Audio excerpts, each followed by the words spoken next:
maybe I need to talk. That's it. It's on, but I need to talk into it. Okay. So my name is Kim Hildred, and I chair the Social Security Advisory Board. And on behalf of the board, I'm pleased to welcome everyone who has joined us, whether that be in person or via our webcast. Today's policy forum is entitled Informing Policy, a Review of Social Security's MINT Microsimulation Model. The modeling income in the near-term model, known as MINT, helps policymakers understand the effects of changes to benefits and payroll taxes. Much more about MINT will follow from our other presenters. Today's events brings together outstanding panelists, including MINT users and microsimulation experts, to discuss challenges and opportunities facing MINT and other such models and provide recommendations on MINT's future development. Following opening remarks, we will essentially have 5 sessions today, 2 this morning and 3 after lunch. This morning, our first session, moderated by board member Nancy Altman, will include an overview of the MINT model. Our second session, moderated by me, will cover the perspectives of users of MINT. After lunch, we will hear from other Social Security model experts in a session moderated by board member Henry Aaron. We will then hear from other microsimulation experts in a session moderated by board member Jagadish Gokhale, who will also moderate our final session where our experts will discuss their recommendations regarding MINT. Our presenters will be seated at this table. Joining them on one side are our board members, Henry Aaron, who should be here momentarily, Jagadish Gokhale, Nancy Altman, and myself. We are also joined by our newest board member, Bob Jundepp, who is participating via webcast. On the other side of the table, we have representatives from the Social Security Administration, Mark Warshawski, Deputy Commissioner for Retirement and Disability Policy, Jason Brown, Associate Commissioner, Office of Research, Evaluation and Statistics, Mark Sarney, Acting Director, Office of Research, Evaluation and Statistics, and Steve Robinson, Senior Policy Advisor, Office of Retirement and Disability Policy. During each session, our moderators will briefly introduce the panel topic and presenters. Following the panelist presentations, the moderator will first ask questions of the panel and then take questions from our board members and Social Security representatives at the table, and then take questions from our in-person and online audience. So turning to a few logistics. We have copies of the agenda, presenter, and board member bios located over to the side of the room where that gentleman is standing. Restrooms, very important, are on the ground floor and up 1 flight on the 5th floor. With respect to Wi-Fi, there is an open network.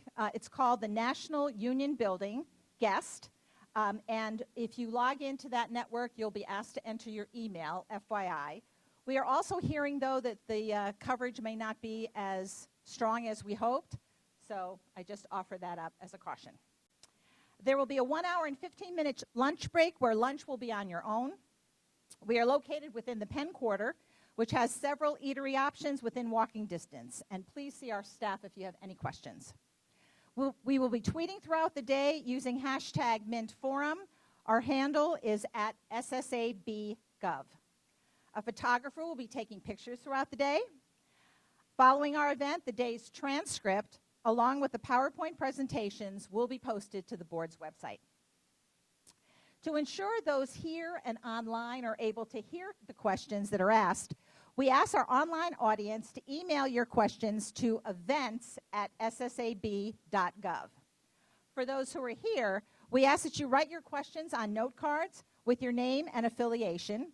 Please raise your card, and staff will pick up the questions throughout the day.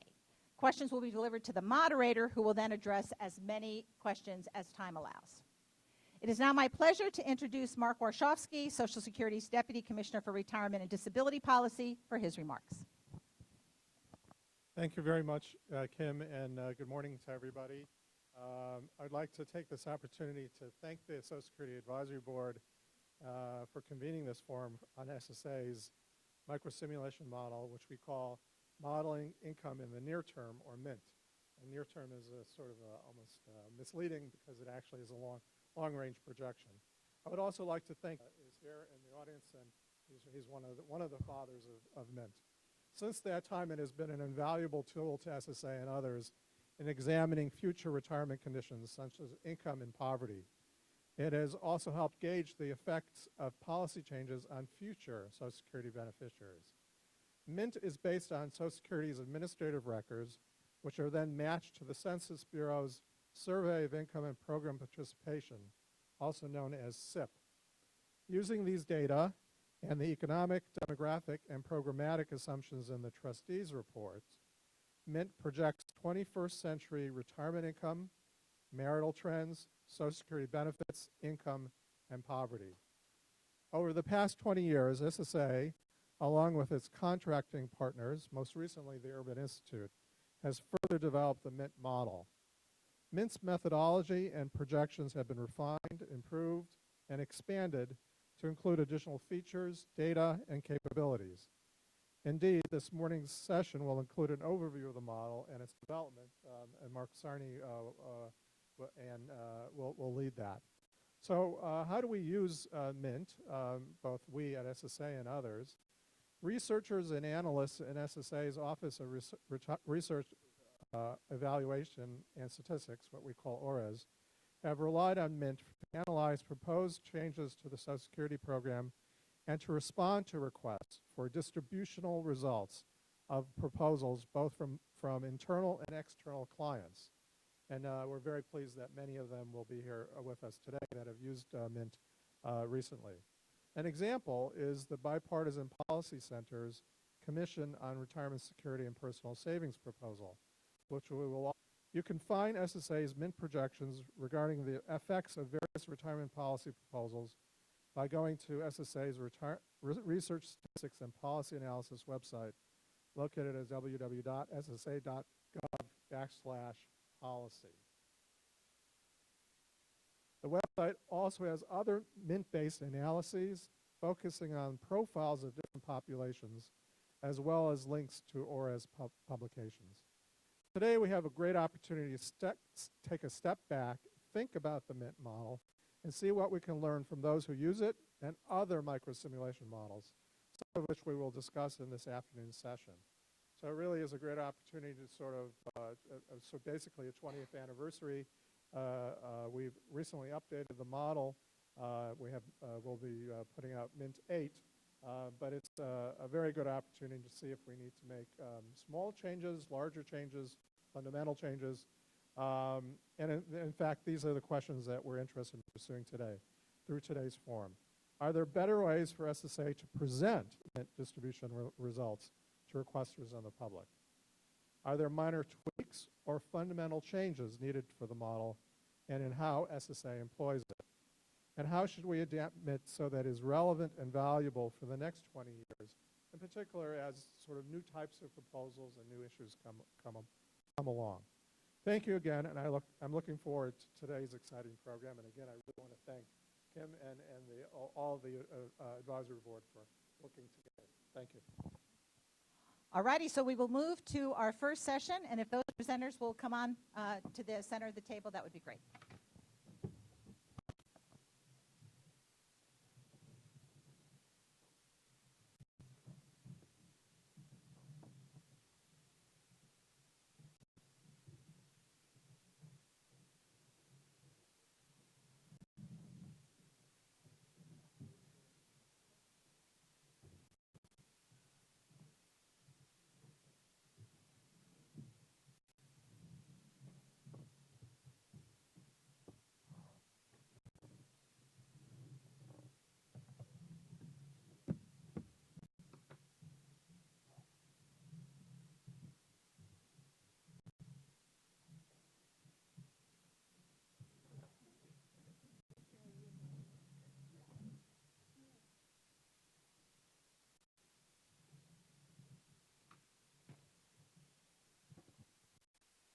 Hi, well, let me add my welcome to Kim's and Mark's. I'm Nancy Altman, a member of the board. And thank you all for being here. As you know, this, as Kim said, this is an overview of the Mint model. I don't think we could have found two better people on the planet to lead off today's forum. Both Mark Sarney and Karen Smith have been involved with Mint from the beginning.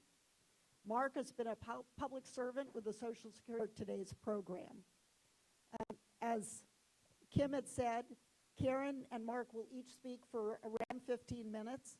We'll then have questions and comments from those at the table and conclude with questions from the audience. Karen? Well, thank you for inviting me to be here. It's really a pleasure. So just as an outline of my talk today, I'm going to first describe the purpose of the model history, the model structure, and give you an overview of the projection. Evolved from a short-term model with the initial projections trying to go out to 2020, hence the name near term. And it was limited to the 1926 to 1965 birth cohorts. It's now evolved after 8 versions to a model that does projections out to 2099 and has virtually the entire U.S. population born from 1905 to 2068. 1905 is the oldest person in the SIP data. Mint captures important demographic and economic changes, including changes in female labor force participation and earnings, changes in marriage patterns, changes in pension type, changes in healthcare, including the expansion of the Affordable Care Act, and changes in the tax law, including the Tax Cut Jobs Act. So Mint projects distributional estimates of all major sources of income, and Mint allows users to ask what-if questions. What if I change taxes? What if I change the number of years in the AMY formula? What if I change the PIA bend points? What if I change the taxation of benefits? So Mint has a very long history. I guess we're now in its 20th year. It's the brainchild of Howard Imes and Stephen Sandell at the Social Security Administration, and they recognize the power of the SIP data matched to the Social Security earnings record. Its first version, Mint 1, was designed to be very quick and provide initial projections of the baby boom of boomers in retirement. I want to recognize Stan Panos, who's in the audience. Stan was responsible for doing the demographic projections for Mint 1, and the Urban Institute did the earnings and economic projections. The results from Mint 1 was, first of all, I think the model was successful, but that we really needed to expand the model's ability. So I remember Alan Gusman saying, you have a retirement model without a model for retirement. And so Mint 3 really was to develop that model of retirement. Then Mint 4, Mint 5, Mint 6, and 7 have really just been improving, expanding what the model can do. And I want you to realize that this is not a small effort. It's been a huge team of people, including members from the Urban Institute, people from Brookings Institution, RAND, and it's very much been a collaborative effort with the Social Security Administration. It could not have been done without Howard Imes. He's been really instrumental in its development. As Mint has moved along, we've gone from Mint 1 that was based on the 1990 to 93 SIP panels that projected out to 2020. And now the most recent version, it's Mint 8, but there's also a Mint 2014, which I'll explain in a second, that now uses the 2004-2008 SIP panels, projects birth cohorts 1905 to 2065, and does projections out to 2099. So the difference between Mint 8 and Mint 2014 is Mint 2014 uses the 2014 SIP panel, but they are completely analogous with Mint 8. So each version of Mint improves on the prior version by using more recent data, projecting additional outcomes, adding additional cohorts, expanding the projection horizon, and improving the methods.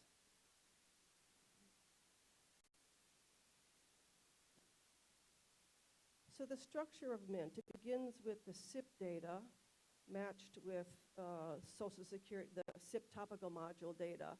That includes pension histories, marriage histories, or pension coverage, marriage histories, fertility history, disability history.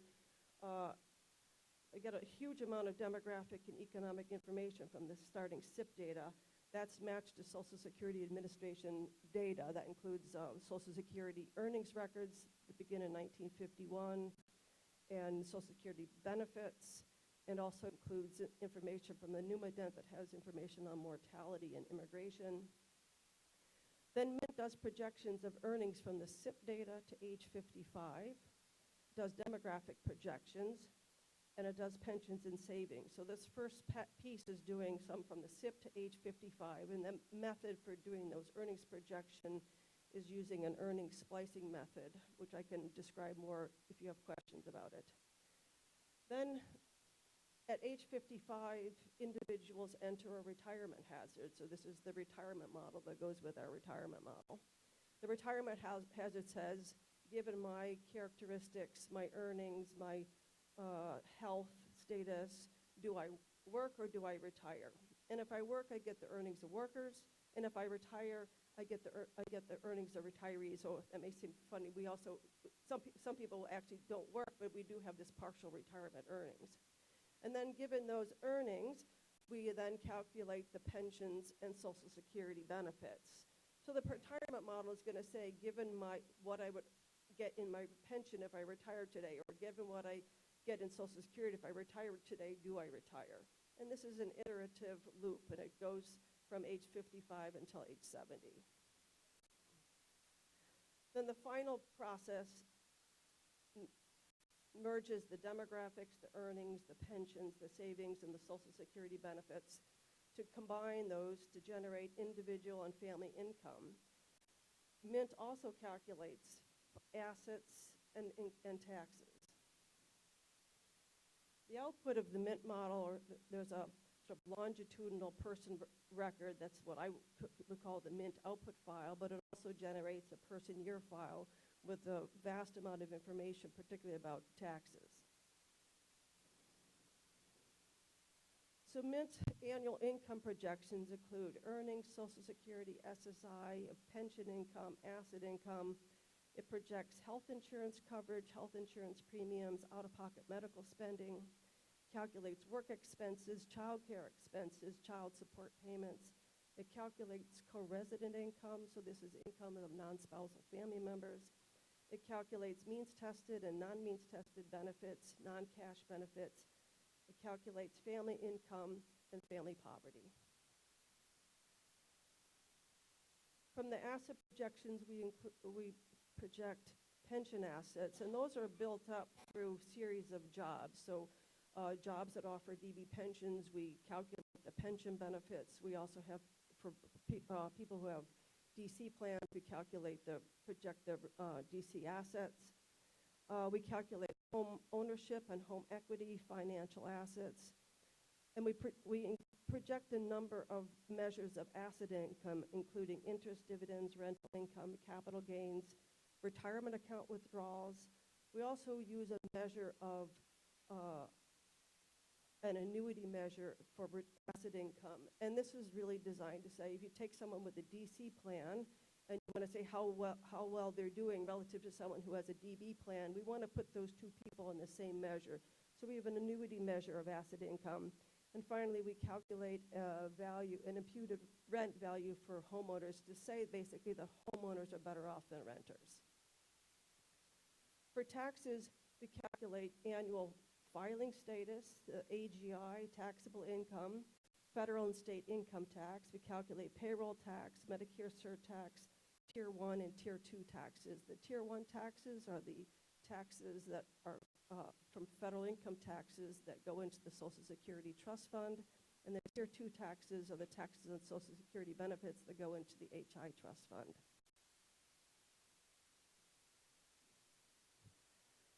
So it starts with, this is Mint 8. We start with data from the 2004 and 2008 SIP data, so about 48,000 observations from the 2004 data.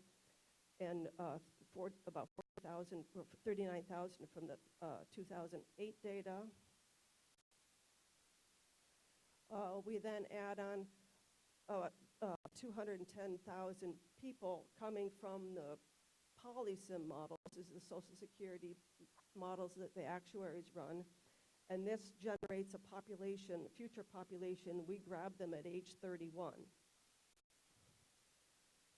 On top of that, we add new immigrants who are going to be arriving after age 31. So the total number of observations is about 336,000 individuals. Finally, the final MINT file contains over 11,000 variables, and there are many additional variables available in the pension, Social Security, and tax files. We try to use the best data available for doing the behavioral estimates. Many of the behavioral equations are estimated on SIP matched to the administrative data, the health and retirement study data matched to administrative data. We also use the panel study of income dynamics for a lot of the wealth estimates. We use the medical expenditure panel survey for health projections, health and medical spending. We use the National Longitudinal Survey of Youth for fertility projections, estimates, and we use this survey of consumer finances for a lot of the asset validation and some risk, investment risk behaviors. MINT uses minimal alignment. We do align the mortality and disability rates by age and sex and year, and we align the gross immigration using the 2018 Social Security trustees assumptions. We also use the trustees' annual wage and price growth assumptions. The population is generated, the future population is generated from the PolySim model. The PolySim model uses 2018 trustees assumptions as well. We've extensively validated MINT. These include comparisons of MINT with the current population survey, the American Community Survey, the Dynasim model. The Dynasim model is the Urban Institute's version of MINT.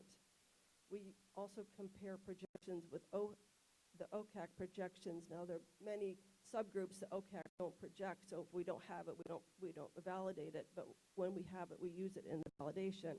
And these include validation of population, education, marital status, nativity, employment, earnings, DB pensions, Social Security benefits, means-tested benefits, non-cash benefits, family income, and poverty. We also validate the assets with the Survey of Consumer Finance, the SIP, the retirement, the HRS data, the panel study of income dynamics, and the Dynasim projections. And we also extensively validate the projections with the tables provided in the Social Security Statistical Supplement. That provides very detailed information about employment, earnings, Social Security, and SSI benefits. Last, we validate the tax data with the published statistics of income data and published information on W-2 data. That gives us information about DC contributions. We compare the MINT earnings with earnings distributions from the current population survey, the ACS, Dynasim, and published SSA data. We compare MINT Social Security claiming with SIP data matched to the master beneficiary record. And finally, we compare the DI prevalence rates with DI prevalence rates, DI awards, and DI in current pay with SSA projections. So what can MINT do? MINT can do descriptive analysis of current and future population economic resources. This includes distributions of Social Security reforms, tax reforms, pension reforms, changes in future demographic and economic assumptions, can do combination reforms, it can do lifetime and cross-sectional analysis. It can estimate the number and characteristics of winners and losers. It allows an analysis of important subgroups, including age, sex, race, marital status, immigration status. It can do projections by lifetime earnings percentiles, including just your own earnings, including your spouse's earnings. It can do family income percentiles, and it can do numbers by poverty status. Mint can estimate replacement rates, lifetime benefits, lifetime taxes, and tax-to-benefit ratios. Mint has been used for, I've located over 53 published reports. These are listed, I have citations in the Mint primer. There are also numerous distributional tables available on the SSA website, including analysis of population projections and analysis of prominent provisions to change Social Security. So what are the limitations? So while Mint provides historic earnings and benefits before the SIP interview, Mint does not include the population before 2008, which really means that if you want to say something about the 1930 population at age 65, you're limited to the people in that cohort survived to the SIP date. So it can't really do early life events of older cohorts. Mint projects complex living arrangements using a stylized approach. Children in Mints are attributes to individuals. There are no linkages between parents and their children, and non-spouse co-residents are imputed using a statistical match. So the model cannot do any intergenerational transfers. Mint does not include individuals who immigrate or die before age 31. This is a relatively minor omission in the population, but it does not have the full U.S. population. The earnings splicing method, that's the method we use to project earnings through age 55. We found it to be fairly sensitive to the recent employment and earnings trends. And the particular method is not well suited for doing DI projections. The only alignment method we have it in is using disability prevalence rates.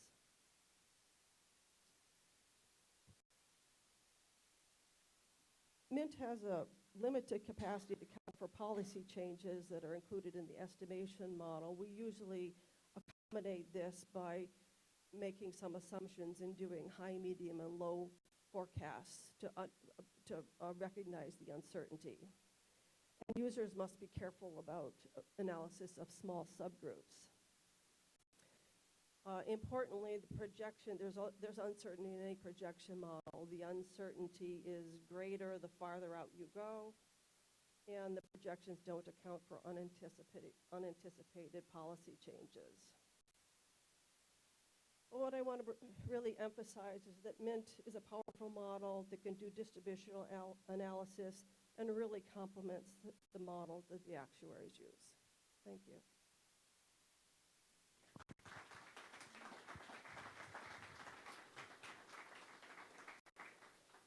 Thank you, Karen. Mark.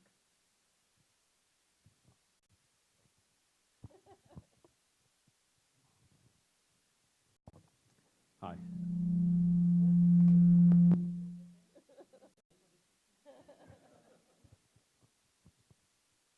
Okay. I'm Mark Sarney. I'm the acting director of the Office of Research in ORES. I'm just going to start dropping acronyms that other people have introduced because otherwise this will go on way too long and you'll all fall asleep. So what I'm presenting is a Mint case study of modeling the Bipartisan Policy Center proposal. And I've crunched the whole overview into my first slide. So I'm going to focus on 5 things: why we modeled it and how we modeled it, how we tested it, how we analyze it, and finally, a little bit of a preview of what the results look like, but not too much. I know that the crowd is full of policy wonks who would love to get into details, and I'm going to tease you a lot, but I'm not going to pay it off. You're just going to have to live with it. There's just not enough time, and you're going to get swamped in the details just from the presentation. So to start with, why we modeled it. For those who don't know, the BPC proposal was released in June of 2016. So we had received a bunch of requests to model it. As soon as the actuaries memo came out, as soon as the BPC released the press release, we knew it was coming. And this is pretty typical. We get requests for confidential modeling on a fairly regular basis, especially for major proposals. So we had already planned on modeling it as soon as we knew what it was. And we usually try to anticipate these requests because someone's going to ask, even for lesser known, smaller profile proposals, we'll get a request eventually. So we will try to get started on them as soon as possible. This final bullet is sort of a theme of the presentation. It took us a year to model BPC, and the presentation will explain why. So how we modeled it. This is a brief summary of the specifications for BPC.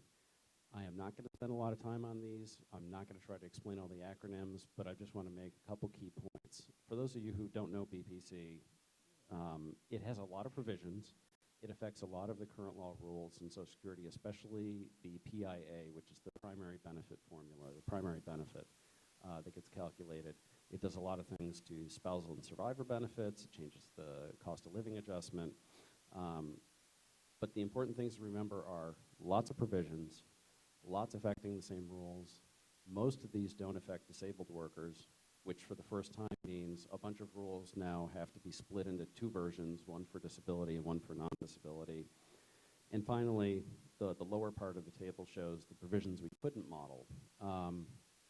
So those three, two of them are income tax provisions, and the reason why is kind of gets into how we use Mint inside SSA, which is we're not rerunning the entire model, including the really in-depth and accurate income tax model. So we don't model income tax changes.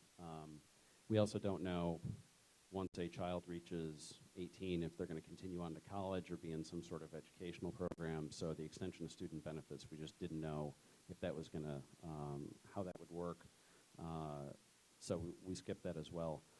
And finally, also complicated provisions, but check out the phase-in periods. They are all over the place. And several of these are overlapping for the same current law benefit rule. So whenever we model something, and excuse me, especially with BPC, we follow the actuary specifications for the proposal as closely as we can. So we are avid readers of all OAC memos on proposals and provisions, and we parse them like people used to parse Alan Greenspan's utterings from the Federal Reserve Board. So for a complex proposal like the BPC, we go back to the actuaries and we actually spend a lot of time discussing with them how the individual provisions work and how they interact with each other.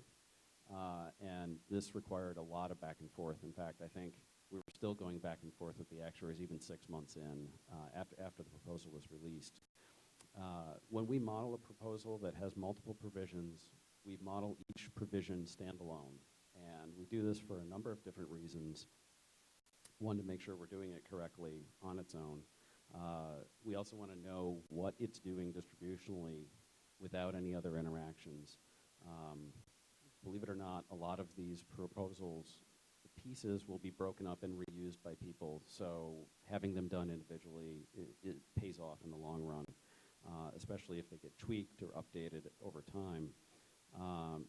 And finally, after we only model the full proposal after the individual pieces are done. So I think the BPC proposal had something like 11 different provisions that we could model, or 10 provisions we could model. It ended up being like modeling 11 proposals. So we did each piece individually, and then we did the whole proposal. And that also played into why it took so long. So Karen had mentioned the Mint output file, and this is actually a key point in how we use Mint inside the agency. So the red box is the Mint 7 model. We're still using Mint 7, and we were definitely still using it in 2016, 2017. It's built on the 2012 trustees assumptions. It uses all scheduled benefits for everything having to do with retirement, claiming, savings behavior, marriage, divorce, everything. It was last run in summer of 2014. and it produced what I call the Mint 7 projections, same thing as the Mint output file that Karen detailed. That is essentially a set data set, and we've been running all of our proposals against that since summer 2014. So although the model itself is very dynamic, we're not rerunning the model for every proposal. All we're doing is recalculating the Social Security benefits and the things that flow from Social Security benefits, such as income, poverty status, that kind of thing. So Karen already sort of specified some of the size of the Mint 7 projections. It is pretty massive. It's got Mint 8 has 11,000, but Mint 7 had over 10,000 economic variables and over 300,000 people in it. This means that since we're using it statically, there's no behavioral feedback effects. There's no macroeconomic feedback effects in any of the proposals that we model. So people can adjust their retirement. There's no adjustments of wages if the tax max goes up.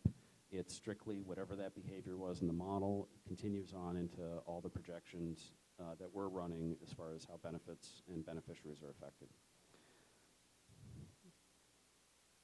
So I'm going to spend some time talking about how we tested this because it's a question that comes up a lot. We test each provision a number of different ways, mainly to try to reduce the probability that an error is going to slide through. So we'd read the code, it's all SAS code, and check the logs. SAS is a little fuzzy sometimes about telling you when there's something wrong. We review the output that we run automatically whenever we run the benefit calculations.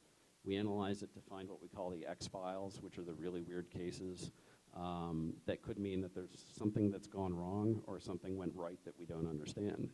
And then we actually spend time analyzing those X files to make sure that there either is an error and we fix it, or that we have a really interesting story to tell when someone's proposal is increasing benefits when they expected it to decrease benefits. We also can trace the calculations of the benefits and the taxes at every step of the way for individual cases. And we do this twice. The person who programmed it and has spent a lot of time living with a provision tests it, and then our team has someone else test it from scratch who hasn't looked at it, so they are a fresh set of eyes. And the full proposal gets tested again, which implicitly tests all the individual provisions a third time. And sometimes we have to go back and fix things when we see the full proposal being tested. This last bullet is kind of key. We spent 6 months testing the full proposal. So of the 12 months it took us, half that time was spent on this proposal, which was sort of a complicated beast of a proposal to model. Why was it so complicated? Because the transition periods overlapped, because of the proposals that only affected retirees but not disabled workers. And of course, there's disabled workers who can receive aged benefits at the same time they're getting disabled benefits. And you have families where there's spouses and survivors and children, and it can get really involved and complicated. Also, because certain rules were affected by multiple provisions. So the PIA changes all affect the PIA formula and calculation of it. I have the bottom part of the slide goes through some of the chicken or egg situations that happened. And if you can imagine, if you know the technical stuff, that's great. But if you don't, just imagine a rabbit hole that leads to another rabbit hole that leads to a third rabbit hole. So I'll just highlight one of them, that the changes to the PIA formula, the factor changes affected the WEP GPO changes, which had spawned their own set of PIA calculations for covered and non-covered work, and they affected the working year PIA changes, or the lingo is the mini PIA, which was done for every single earnings year. And so all of those phase-in periods all had to be figured out as those things all interacted with each other. And so there was a lot of discussions about how to make that work. So how we analyze it, I'm going to use a simple science fair example. Current law is the control. The proposal is the experiment. In this case, current law is, there's two controls, scheduled and payable. The chart there is just illustrative of what that looks like. Scheduled benefits, say $100. Payable is about $25 lower, 25% lower in around 2050, and BPC was around an 8% reduction scheduled. So one thing that will probably become important for the rest of the day is when we model these proposals, all we're modeling is the specified provisions. There's no other adjustments made for how solvent or insolvent they are. We just model them as is. So this can lead to some sort of, maybe not apples to oranges, but different species of apples comparisons. So, for example, scheduled is not solvent, but we're comparing BPC to scheduled. BPC is solvent a certain way, and we're comparing it to a proposal that's solvent in a very different way. So we're going to get into some of the output, and at first I was just going to tease you all by saying, here's the output, by showing you a screenshot of the PDF files and Excel charts, but I'll get a little further. But when we run the calculator, which takes about 20 minutes to do a run, it produces all these files of output. This is, for comparison purposes, one of the reasons we don't run the whole model is the model takes about 3 days to run, about 24 hours on a server crunching numbers. So that's one of the reasons we're not just rerunning the model every time we model something, model a proposal. So most of our clients want the overview tables for 2030, 2050, and 2070. Because the deep dive is like drinking out of a fire hose. So the tables shown here we produce automatically, and some of the lesser known ones include lifetime and time series results. And for those of you who've seen our tables and are wondering why you get a table that only shows you total and maybe sex or age and nothing else, and there's a lot of white space, we build in our disclosure proofing. This is census data matched to admin data, so that it will knock out subgroups that are too small to be shown. And sometimes we get an entire PDF that is completely empty because some of the subpopulations we run for a proposal or provision that only increases benefits, there's no one who gets a decreased benefit, so we don't show that. Here are the actual tables from BPC. I know you're all going to be tempted to look at the actual numbers, but I'm focusing on the row headers and column headers. The first thing is when we produce these tables, we put a watermark on them because they're draft. We can provide them for publication, but 9 times out of 10, they're just draft tables because people are just trying to educate themselves on how proposals function distributionally.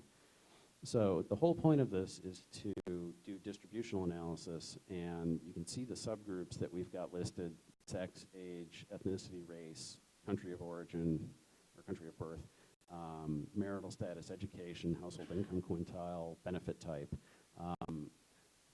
and official poverty status. This is really where Mint's value add comes in, because it is hard to get the data you need to do these types of subgroups. This is where having the SIP matched to the admin data is really important. So the two tables I'm showing are the first table, which is just the median % change in individual benefits, and the second table is poverty effects. And these are probably the two most popular pieces of Mint analyses that we've seen from what clients are interested in. So the first table shows the median % change in benefits. It also shows what proportion of the aged 60 and older beneficiaries are receiving lower benefits or higher benefits. It's not always 100 and 0 as far as that breakout. In this case, BPC, it was about almost 3/4 were getting reduced benefits from scheduled, and 20% were increased, or would be increased in 2050. The poverty numbers show the poverty rates and then the change in the number in poverty for those same subgroups. And like I said, I'm not going to go through the results too much, but there's a lot of differences by the different subgroups. There's, some in the higher educated or higher income are affected different than lower educated. There's differences by marital status. And this is really the kind of information that people are looking for out of our distributional analyses. I'm just going to quickly jump through this, which is that we cover a couple different populations. It's usually current law beneficiaries 60 and older. We also look at those who are just affected by the proposal in our overview tables, because sometimes a proposal may affect very few people, but you want to know how those few people are affected. Our policy measures include the poverty information, percent change in individual benefits and household income, and we also look at the composition and sample size for the population, because that tells you a lot about why the results are happening the way they are. If you want to go deeper than the overview, we do have in-depth results where we go into 4 populations. So there's all beneficiaries, current law beneficiaries 60 and older, those that are affected, those who are having increased benefits, and those who are having decreased benefits. And we do about 10 tables on each population, with a second breakout that does more programmatic type subgroups like quarters of coverage, claiming age, supplemental poverty measure, quintiles, in addition to household income. And for those who are really into Social Security benefit calculations, a step-by-step through the benefit calculation, so you can see when the changes happen and how much change is happening at every step for worker and auxiliary benefits. We also produce lifetime measures, replacement rates, done 3 different ways, and benefit tax PV ratios, which is the money's worth measure, also done 3 different ways. They generally tell you the same story. The benefit tax ratios are just different in how they attribute the auxiliary benefits that are either paid or received by beneficiaries. We also have a system progressivity measure, which is similar to a Gini coefficient, which is much less popular than a replacement rate or the benefit tax PV ratios. And we can expand those. We actually plan to in Mint 8. So you're probably wondering, well, wow, where can I get these BPC results? You can't get them online. We don't publish full proposal results. We only do individual provisions, and the reason why is we think it's just too sensitive, because individual provisions generally don't have the same kind of authorship as a full proposal, a full package that somebody has said, this is my proposal, and we're showing a lot of the good and bad of any proposal. So we just thought it would possibly cause too much trouble and undermine our ability to put up results at all. But we'd be happy to provide BPC results to anybody who wants them. You just need to request them. And we do publish, I think Mark and Karen have mentioned, we publish a lot of Mint results online for individual provisions and for populations of interest, kind of call them the who are they tables for like spouse-only beneficiaries and low earners. And we also have explainers of current law rules like the minimum PIA, which I think is our most popular of the explainers, and other techie stuff like that. So I want to thank the board again for letting us come and geek out over Mint all day. And thanks to all of you for being here online as well as here in person. There's a lot of folks who've been involved with Mint from way back, including Stan Panis and Howard Imes and a lot of the SSA staff and Steve Goss and a lot of our clients. And it's really nice to get everyone together at the 20-year mark to see what the future of a future projection model is. So thank you.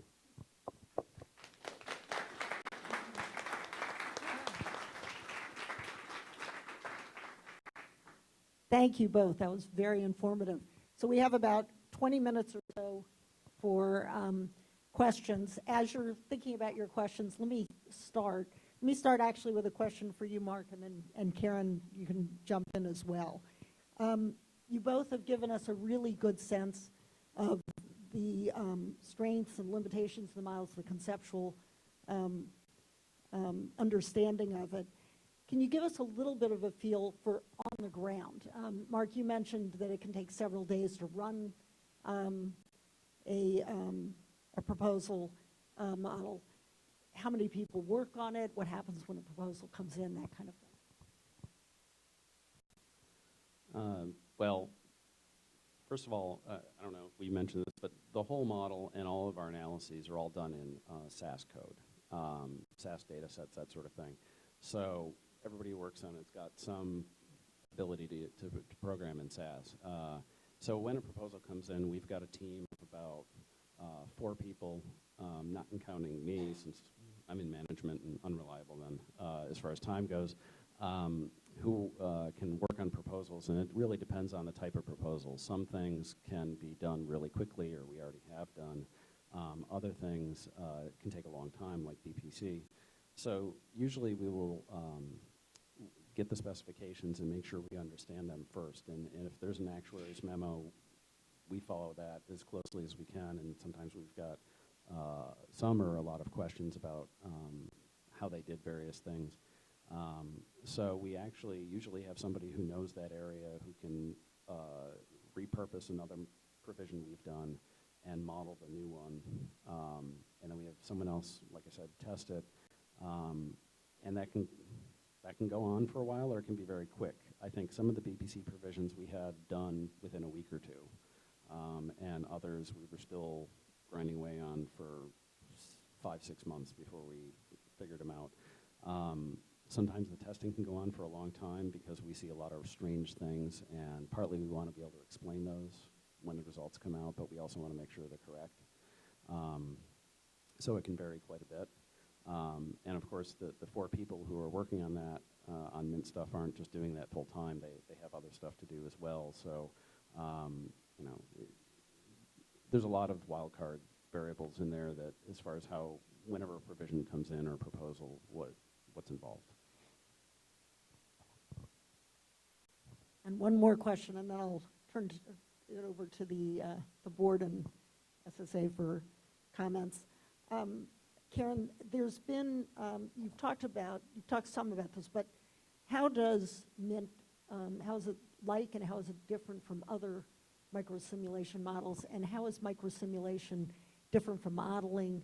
What really was done before Mint? What is done to supplement it, and so forth? I think before Mint, most of the analysis was done using sort of case studies. So take an example worker, project what the change in the benefit formula, what that means for outcome. But what that analysis does is it misses a lot of interactions. And so what Mint does is basically take a policy provision and you can change it and see how it percolates over time to get a different output. So I actually am a co-director of the Dynasim modeling effort at the Urban Institute. And Dynasim and Mint have kind of grown up in tandem, and they share a lot of knowledge, or the human capital behind those two models are very similar. So for example, all the pensions and wealth provisions in Dynasim and Mint are identical. On the other hand, Dynasim and Mint have very different labor market methodology, very different demographic methodology, different benefit calculators. And so as I was describing when I'm doing the validation, I have validated Dynasim compared with Mint, and I have to say I'm very, very reassured when both models give you the same answer. 2 models, different labor market, different methods for doing the projections, and they get the same answer. I feel very comfortable with that, so that's been a very good exercise. You know, my sense is the microsimulation is the only way you can get some of these answers, and because the interactions are so complicated. And I'm extremely proud of both Dynasim and Mint. Thank you. And let me now turn to my fellow board members to see if there are questions. Kim? Thank you both. That was a very, very thorough presentation. I worked on the Hill for a number of years and was a Mint user often, and I know that we'll be getting some feedback from our next panel of users. But I was wondering if you could talk a little bit about how you've thought about and how you've changed the presentation of Mint results.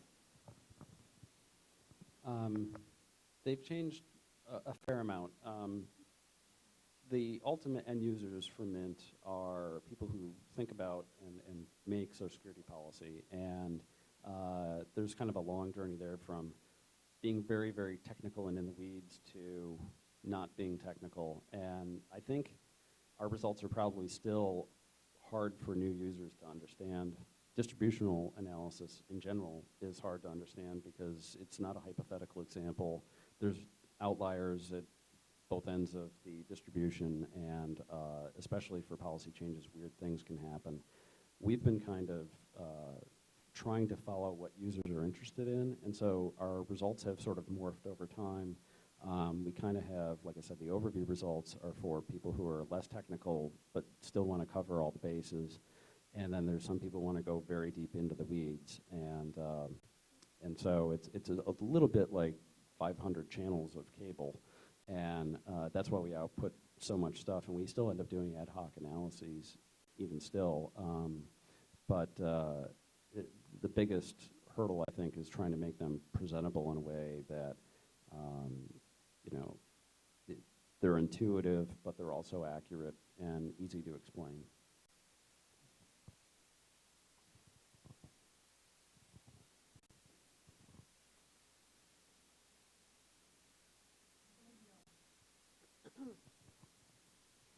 I'm going to be on 3 panels. I don't want to use up my ammunition right here. But I have 5 different counts on which I could ask questions. I'll just stick to one, which is your communications methodology. How do you communicate your results? Looking at the tables you put up, I would have a hard time even motivating myself to look at those tables and analyze them, right? A lot of information packed in one page.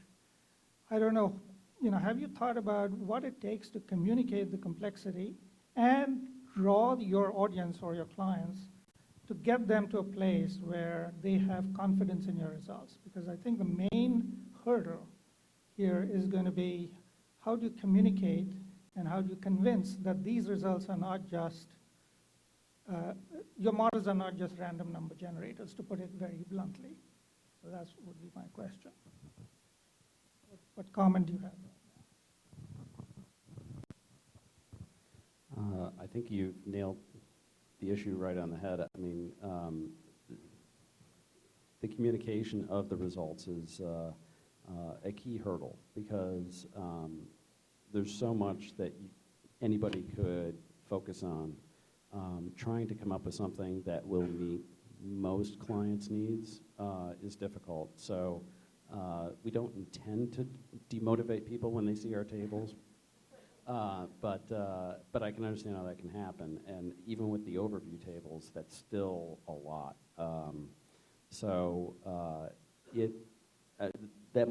That's actually a good question for the user panel. It's something we've been working on, I think the whole time we've been doing this, and as we get either people internally or externally, we get different takes on the results and how confusing they are and how they can be improved. So the tables have sort of evolved over time. We've definitely kind of figured out the subgroups people are mostly interested in. We focus on medians rather than means. For example, it was one small technical change that happened over time. And we focus more on the population than really complicated measures because often the nature of the population is the driving factor in the results. So if you think about current law beneficiaries 60 and older, that is a group that is made up in a very different way than, say, workers age 25 to 65. And so we've added and subtracted tables over time and tried to make them easier. We even added color coding to the results to try to, so that's something that's very much at the foremost of our mind. And trying to improve that as much as we can. It's one of the reasons we'd love to hear feedback today. And before we go to the audience, let me turn to Social Security Administration, Mark, the others, and if you have other points you want to make, comments. Sure. Actually, I wanted to dig into one point. I think, Karen, when you were describing the building up the populations, so you start with the SIP, but then you go to PolySIM. I'm wondering if you could explain that a little bit more, what PolySIM is and what population you get from it. And then to even be a little more specific, you say that that does limit whether you can use the model for modeling the disability program. If you could explain why that is the limitation. So the PolySIM model is its history. It started with Dynasim at the Urban Institute, moved to Cornell, became CoreSim. Social Security Administration hired Steve Caldwell at Cornell to develop PolySim. PolySim is a microsimulation model that takes the population, I believe it starts in 1980, and projects the population forward. It does earnings projections as well. I actually worked for a while on developing that PolySim model. The actuaries still use it. It was always housed in the actuary's office. And the main thing is that the PolySim model doesn't project all the components like pensions and wealth and benefits, like means-tested, non-means-tested benefits. And those are things that Mint does. So what we do is we take the population that PolySim generates. So what do I get from that? I get this, basically I get the composition of the population by age and sex and race. I also get their educational attainment, and we grab them at age 31. A lot of the philosophy of Mint is that you need to get people sort of past their education and into their career job in order to project their future. So when we grab them at age 31, I'm basically getting them in their career job after they've completed their education. And then Mint does what Mint does. So I take those, I've imputed an earnings record for these people, and then Mint every year is going to project their earnings, their pension accruals, their health, their disability status, their marriage, their divorce, their death, Social Security benefits, and so on. So the main thing that the PolySim model is getting me the right size population at age 31 that has their completed education. So the main limitation with respect to disability is, so the earnings projections from the SIP interview to age 55 is done using this earnings splicing method. And what that does is, imagine taking a 10-year splice, or basically I have the whole lifetime of somebody who's 5 years older than you. And so I can say the person who's born 5 years older than you has characteristics that look like you. And so I can say, take somebody who looks like me at age 30 and grab them 5 years ago, and then they're going to give me the information from age 30, 31, 32, 33, 34, 35. And I'm just going to splice that onto me. So that becomes my future projections. And in that process, the real advantage of that, and the reason we ended up with this method, is that it captures the joint correlation of earnings and disability and mortality. And that was a method where the Mint 1 version really kind of failed to get that correlation. And so we moved into this earnings splicing algorithm, and then we align those projections to the Social Security Administration's projections on disability and mortality.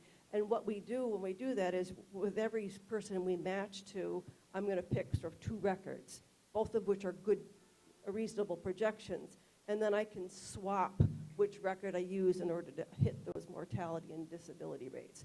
But that method for doing those projections really doesn't, I don't have much steerage, or I have no steerage at all, except for the disability prevalence. So we get disability prevalence from the actuary that says that 15% of the population in this age group are going to be disabled. And so I say I'm looking for 15% of the population in this age group to be disabled. So I can't then say, other than through this prevalence, I can't then say, change the disability rules that are going to make people better or something. All I can do is change the prevalence. That's the only mechanism I have for doing that steerage. Nancy? Yes. I'd like to step in for two things. First, publicly to thank Mark for providing help 18 months ago or so in developing basically an Excel spreadsheet program with which it was possible to estimate fluidly in about a microsecond the impact on 75-year balance of any change in the PIA formula or earnings max that you wanted. We calibrated it against estimates for specific changes that the actuaries had done, and the results were pretty much dead on.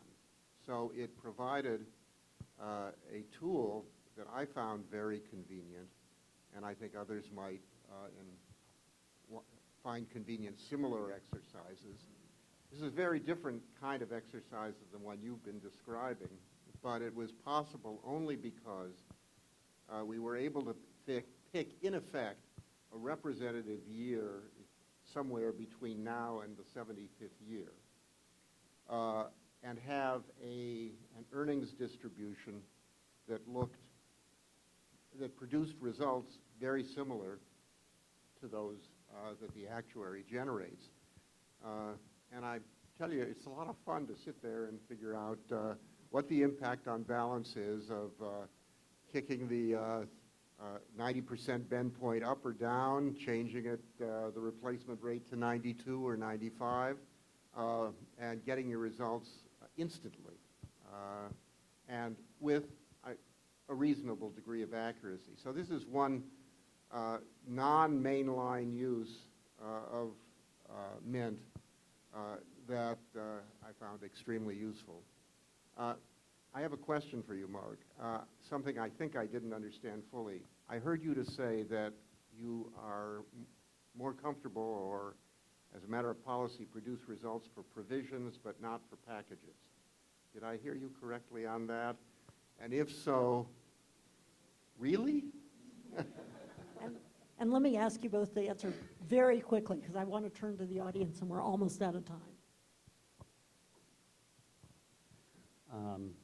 Well, the answer really quickly is we do those projections, but we don't post them on our website.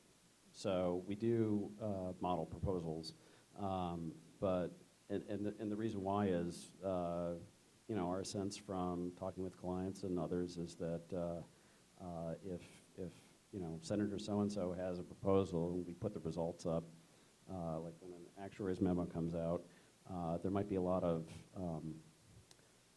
blowback on that could lead to us maybe not being able to put out any results.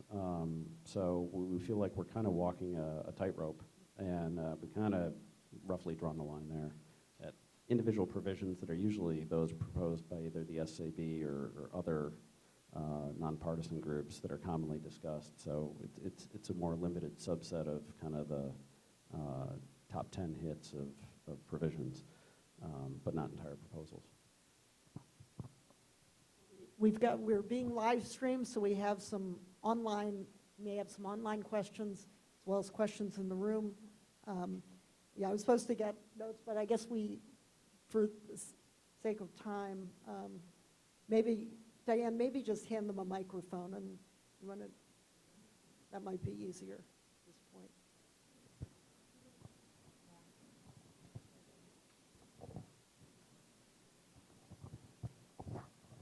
Could you talk a little bit more about the capability of Mint 8, and specifically like what sorts of policies you could model with Mint 8 that you just weren't able to model with Mint 7?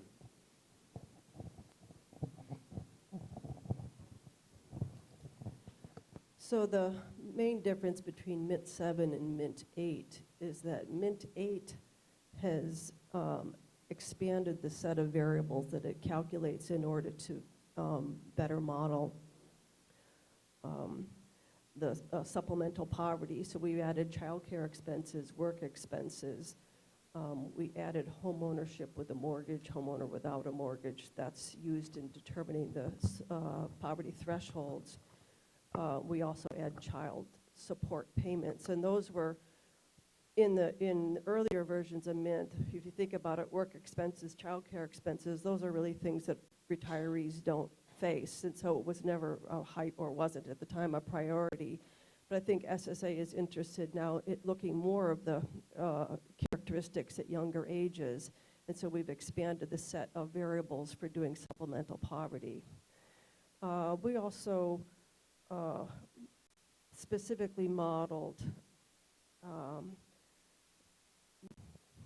covered and uncovered pensions so that the Social Security Administration can better model the WEP and the GPO.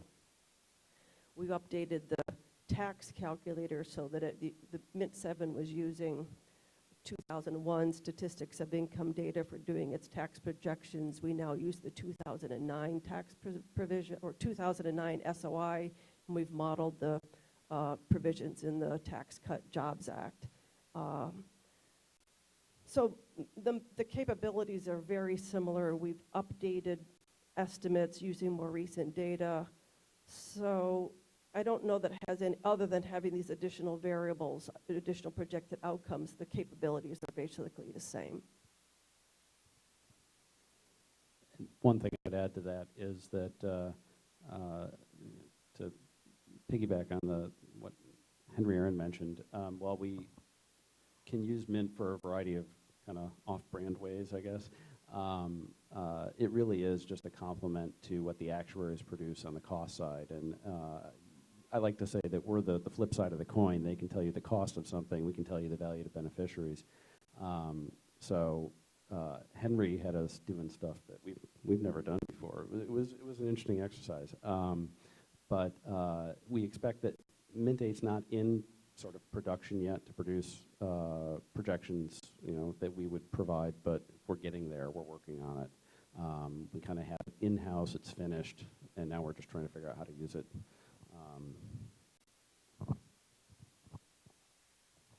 Thank you. Well, I'm sorry that we ran out of time for more questions, but the good news is that Mark and Karen are going to be here all day, and we're about to take a break, so you can ask them questions now. So let's have a round of applause, both to thank them for their presentations, but also for your work.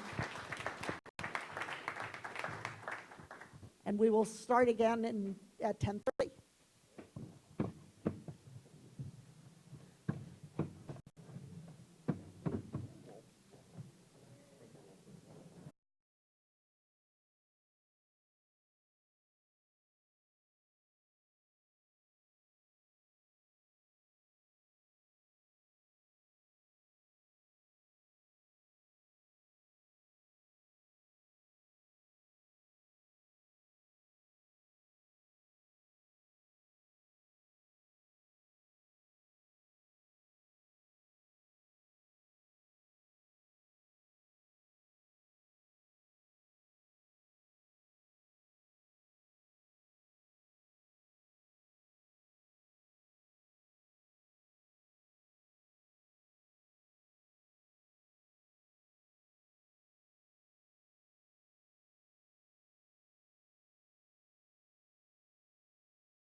reminder in advance about questions.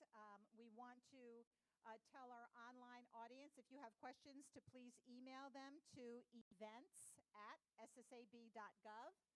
And for our online folks, if you can grab a card, that would be helpful as well. It would help us to make sure that we've got people in the front that are reading. That helps our sound and also avoids people with mics from falling over chairs. So that would be good too. Welcome to our second session of the day. Committee on Social Security, Committee on Ways and Means in the House of Representatives. Next to Catherine is Amy Shewart, the Republican Staff Director, Subcommittee on Social Security, Committee on Ways and Means. Next to Amy is Tom Clota, Senior Domestic Policy Advisor, Committee on Finance with the Senate. Next to Tom is Kathleen Romig, who is the Senior Policy Analyst, Center on Budget and Policy Priorities. Next to Kathleen is Andrew Biggs, Resident Scholar, American Enterprise Institute. Next to Andrew is Laura Haltzel. She's Research Manager, Income Security at the Congressional Research Service. And next to Laura is Jack Smolligan, Senior Policy Fellow, Income and Benefits Policy Center at the Urban Institute. So welcome, one and all. Again, really appreciate it, and we will start with Catherine. All right, thank you for having me here, and I've already found the first panel very interesting and lots of food for thought and notes to myself to call up the Mint people after this conversation and ask them some questions. More? Okay. So first of all, I'm glad to be here, and I'm speaking for myself, not any member of Congress. I have 3 main points and then just a couple of thoughts moving forward. So first, it's very useful to have distributional analysis as an element of the policy-making process. Distributional analysis is critical, especially from our perspective.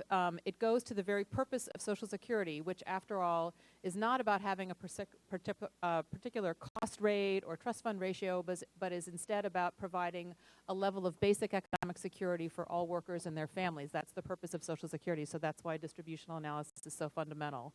I also see distributional analysis as a complement to stylized examples of the kinds that the actuaries and others develop. The stylized examples are very straightforward. Distributional analysis doesn't replace that. Both are useful. Second, models are incredibly complex, and some can be more of a black box than others. So to evaluate them, I look at things like, and I'm, of course, not a modeler, what is the transparency? What is the accountability? What information is publicly available about the model? What about the assumptions that are used in the model? What kind of oversight is there of the model? Is there accountability? Another question is, what is the level of experience of those who built, maintain, and develop the model? Is it a broad team like Mint, or is it concentrated in 1 or 2 individuals?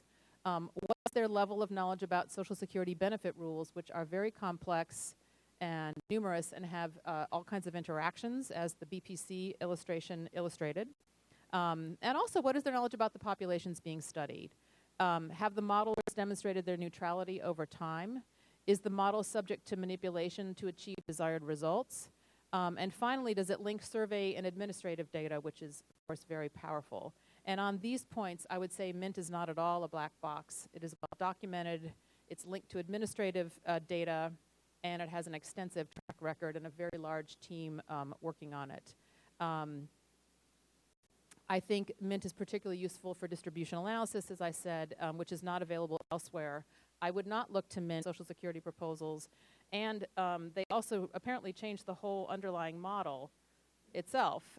So then it's sort of remarkable, and they published revised results, and both the sign and order of magnitude changed in that revision. So this doesn't give a lot of confidence about at least the sort of well-developed state of that model. And so that was a sort of more negative experience about modeling. But 3, going back to Mint, despite the many strengths of Mint, I'm going to confess that I don't use Mint directly for our policy making at the committee because of the lack of confidentiality. Because even though there is certain kind of confidentiality, apparently, that results are not published necessarily, I know that within the administration it's not confidential, and this is not with respect to who is in the White House or not. It's really a concern. We in Congress value our ability to, with discretion, develop policies without even our own team knowing what's going on. So That's not about who's in the White House. So the lack of confidentiality, and then, again, I don't know if there is interference by political appointees. I don't want to allege that, but again, it's about how much of a firewall is there between Mint and other parts of the administration. Regardless of who's in the White House. But one thing I learned today is that apparently if we call the Mint folks, they can give us individual provisions, which I think is kind of a nice way to preserve some of the confidentiality of people who make proposals. But if there are provisions that are widely, in many proposals or offered by neutral outside entities, that's helpful and promising. So I'm expect my call. So third, going forward, I just want to reiterate that Mint is very useful and important work. They have a strong track record, but I recommend that SSA develop protocols for who has access and the confidentiality, if I could write the rules myself.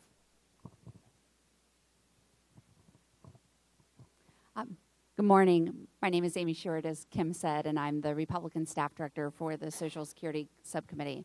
And like Catherine, my views are my own and do not reflect necessarily any of the members that I work for.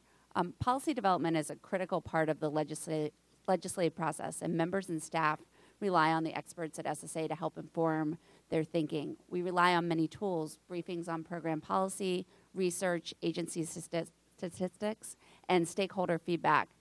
We also rely on Mint.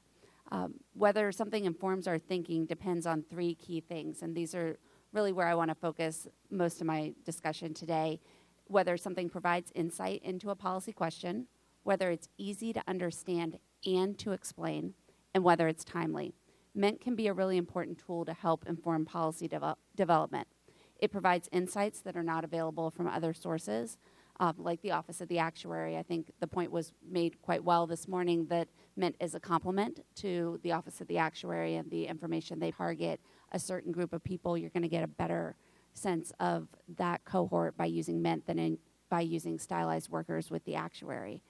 Unfortunately, though, available analysis also can drive policy design. So one of the nice things about Mint is because it gives you that cut in different ways, it helps you think more broadly and not necessarily in certain stovepipes, which can often happen. That said, when considering how to improve Mint, I think the big overarching question is, what is the ideal use of the model? Because if the model is supposed to be informing academic research, then maybe the barriers to entry aren't as big of a deal. But if the point of the model is to inform policy development, then we really need to be talking about the timeliness of Mint and how stakeholders are able to use it. As you're going to hear, I think, on this panel, different stakeholders will have different needs. And unfortunately, often these needs are going to be mutually exclusive. And I think that's a challenge for Mint over the coming 20 years.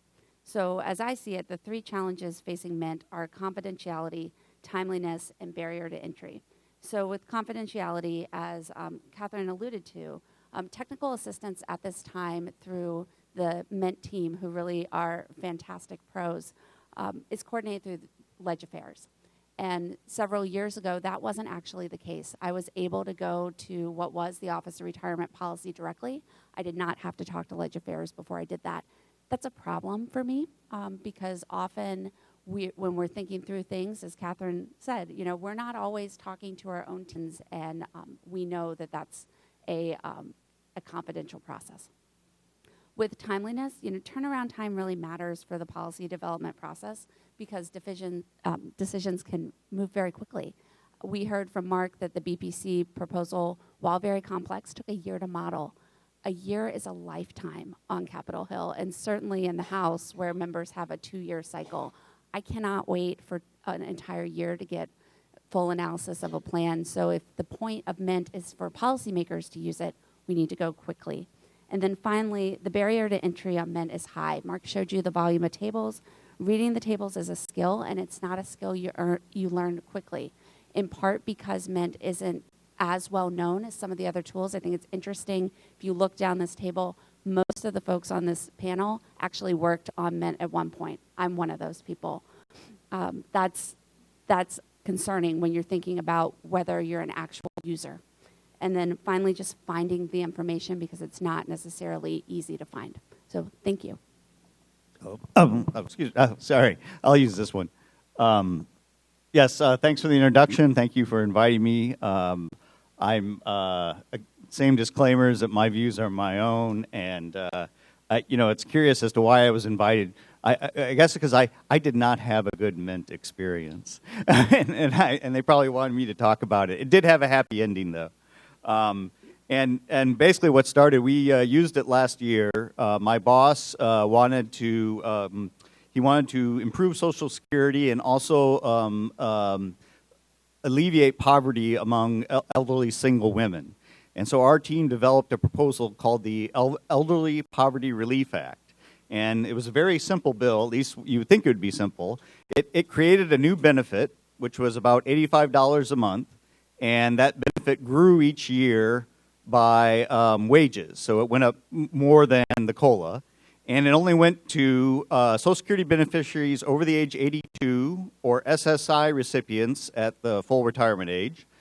Social Security and SSI recipients who had received benefits for 20 years, and Social Security benefits at full retirement, but with very low benefits. And for you technical people, it was a benefit below the first BEN point, which is about $950 a month. And we used Mint because we wanted to see what would the impact on poverty would be. And according to Mint, the bill would reduce poverty among seniors who receive the benefit by about 25% in 2030. And that was lifting about 420,000 seniors out of poverty. Now, this is a good statement about the bill and a good policy outcome, but it took about a month of back and forth emails between myself and Mark and his team to sort of nail down that and document that. And I won't go into the nitty-gritty details, but some of the issues with Mint we encountered, there was some confusion about crosswalking some of the Mint results from what we had from the actuary. And I understood that sort of the Mint does not cover the entire Social Security area, so that may have caused a little bit of disconnect. A lot to try to eliminate the confusion and frustration. And they even wrote me saying, we are concerned that we have totally confused you and driven you under your desk with a bottle of grain alcohol or perhaps turpentine. I saved all those emails, of course. And although that wasn't true, I appreciate the sentiment because that's about how I felt. But I would say, and sort of to echo the other experiences, Mint could be improved and basically to make it more user-friendly. I did not work on the Mint team, and I found the output difficult to work with. And the thing I think it would be most helpful, timeliness is important, but maybe just a top-line summary about, here your bill did X, Y, and Z in sort of plain English right up front, or just, you were interested in these outcomes, but our team noticed this that's very notable. And so we just, sort of that should be the highlight for the sort of the casual user. So those are my two comments. I hope that's helpful. I look forward to the rest of the discussion. Thanks, Tom. Hi, I'm Kathleen Romig. I confess, another Mint alumnus on this panel. And I've used Mint in my work for about over 15 years now, both at SSA, when I was at CRS, assisting congressional clients on their proposals here at the Social Security Advisory Board, and now outside of the government at the Center on Budget and Policy Priorities. So I have, perspective on Mint from a number of different vantage points. And across all of those vantage points, Mint has been a really invaluable tool, and I'm excited to talk more about that today. So first, I just want to say why I think Mint is so valuable for policymakers and the public, and then I want to share a couple of recommendations which may sound familiar to you from the other panelists. First of all, it's obvious, but bears repeating, nearly every American is a Social Security beneficiary or will become a Social Security beneficiary in the future. When we make changes to this vital program, we have to understand how it affects people, not just trust funds, not just federal budgets, but people. This is really important if you have voters to answer to, or if you are a beneficiary, future beneficiary yourself. And as you've heard, Mint is designed to do precisely that. It has, I won't belabor some of the points that you heard earlier this morning, but it's incredibly rich data at the individual level based on multiple data sets thousands of real people. So this allows for very detailed breakouts of subgroups that are of interest to policymakers, like, for example, aged widows or poor seniors or African Americans. So that's one major advantage. The richness of the data allows for these really policy-relevant breakouts. A second advantage, especially over more stylized models, is it can model families, so not just the worker, but the auxiliaries like spouses and survivors. And again, that's a real advantage of microsimulation. You can see like how all of those complex family situations and how the auxiliary benefits flow and what those interactions look like. Then my final point about why MINT is so important is, as you've heard, it has a stunning number of Social Security rules incorporated, and basically everything a policymaker would care about when it comes to older Americans. So as we all know, Social Security rules are really complicated, and they interact in often unexpected ways. So, in my experience in using MINT, often requesters were intending to do one thing, for example, help a particular group or protect a particular group, and that's not what happened, not after all the rules interacted. So it's important to really reflect the complexity of the program in the model that you're using and explain that complexity so people can understand and tweak and iterate and fix their proposals. So that's why I think MINT is so important. Now, because I think it's so important, I have two recommendations to increase access to MINT for policymakers, researchers, and the public. First of all, I would love to see MINT results published on SSA's website exactly the way that the Office of the Actuary publishes their analyses on their website. Every single public plan, whether it's a bill or a commission proposal or something from a think tank, would be featured on the website. Every provision within those plans would also be broken out. Now, I want to respond directly to what Mark Sarney said about the sensitivity of doing this. I strongly disagree. You drop a bill, you get a score, period. That's how it works with the actuaries. You don't get to opt out of a CBO score. You should not get to opt out of taxpayers understanding how a proposal would affect them, not when they've been paying for this research. That's unacceptable to me. Right now, what the SSA website has is just a small selection of that taxpayer finance research. There are no published analysis of bills or comprehensive proposals, and the provisions that they have are largely generic options that honestly are pretty out of date. They're taken from years-old reports by the SSAB and by the National Academy of Social Insurance. So they're missing a lot of the proposals that are really part of the policy conversation right now. The second thing, it's no coincidence, as Amy mentioned, that there's so many MINT alumni on this panel, because the only way a person can access those key MINT results beyond the few things that are on this site is by basically being an insider. You have to know to request it. And I don't think that's okay. I think that this should be publicly accessible to all policymakers, researchers, and the public. My other recommendation, very much echoes my friends from Capitol Hill, is that you need to keep the policy deliberation process truly confidential. And that means that political appointees in the Office of Legislative Affairs should not be involved in requests or results before a proposal becomes public. Often policymakers and researchers really need to iterate those plans, deliberate, and they're not sharing it widely. And in order to do that with confidence, they need to have that level of confidentiality. Again, this is standard operating procedure at the Office of the Actuary, and we should extend it to MINT. So, just to sum up, MINT is really valuable. We really want to encourage evidence-based policymakers. It's an extremely important tool that taxpayers have funded, and we have the right to know what results the model has produced. Thank you. Well, thanks very much for having me today. As always, I agree with almost everything Kathleen says, which re-scrambles the things I was going to say. I was a great consumer of MINT work in the mid-2000s when you working on Social Security reform, but I think it is even more relevant today.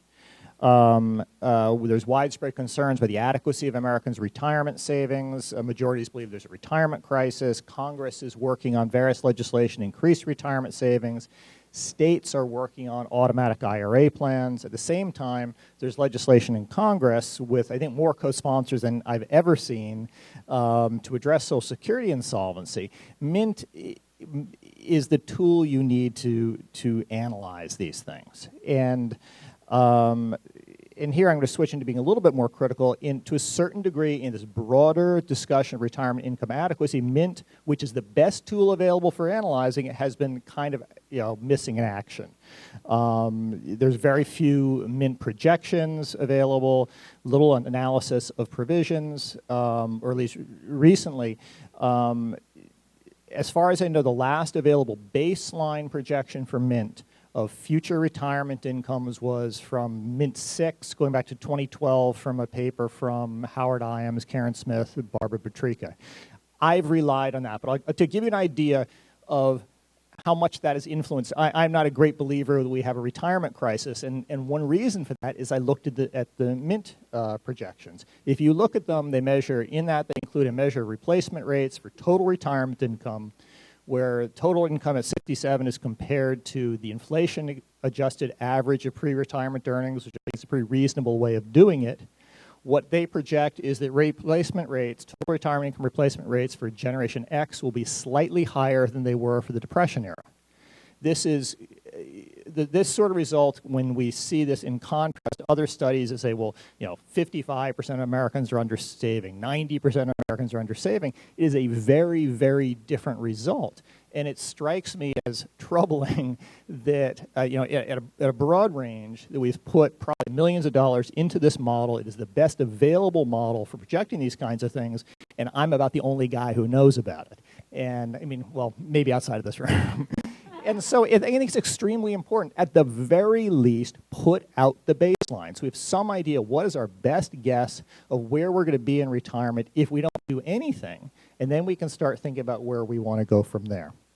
Mint is also a crucial tool for looking at Social Security reform. Here I'm going to reference the Social Security 2100 Act because I think it has elements that Mint can play into.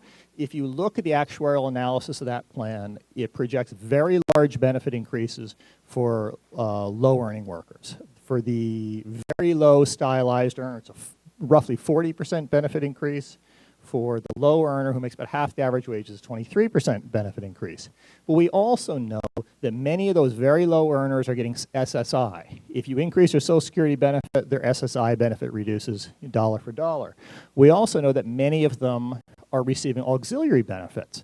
If you increase their retired worker benefit, their auxiliary benefit declines by $1. So they only receive a benefit increase if their higher earning spouse receives ones. These are the sorts of interactions that Mint is made for us to figure out. So it really is crucial to understand this. And at the same time, going back to some work I did with Glenn Springstead, where we projected retirement incomes going on to the future, Mint projects that very low earners already have very high replacement rates. So we've got a situation where we don't have a good grasp of our baseline. We don't have a particularly good grasp of how our policies might change the baseline. We have a tool which is perfectly designed for helping us in this. All we need to do is use it more. So I would urge For that purpose, our analysis is required to be timely, is required to be authoritative, nonpartisan, objective, and authoritative. So Congress right now has now CRS unfortunately does not have the capacity in-house to produce anything along the lines of what the Mint model can do. I'm not going to reiterate the examples that have been given down the line, but we are limited to what has been discussed as using the case simulation approach based on the stylized earners. We can provide examples, and that's about it. So in terms of what would make Mint more useful to us at the Congressional Research Service, and I'm going to go in order of what I think is most to least importance and what I hope is most feasible to maybe more pie-in-the-sky ideas for Mint in the future.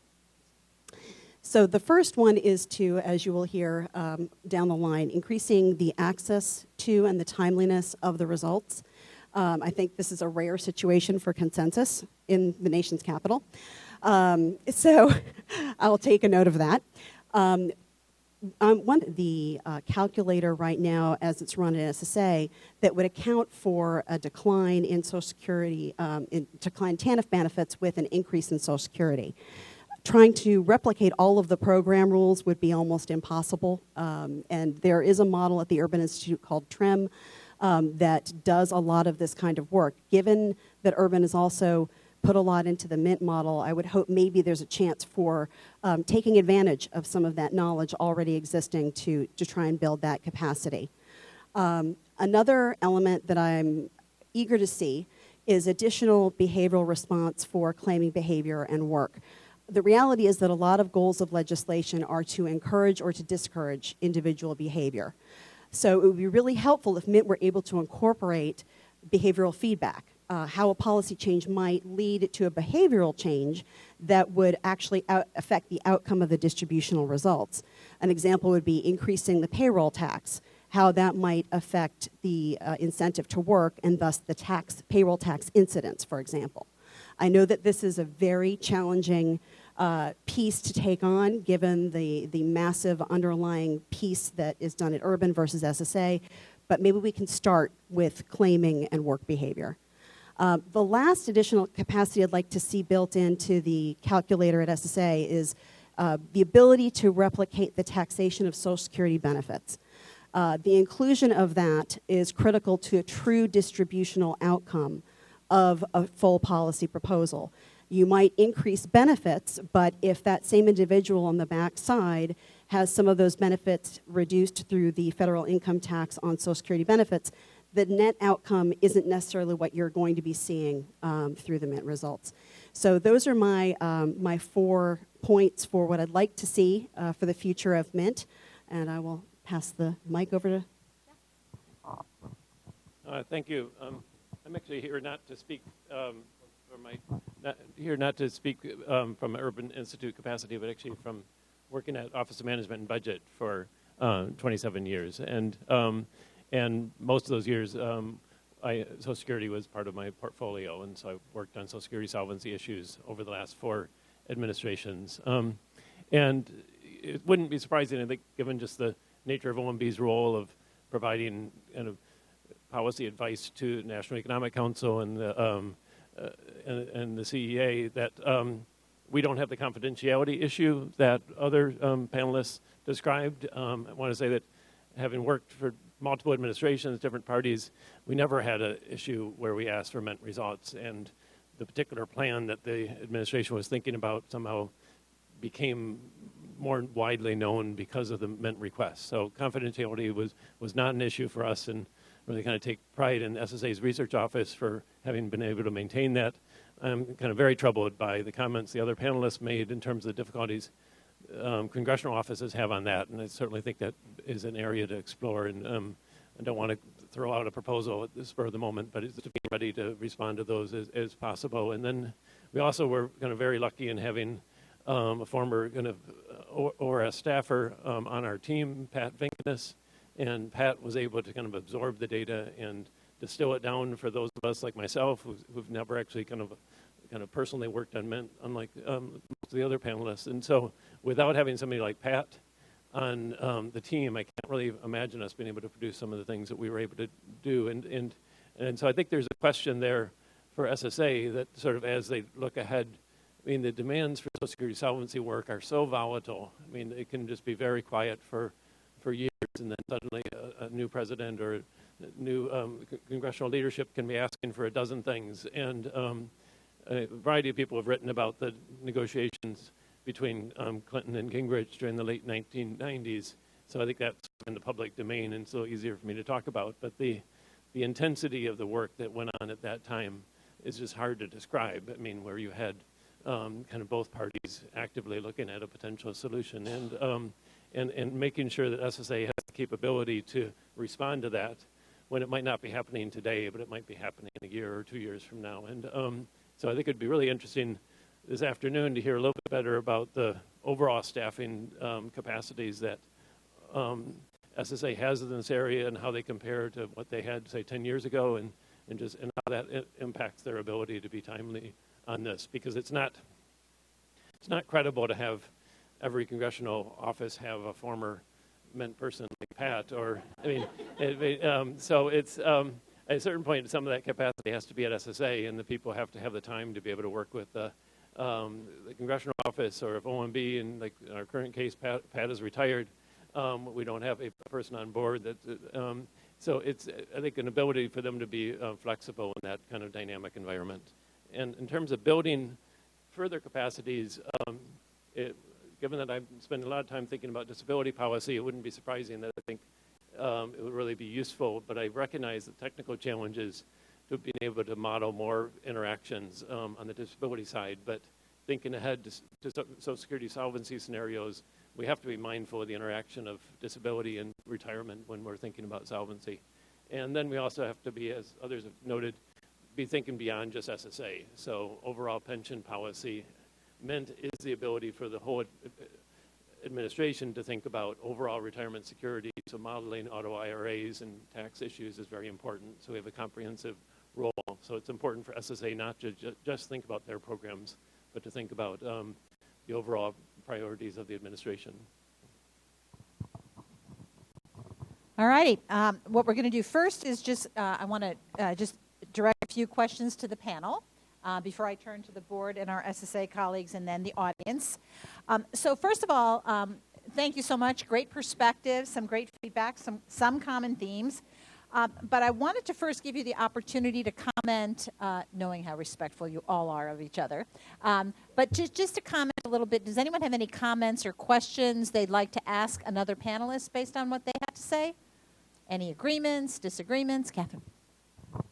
I would say that I'm not aware of Mint people leaking, but the confidentiality is, let's say I proposed a 50% cut in Social Security benefits and wanted to see what that resulted in. That would be very explosive coming from actually the Democrats. Not about leaking. It's about who knows what I'm interested in. Yeah, and for Mark, that Ledge Affairs screen is tough. I've had in my past many conversations with Ledge Affairs about that. So, you know, it's and as you know, I mean, I was blessed. You know, Amy is a Mint graduate. Sophia, right on my staff, was a Mint graduate. You know, God knows that stuff would come over and it would be 200, 300 pages. And thank God I had them because it was very, very complex. Any other comments on each other? Anything that each other have said? One thing I think that might be helpful for the Social Security folks to hear is, can you maybe give some examples, if anyone would be willing to talk about, and I think Kathleen did a great job of really talking about the individual person impact. I know there were oftentimes when, as we were thinking about policy options, you know, we would get the Mint results and then see them and say, oh God, no, we can't pursue this policy, forget that. But I'm just kind of wondering if you might be able to just share some examples of how Mint really helped you in terms of your thinking about any particular policy.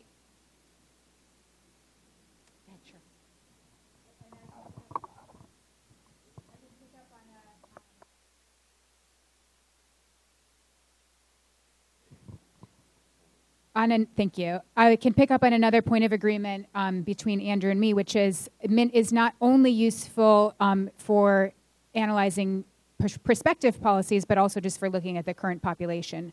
And one type of request that I sometimes make is what the Mint team has dubbed the who are they request, just trying to get a handle on what the baseline population looks like.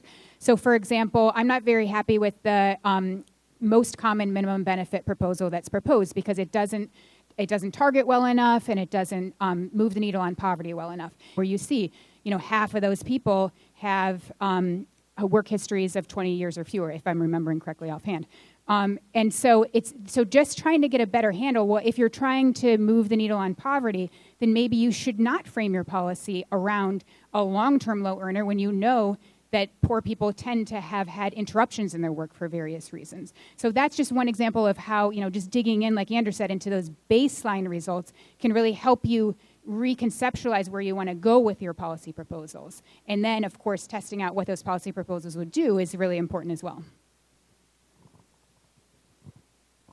Yeah, definitely, I think we were a whole lot smarter on minimum benefits than we were 10 or 15 years ago, and definitely I agree with that. But I think it also points to a broader aspect of the distributional analysis is, I mean, a policy can be fine for 90% of the universe, and if it's really bad for that 10%, I mean, that is a serious problem. And so I think we spend a lot of time not making sure that a policy was overall good for most people, but it's kind of focusing on those smaller groups and then understanding and understand, is it an anomaly with the runs, or is it actually truly a flaw in the policy? And I think that level of analysis takes a lot of time, and Mint can provide you the output, and that's why you need so much output. And but it's so vital, because even 10% is still, I mean, millions and millions of people. Great. Anyone else? All right. My next question, Laura, is going to be directed towards you. I know that when you're on the committee staff, you're very focused on the committee members and their needs and your chairman's needs. So that kind of leaves a whole lot of members of Congress out there without necessarily the help and support they might otherwise get, or maybe ideally would like to receive. And so I know that often puts CRS kind of in the front lines. Could you talk a little bit about just kind of how you work with members' offices, and maybe how you use Mint to help illustrate certain scenarios to members' offices to help them to understand the impacts of what they may be thinking about? So sure. So that happens rather frequently. Obviously, we work both with the committee staff and with individual members' offices. From the Mint perspective, we have not yet done something along those lines. But we used to have access to the Dynasim model way back when at CRS, which came up, Karen mentioned it earlier, which is the sister to the Mint model. And we were able to produce full reports that outlined a series of very common proposals that would achieve solvency and to demonstrate the distributional results. We put that out in anticipation, because a lot of what we do is responsive, but a lot of what we try to do is anticipatory. And if there are going to be questions on a particular subject, we want to have a report out on that before the questions come in. So for me, if I'm working with Mint right now, what I do is I put in a request in anticipation that there's going to be questions coming on a particular subject. So if bills are being discussed, I'm going to be asking the Mint team to share results on that, so that we can be prepared, not just for the reports that we put out, but a lot of the work that we do is confidential. And so we will produce memorandums that are going to be one-on-one with either the committee staff or the members' offices that are not shared. It is not going to be clear who is asking for that result. So right now, I would say we are in a very good position to help anyone who's concerned about confidentiality, because you have hundreds of members and we work for every single one of them. One last question for all of you. A common theme has been the presentation of the material. I think Tom had the suggestion for kind of like a top line overview of the results. Clearly, that's an area that I know Mark talked about in terms of needing some suggestions. I hope our other panelists will also be challenged to kind of think about that and perhaps offer some advice in their panels to SSA. But I'm just wondering, any other suggestions from you, all of you as users, in terms of, again, some specific ideas for SSA to help make their reports more easy to understand, more impactful more easy to read, bottom line. Kim, just to follow on that, and I have to confess, I too am a former user of the model. I have been through SAS code and all of that fun with the output. So I'm an educated consumer of output, and I still will periodically find it challenging to discern whether the output I'm seeing is because the policy change is working, or if there's an error, or how to maybe even interpret some of the tables that are coming out. One thing that I think would help is for SSA to produce a consumer user guide to their standard set of tables, so that people can begin to parse out for themselves what the meanings really are. Let me give just one example. The beneficiary status table, for example, it may not be clear to some, but people are moving between categories because they've gone from being a dual beneficiary to being just a worker beneficiary, or if there are actually genuine increases or decreases in benefits occurring. So having something that would, for each of the key tables, provide translator for what these results could or could not mean, I think would be very helpful. I do want to share that the provision by provision breakouts are particularly helpful. A lot has been shared about how we try to use policy to target certain populations. While the overall tables are very helpful for the full model, for the full plan, I think sharing the provision by provision tables in their complexity would be very, very helpful. Also, the new present value tables that are available both on the benefit side and on the tax side have been particularly illuminating at showing the burden of both tax increases and benefit increases and losses, both by, I would say, cohort and particularly by variations in Amy quintile. So just a few thoughts there on presentation. I think this, when I spoke, I spoke in favor of the data dump approach. And I think Laura's comment made me think that I'm right, in the sense that I was going to say I don't think the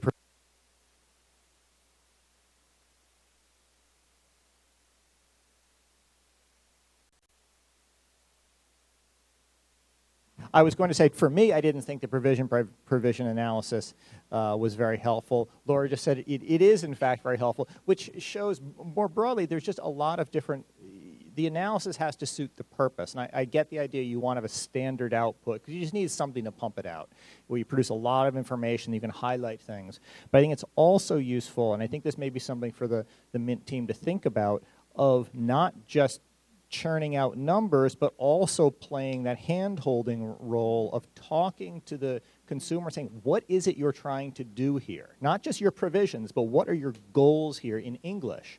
Then go through the output and say, do we think you've met your goals? How can we illustrate it to you? Just handing people numbers without, I know SSA doesn't like to do commentary because it's a very risk-averse kind of agency, but you need to work with your client and talk to them about it. So it's give them the data dump, but then also customize based on the project. Agree with that 100%. Yeah, and I think, one of the is you can't just dump tables on people. And so, Tom mentioned maybe putting some things more into words, not just into numbers. And I think that would be, the actuaries' memos, they're not maybe the easiest things to read, but they do have words as well as numbers. There is a narrative that explains, what's going on. And I think it is neutral. I think there is a lot of risk aversion at SSA about putting any words to anything because it's seen as commentary or opinions. I think you can actually put numbers and sentences and describe them, right, Laura, in a neutral manner, right? And so I think we should have some words out there. And I also think, to Andrew's point, we need people, this is complicated stuff, and we want people to appreciate the complexity. So we need to teach people about it. And for that, you need staff. And, I would not be doing my job if I didn't point out that SSA staff overall has really dwindled over the last 10 years. And because SSA has had to invest so much in their frontline staff, and they're really afraid to lose more people in the front line rightly, and really concerned about their backlog, the research staff at SSA has really dwindled over the past 10 years. And so we just don't have enough people who are able to fulfill that really important role to teach people about this program and to walk them through the results. And so I think SSA should be investing more heavily in research, and for them to be able to do that, appropriators need to invest more heavily in SSA. A bunch of us have opinions on this one. I think it would be fascinating if we could have, at a staff level, a bipartisan, bicameral agreement on a summary set of output that that the Mint SSA staff could produce. I mean, if it was possible to get that agreement, I frankly just don't think it's possible, because the summary information just has a policy filter to it. I mean, and for one who's worked on various efforts to try to update the Social Security statement, there's a reason the Social Security statement has not changed in a very long time, because it's a really hard document to update in a way that satisfies all the affected parties. And believe me, SSA and OMB has tried, and we've failed. And so summary information would be wonderful if it was at all possible to do it in a way that would actually satisfy the Before Kathleen spoke, I literally wrote down on this piece of paper, actuary publishes results of formal proposals also works confidentially with groups in plan development. Why not the same rules for Mint? I want to reiterate that question. I think it would be desirable if by the end of the day we either had a good answer to that question as to why it's not feasible, or an expression of commitment to make it reality in the future. So I'm putting that down as a challenge to Mark and, well, to the two Marks on this. The second is also a comment, and I really, maybe Mark Sarney could react to this. My reaction is that in this age of enormous computer power and increasing model sophistication, I find that very extended timelines for producing analytical results on specific proposals isn't really understandable, defensible, or acceptable, put it bluntly. Maybe I'm wrong. I do understand that a model may be so enormous in complexity and size that computational, first of all, understanding all the ways in which various things interact with one another is intellectually challenging, and that's what takes time. Or the sheer computational time is so lengthy that that itself poses an obstacle to doing analyses. I remember decades ago when at Brookings the full tax model took a day to run, but in that case the people who were running it had a stripped down model that would run in 15 minutes. So that leads me to ask a question here. Why isn't it possible to respond to Amy on a more timely basis about distributional effects on a confidential basis before the thing is officially proposed?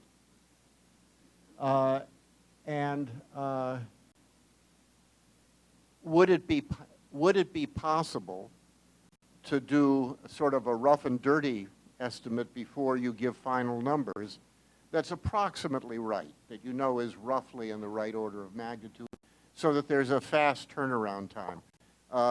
Somebody who's intimately familiar, as I'm sure you are, with the model itself can sometimes give opinion reactions quickly, as I know Steve does not infrequently, before there's an official number. Why can't we speed the whole thing up?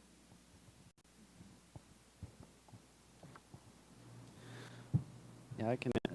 Is this working? Yes, I can answer that. Things are speeding up. So after the last panel, Karen and I were both mentioning that with server upgrades and that sort of thing, the computation time has shrunk. I think back when Andrew was at Social Security, it took us about 4 hours to run the benefit calculations that now take about 15 minutes. And so we have, and if it involved a personal account, it took 8 hours. It was a real bummer when you got to the 7th hour and there was an error at one of the last observations, and you had to figure out what that was, fix it, and rerun it. So computationally, it's not as much of an issue as it once was. It's really trying to figure out what a proposal's doing and are we modeling it correctly. And in general, I agree completely, both with you, Henry, and the whole panel. I would like it to be faster and more presentable. Some of those goals are contradictory. So keep in mind that adding words adds time. Summaries also mean there's more follow-ups. And I would much rather be operating on kind of the same turnaround time that OAC does. We do informally give people estimates ahead of time. So if someone suggests a particular provision we've modeled before, we can say, oh, we've done something very similar. These are the results. And usually that's part of the back and forth on as something gets developed or as something gets tweaked. But I wish there was a better answer, but essentially it comes down to resources, number of people, and to some extent complexity of the proposals. So the proposal that Tom mentioned was so complicated for us to figure out because of the SSI and Social Security pieces that we also wanted to crawl under a table. You know, that can really drag things out. And some of the BPC pieces we had done in a week or a few days because we'd done them before. But other parts, especially the PIA changes, took forever. So I agree with everything, but it's a little, there are some contradictions that in what we could do to speed things up that would slow things down otherwise or make it less presentable. Jagdish. Thank you. I think this panel has provided some very interesting comments and suggestions to the two marks at SSA. One thing that I just thought of, which is a parallel to what CBO has recently done. You know, you have mentioned several barriers to using confidentiality, timeliness, barriers to understanding the output, and so on and so forth. Well, those things are all valid. But there are many microsimulation models in operation today and being run and are competitive, I would say, with the Mint model. One direct question would be, to what extent do you go outside SSA to do your analyses of proposals? Again, confidentiality may or may not be an issue there. It could be dealt with in different ways by, you know, contract and so on and so forth. That's one question. The other is a suggestion to Mark. CBO just engaged in a competitive modeling exercise for a very simple Social Security experiment. It invited 7 different modelers, modeling groups, some of which do both microsimulation and macroeconomic models in an integrated way, to provide results and look at where everybody comes out to explore model-based uncertainty. I mean, so why not, one way of validating what you guys are doing is to compare it with outside folks who are also modeling both the micro and the macro aspects of the US economy and how it works. So I'd suggest this would be a very useful precedent that CBO set to follow for you folks, to look at different microsimulation models, compare them, run a simple experiment as a way, and then have a conference to explore and discuss where the differences and similarities are and how things could be improved for Mint, and other modelers would learn. Models, and we ultimately entered into a contract with the Urban Institute to bring the Dynasim model in-house.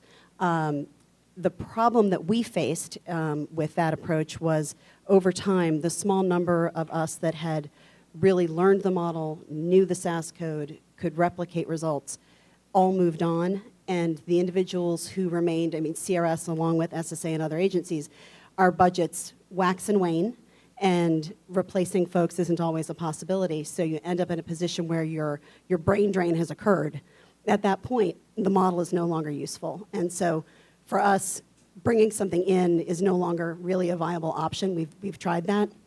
So now we're looking at all of the other options that are outside. So certainly the other ones that you're mentioning are a good place for us to start. Right now, Mint, because of the use of the SSA administrative data, tends to be viewed positively by our clients as something that's reliable. And so we tend to default to that as our initial go-to.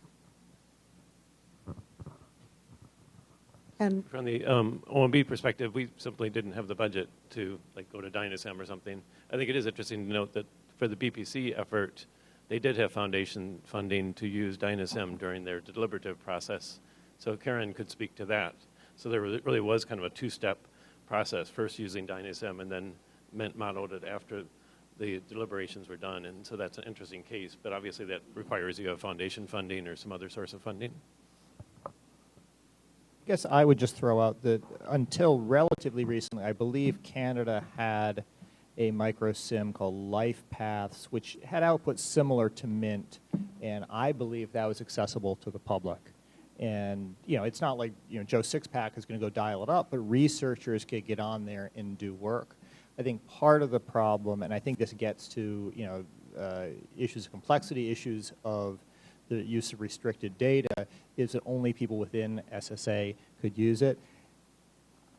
There would be an advantage, I think, to making a fully synthetic model such that it could then become public use or open source for researchers. At that point, you're getting, it's a huge force multiplier in terms of the use of the model, in the sense that researchers from all over can examine a whole range of different issues rather than having the occasional member of Congress, or to be frank, the very occasional research paper coming out from SSA. It's a huge investment of money and time, and the payoff, I'll just say, could be way, way bigger than it is if you partner with people, just do something to get more research done with the model.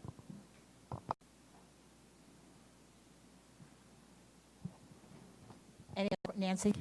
And I'm really echoing and picking up the theme that Henry said. So there's not that much more to be said about it, except that part of it, I think, obviously everybody agrees that confidentiality is key to having the best use and the most robust use of Mint.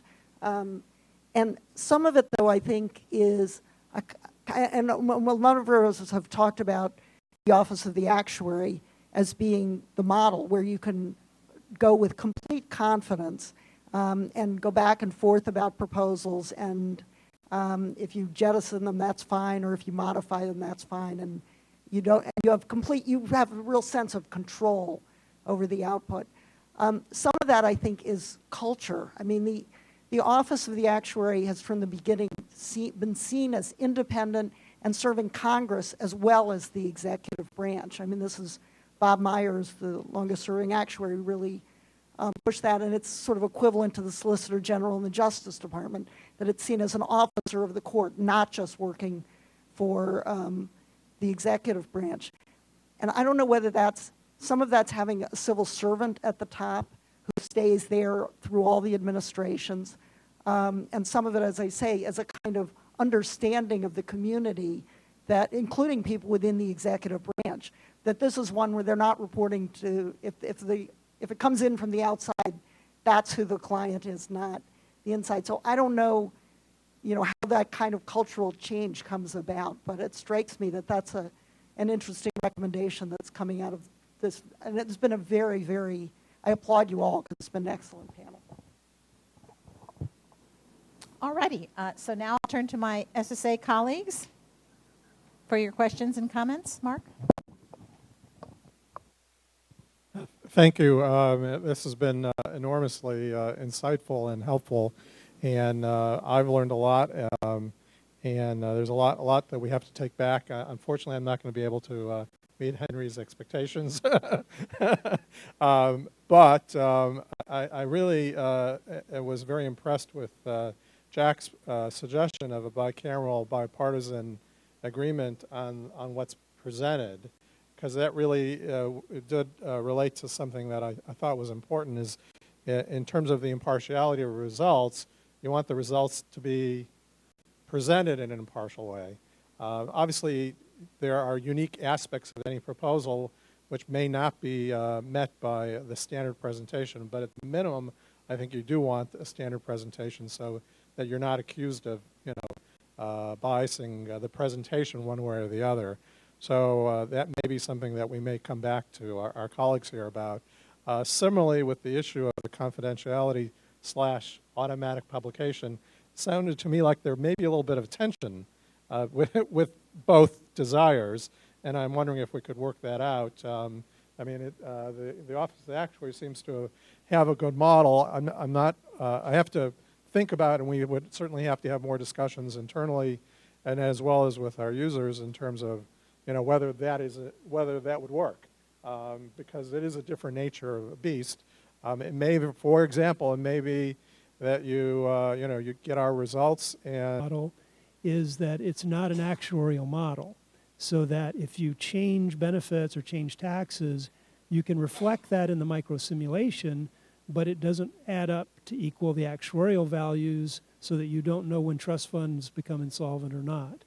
And so to do a payable comparison, you'd be comparing payable under current law, but you can't compare payable under the proposal because we the Mint model can't calculate what is or isn't payable. And so there's a bit of a disconnect. So my question, I guess, to the users is WALA versus what is payable under the proposal. Does that, is that a useful goal for the Mint model in terms of the future?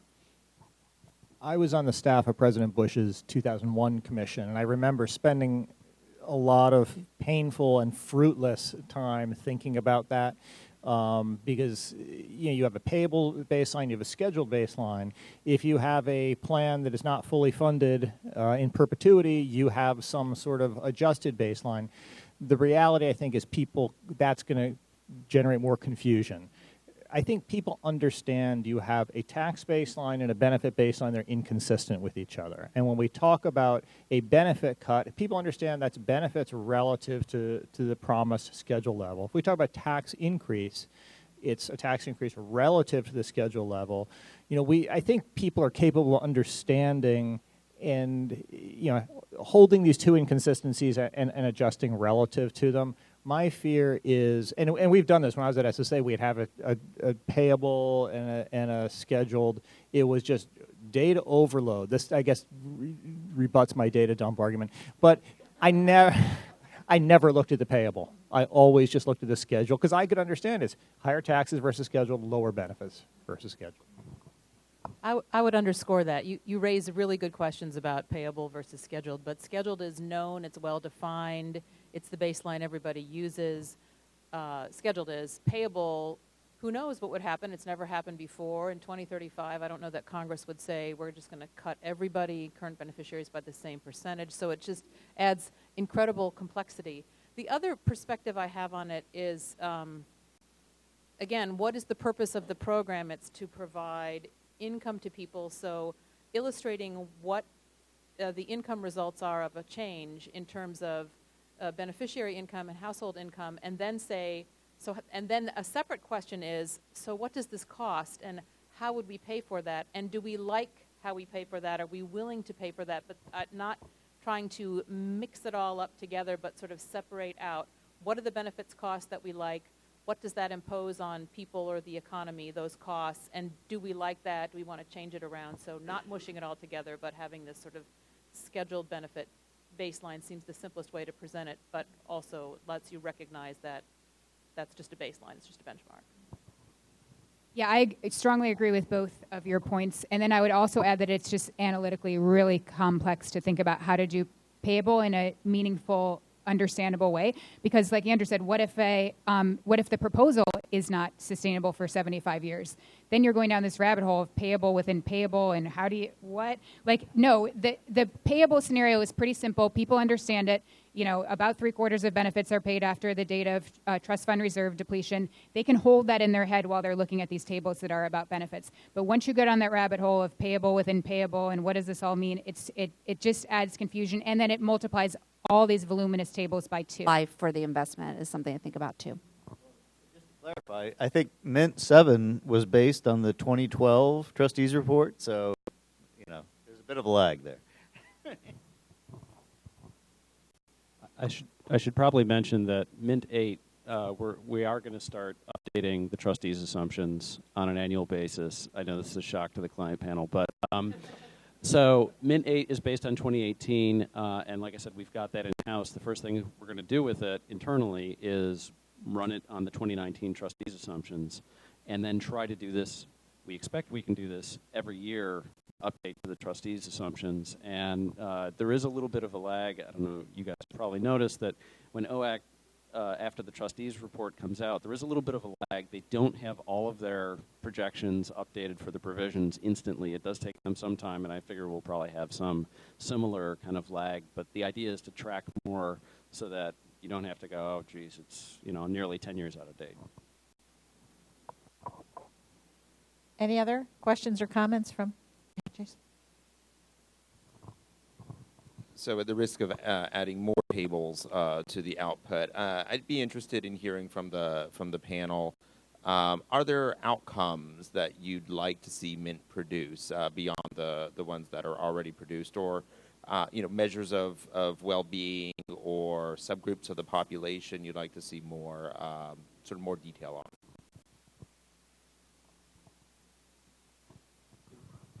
Mint can produce this already, so it's not a deficiency in mint, but I think just to be sensitive about how we're comparing to poverty when we're doing these forecasts out 70, 80 years, and poverty is being an index to inflation.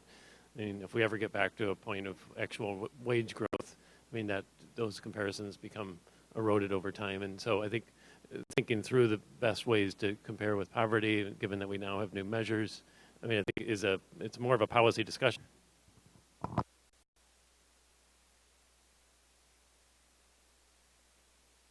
All righty. Anything else? Okay. Are there any questions from the audience? Steve. Just a second. You're getting a mic. Hold. One's on its way. Yeah, just a quick question, just in case there are one or two wonks in the audience or online that actually are interested in payable benefits. As Mark Sarney indicated earlier, in year-by-year basis. That's right in our letters to the members of Congress. So if there were any that were interested in what the change in payable benefits would be, wanted to make that comparison, that would be available, not from internally within Mint, but again by the collaboration of the models.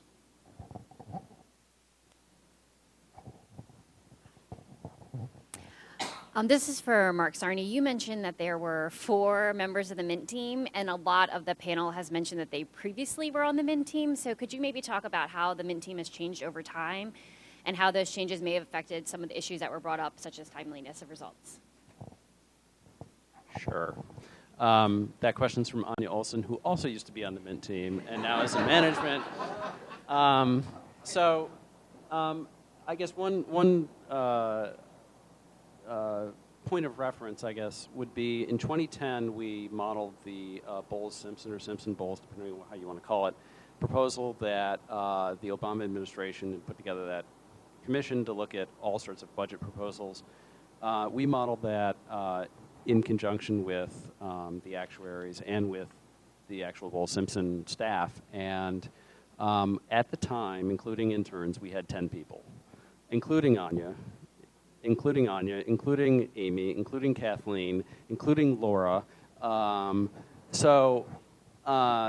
Right now we've got 4 people, and maybe 5 or 4.5 if you count me to some extent. I still do work on Mint and manage it, but not like the 4 that are working on it more than half time, but not entirely full time. So this is where the resource question comes in.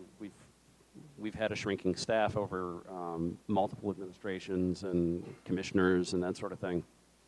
And I mean, honestly, my plan is by the time I retire and end up in the audience, hopefully for some Mint 40th anniversary panel, I'm planning for a worst case scenario where I'm the only one left. So I hand the keys to somebody else. And so anything better than that is great. But I think other models operate that way, and I think Jagadish kind of hinted at that there are sort of, you might have fewer people, which addresses the damages credibility, as Catherine mentioned, but the resources have really been an issue. Human resources, not so much. Like I said, the servers are going in the opposite direction. We can process things faster. But when someone leaves with all that institutional knowledge, because they get their dream job somewhere else, it becomes a problem. So we're continually trying to train people and that sort of thing, but the numbers have dwindled.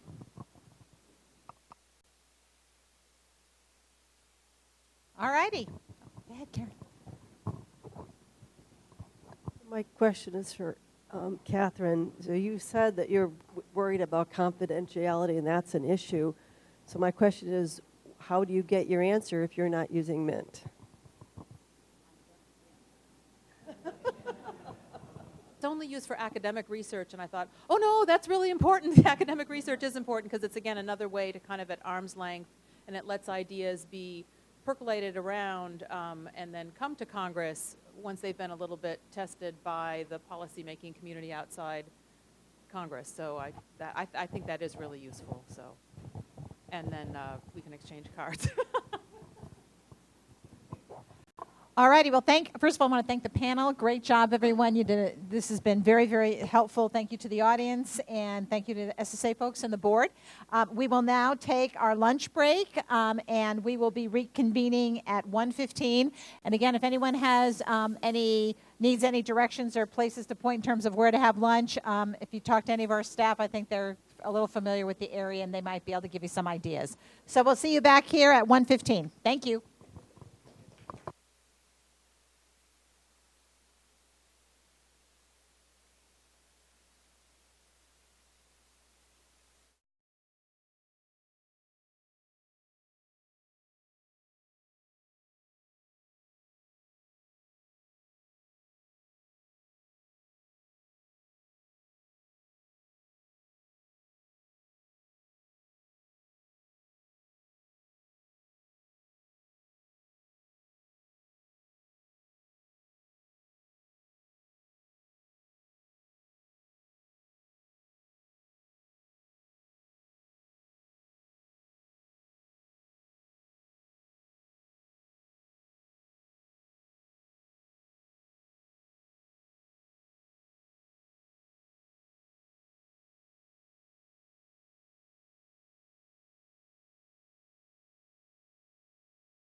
So you are receiving your instructions to sit down, please.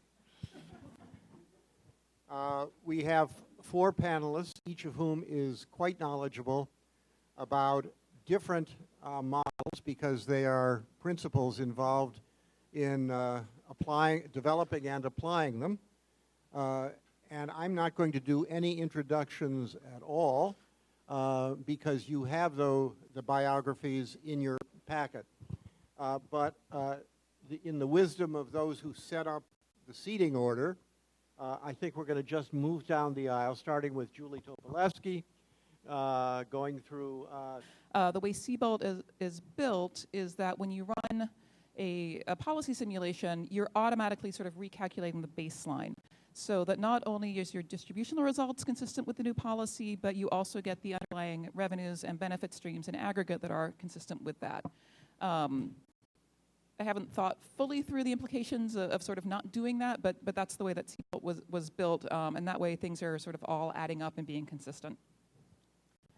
I should note that Siebold is just one of CBO's microsimulation models. I work on the others, but I feel it would be giving short shrift to not mention that we do have others.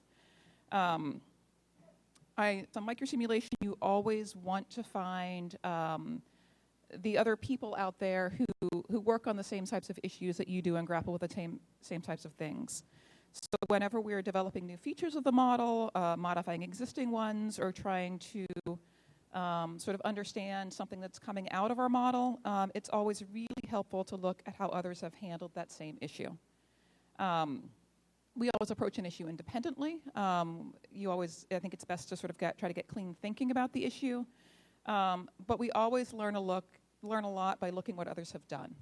I think they're probably the people in this room and maybe a few others out there are sort of the ones who sort of read the documentation cover to cover, and we're part of that group. There's definitely a certain level of comfort in learning that others have taken a similar approach to a problem, or maybe taken a different approach but come up with similar results. And that always, as Karen said earlier, looking at sort of the differences between Dynasim and Mint, that when they come up with, have a different approach but come up with a similar answer, there's definitely a level of comfort that you develop in learning that. Also, people at CBO talk about sort of being in the middle of the distribution when we're looking at sort of different outcomes and different things, and Mint is certainly part of that distribution. Second, we're consumers of the research done using Mint.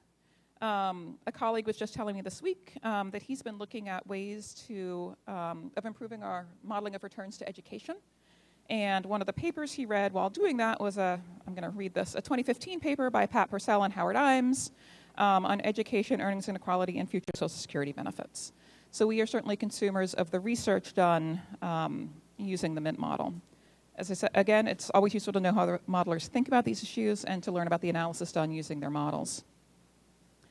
And another example, and perhaps the most important of those, is we work with the analysts that have worked on Mint.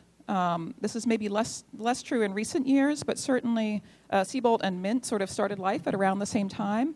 And as we were developing Siebold, and I say we, and this sort of predates my time at CBO, I know that those at CBO at the time spent a lot of time learning about what people were doing and thinking about with the Mint model.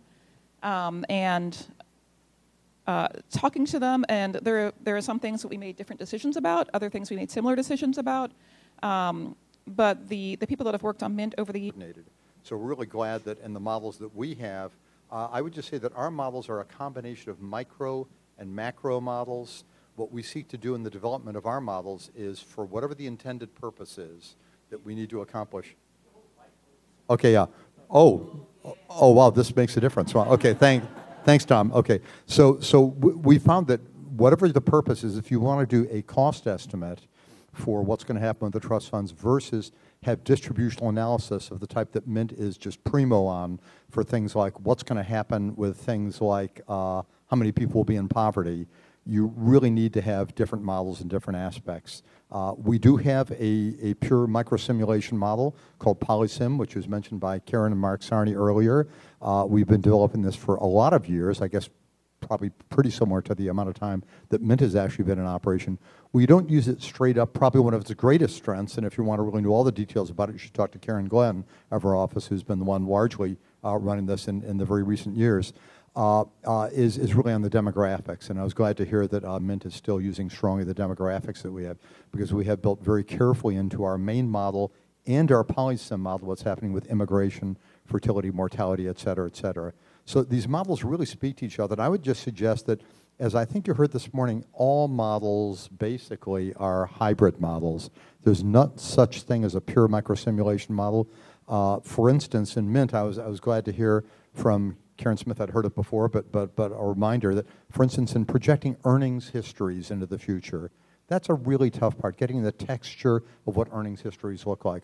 We have an approach for doing that for our average benefit projection model. You could do it by pure, every single year, having transition probabilities for each individual of where they're going to go given their recent experience. Bootstrapping is a different approach. Bootstrapping takes advantage of past knowledge of what the texture and the tendencies of benefits are for people across time. It's really critical that we do that. In our models, we do much the same to an even greater extent of sort of like it's all my cohort by cohort bootstrapping. But then you've got, for each succeeding generation, you've got to get in and pay attention to what you're assuming about the propensity for people to have been employed age by age as you move from generation to generation, what their earnings levels are, and build all that in. So basically, I would say that the models that we're using, we have the PolySim model, which is very useful as a pure microsimulation model. It speaks to our main model, and vice versa. Our main model is really used for developing the population, the economics, everything about Social Security, and it's used really then for aligning our PolySim model to make sure that what's happening at a micro level is really following what we've got. And I think you've already heard Mint. I think Urban is probably the case too. The basic numbers that we developed for the trustees in the annual trustees reports with our main model is used for alignment in many other areas. So we have a lot of side models, and I'm still about confidentiality. The way that we have always worked in terms of confidentiality is, as many people who are on the prior panel know, when we work with a Hill on something, we say, as we're developing the proposal and are working with you, it's us and you, and that's it.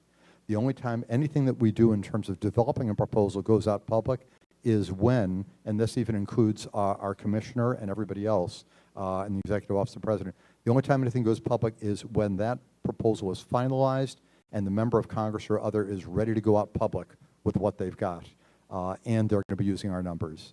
And the one little exception to that is if a member develops a proposal, we do estimates, and they don't want them out there, but another member of Congress who might have to vote on that proposal wants them, we will put out the numbers in that case, because it's important that we are informing the people that are going to have to make the decisions. With that, pass the baton.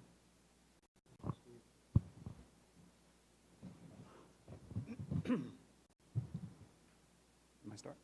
Okay. Hi, I'm Brian. Hi. Oh, eat the mic.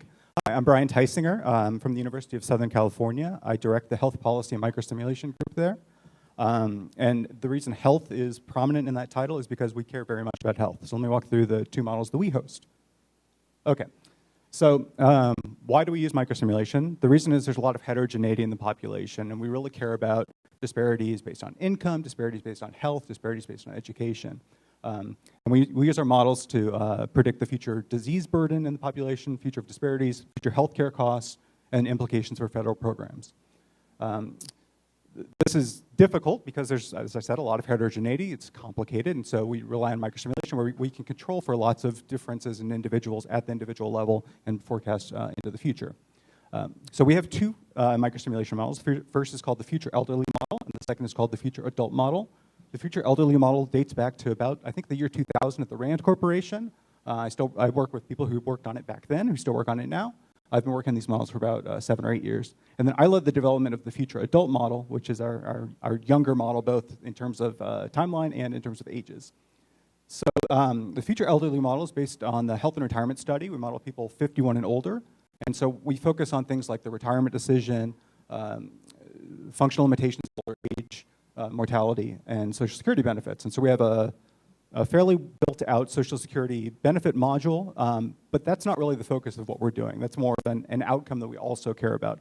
So we'll change something with health and then see what happens in that module, but it's not necessarily the main thing that's driving what we're doing. Both of our models we have, or both models we have at the U.S. national level. We've adapted them for California and then also for Los Angeles County, where University of Southern California is. The future adult model is based on the panel study of income dynamics, and that allows us to model people 25 and older, so we can capture the full life course, so we can capture taxes paid throughout the life course and think about interventions that might happen earlier in life. And we have a broad set of applications. Most of what we do these days is more on the health side than on the benefits side. Okay, so the team, this came up a lot in the MENT talk, and I wanted to talk about this a bit because our team is large. So there are 4 full-time mathematicians and programmers on our team that are working on this. We're at a university, so we also have an able-bodied set of graduate students who can work on this and incorporate it into their dissertations. And then I counted up, and there's 15 faculty members who are actively working with the model, asking their own research questions. And so that lets us ask a very broad set of things that we work on. And then additionally, we have a lot of external collaborators that we work with, from the OECD to many universities around the world. So one of the beauties about the health and retirement study is that it has sister surveys around the world. And so we've built future elderly models for Mexico, Europe, England, Ireland, Japan, et cetera, et cetera, et cetera. A lot of the alums who've worked on the model in the past have gone on to build their own models. And so the Canadian version, the Japanese version, those are built by people who worked on the models, on the US model previously. Okay, changing pace. I wanted to talk a little bit about validation because it's really important. It came up earlier about building the confidence of potential users and consumers of what we do. And so we spend a lot of time working on internal validity, external validity, and then this piece that I call external corroboration, where I look to other people who do microsimulation models or macro models, and I compare my projections to what they're projecting. And if someone else is the gold standard, I see how I do and compare to that. So I definitely rely on MENT for that purpose. And then within validation, I often reach out to like Melissa Favreau at Urban and ask her, what are you guys doing? How can we compare our results to what you're doing? And so it's a small community of people who do microsimulation, but I think we do talk to one another and see what the best practices are. And okay, so then on technical challenges, there's a lot of technical challenges. It's hard to use these models. You need to be a talented computer programmer, a talented mathematician, a talented quantitative social scientist in order to be able to use these models. And consequently, it's hard to find the right people to work on these models. So when you find a good team, you need to keep them around. Then the second piece is that it's hard for just a person off the street. Someone said Joe Sixpack earlier. I mean, that's very true. Someone cannot just say, I want to use your model. I have to say, okay, well, you want to use our model, but now you're going to need access to restricted data, so you're going to have to contact all these agencies and get permission to use it. It's a burden. And then the final piece is that there are consumers who don't want to do the technical stuff, and so we will populate data sets so that they can access it through like a Tableau visualization. So instead of having a spreadsheet that they pour over, or dozens of PDFs or whatever, sometimes a Tableau visualization and well thought out can be a good way to present results to individuals. And then finally, where am I going next? We want to model younger and younger. I want to model more in California. We do a lot in Alzheimer's disease and related dementia, very hot topic these days. And then we recently did a paper on mental health. Okay, thank you very much.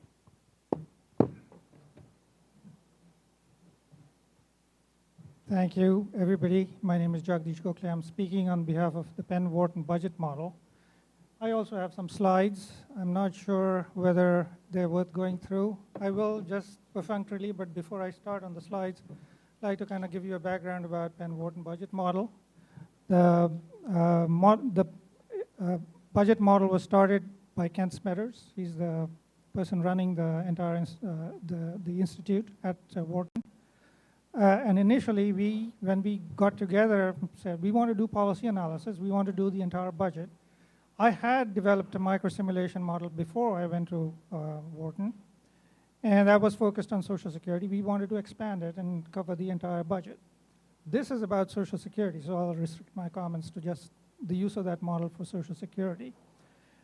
We've grown from 3 people initially to 25 now, including grad students, interns, and so on, because we need that support. A microsimulation is really a very complicated, complex, time-consuming exercise, and a lot of data digging, a lot of consideration of different micro sources for calibrating the model and so on.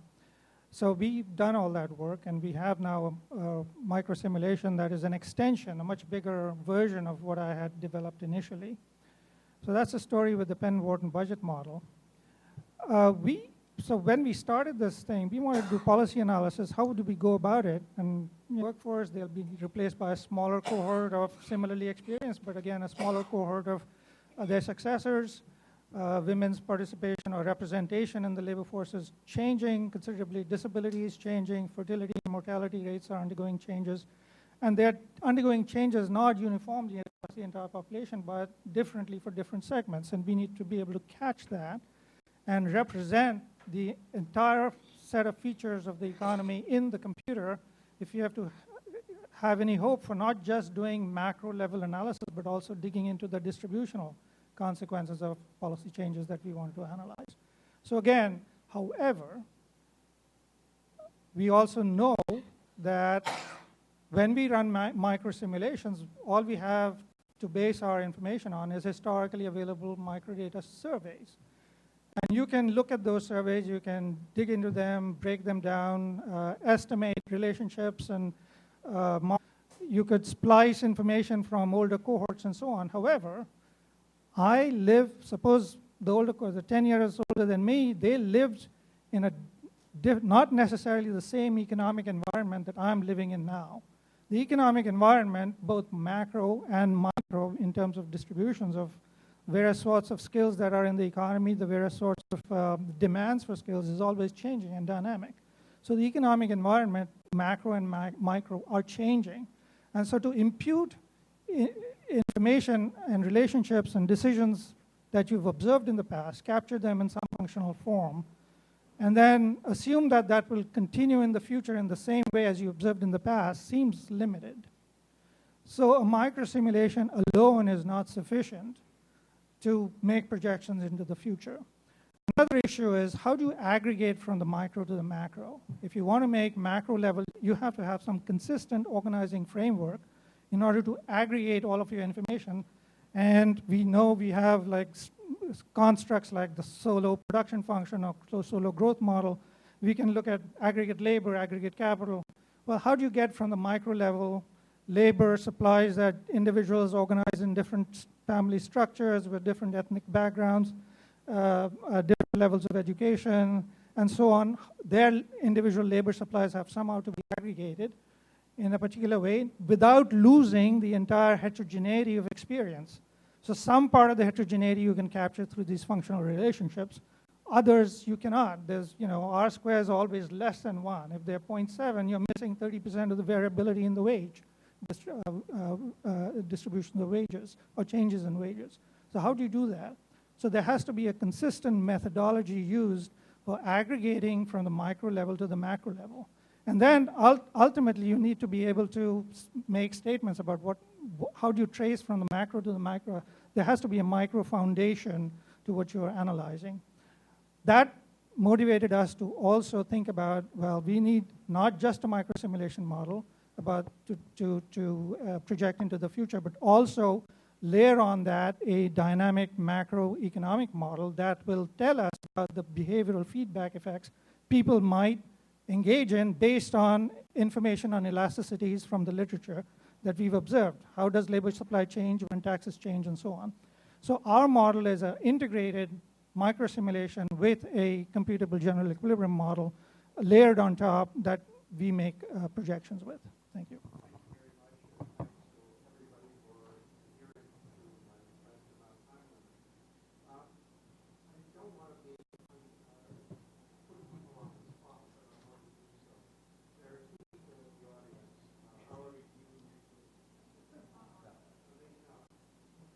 How about that? There are two people in the audience who were involved with the creation of two of the models here. Howard Iams, who was involved with Mint, and John Sabelhaus with Siebold, or its predecessor. You've been here for half a day so far. I'd like to ask you in turn, age before beauty, Howard, you may lead. Making Mint into Milt. It was not my decision. We Mark and his group were drawing up conclusions 40, 50 years out through using some simplified assumptions on the original Mint data. So I asked Urban to come up with a way to try and do it more systematically. I really don't have a lot of confidence in the data after, or the projections after you take the last observed person in the sample and they reach retirement. And using PolySim is one way of dealing with it, but I don't particularly care for the PolySim model. So I guess that would be my one caution, is that I don't think Mint is, I think it's quite solid going, and what a retiree is going to look like in 10 or 20 years when Social Security is going to have real funding problems. But I do not think it's good for 2050 and 2070. I just don't think the data support that.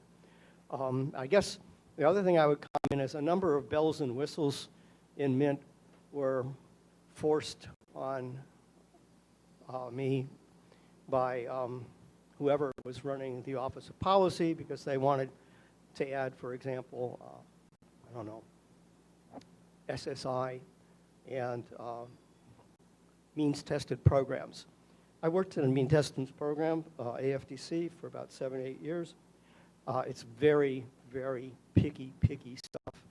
And Mint and actually SIP doesn't really have the information to replicate the picky stuff of SSI, food stamps, and AFDC.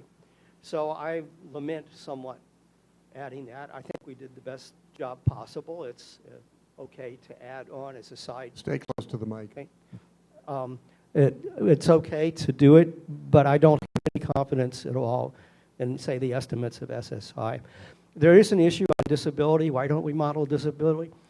People, back when I started working for Social Security in 1976, had spent years fielding surveys trying to model disability, and they gave up. So I would never try and model who's going to become disabled. That's why we basically use this splicing thing of pick up people who represent 5 years older than what we're trying to do, and then we pick up disability. We originally had a disability model that Stan Panis built off survey data, and it was goofy because it had the disability being an absorbing state, but it wasn't. Are you limited in the kind of amount of work you can do? People go in and out of that. So we did not spend a lot of time trying to model disability. Okay, thank you. John? I'm going to come back to one of the observations here, because I think it raises an important question that I'm going to ask the panelists to address. Thanks very much, Henry. So listening to Julie, my main reaction is it's just great to see the Siebold is in great hands. Julie is the third person running the unit that runs Siebold. What I would do with just a minute here is to draw a connection between two things that we've heard talked about. One is what Julie mentioned, which is the sort of possibility that because of the way that Mint interacts with the OACT forecast, that you can end up with inconsistencies sometimes when you're doing policy simulations. And that's one of the things which we, because we were building Siebold from scratch, we were able to make sure that the micro and the macro were always consistent. And one answer I would say to Mark is that when you think about when you're running an alternative simulation, it seems like you could recalibrate the model to an OACT baseline, which sort of gives you at least a first order approximation to that. If OACT has run their models on a policy proposal, if you use that as a new baseline, I think Steve was alluding to this earlier as well, use that as a new baseline, at least it takes you in the direction where Siebold's going. It's not fully iterated, but it's in that direction.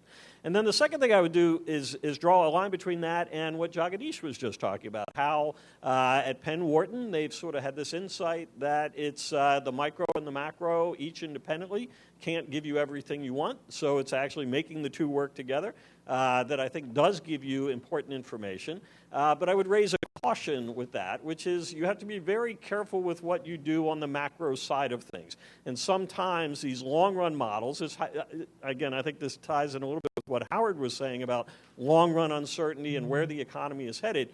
You know, we have macro models now which still attribute most of economic growth to something called total factor productivity.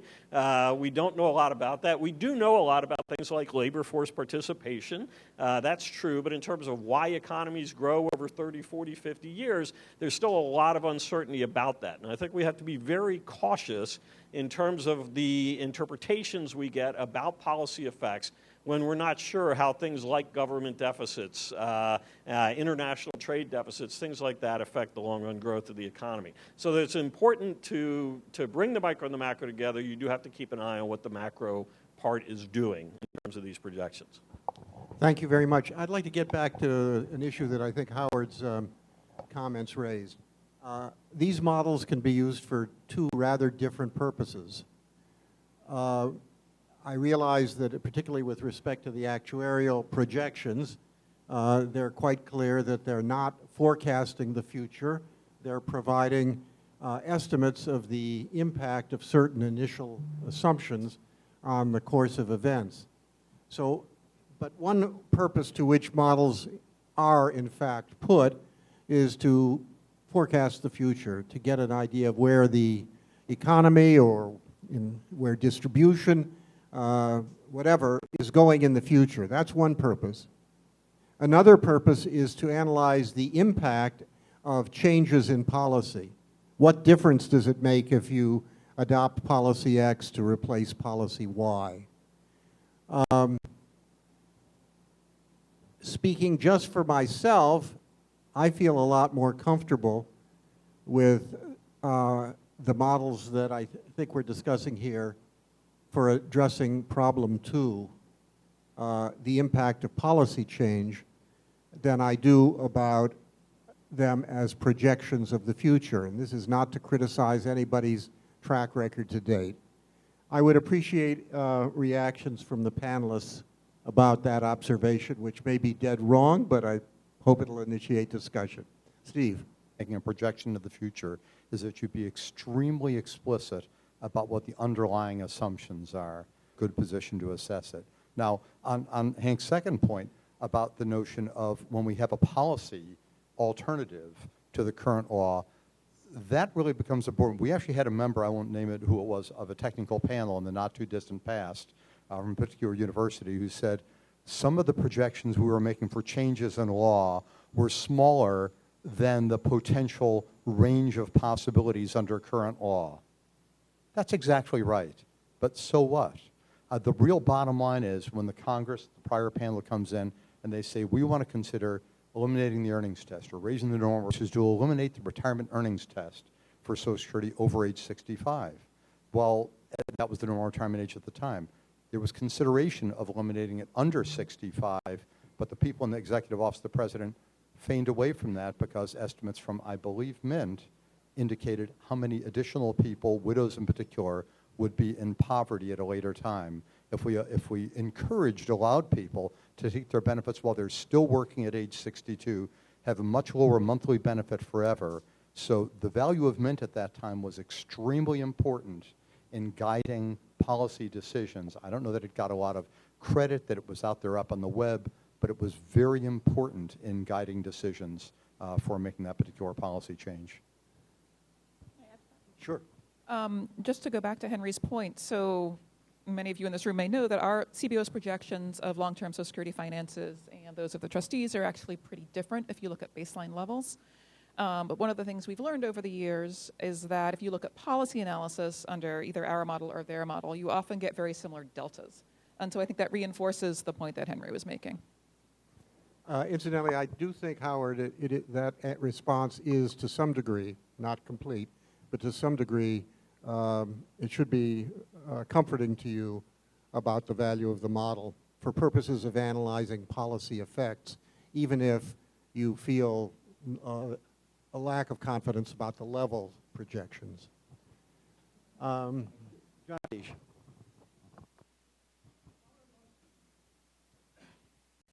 Howard also mentioned that he had little confidence going beyond 20 or 30 years. Is this the same related point of projections versus forecasts?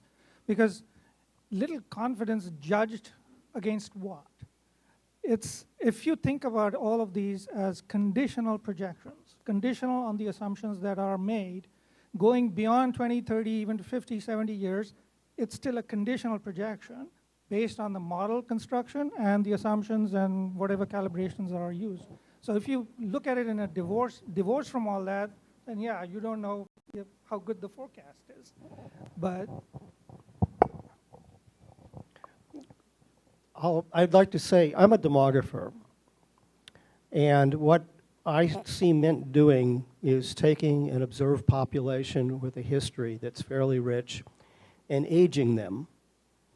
And basically the equations of Mint are equations to age people based on longitudinal data sets about how people age over a period of time, 10 years, whatever. So part of my comment is that when you get to the point where you no longer are aging someone, when you're completely making them up, which is traditionally how microsimulation has worked, I have no confidence in that, really, because I have no idea what the characteristics of those people would be. But Mint takes basically observing people in 2004 and 2008 who are 31 years or older, and they live part of their life, and we have their administrative earnings records through, now it's 2018, 2015. So we have observed earnings for at least half their work life. So I think the process of predicting how people age is different than predicting and making up what the population is going to look like. That's why I want to try and get Brian into the discussion and get an interchange between you and Steve. Brian, you're in the business, you were saying, of projecting health, presumably life expectancy mortality rates. Steve's in that business too. To what degree do your projections differ? Do you talk with one another? Let's you and him fight. Is this on? Okay.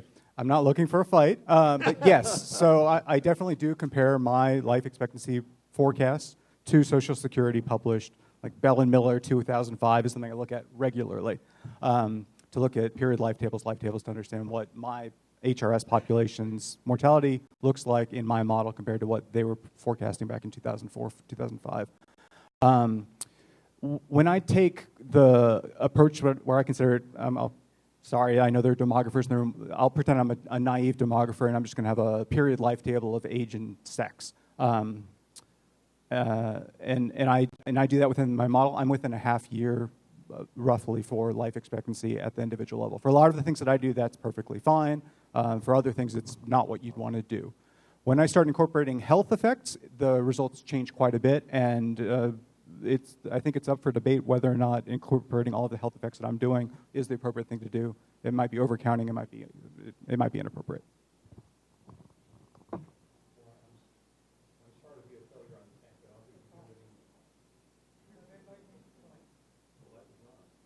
Is it on now? Okay, great. Okay, so no arguments here. In fact, one of the great things about symposia like this is meeting people that you haven't worked with. AIG, he actually put together a lot of work done over at Johns Hopkins University with clinicians and researchers in medical science there, and we've got to make sure you've got this information, Brian, if you haven't seen it so far, with their expectations over the next 30 years of what they think will be the trends on death rates for different causes of death.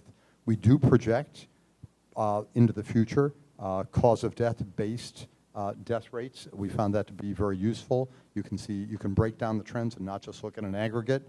One of the great stories I think we had was back in the mid-'80s when HIV/AIDS came around and we were wondering what was going on. I've told the story too many times, probably most of you heard it. We called up the CDC in Atlanta, talked to a guy named Mead Morgan, and Mead said, this looks like a pandemic that's going to peak, around the year 2000, then drop down to about 1/3 the level. So we said, okay, fine. So we projected it to peak in the year 2000 and drop back down. What happened after 1985? It peaked in 1999. Mead was off by a year. But going to people who really know and understand has really been a positive. Some of these work or not. So anyway, looking forward to working more with Brian, as many other people, to inform our estimates. Okay, I'd like to turn now to the SSAB. Kim or Nancy, do you have any questions or issues you'd like to raise? Yes. Thank you, Henry. I wanted, because we had a pretty robust discussion about the importance of presentation of Mint results. Julie, I'm wondering if you could share a little bit more about, or share about the process. CBO did a lot of introspection about how to present particularly your long-term model results and lots of other results as well. Could you talk about the process and how you work to try to gain consensus and in terms of what's the best way to present the data?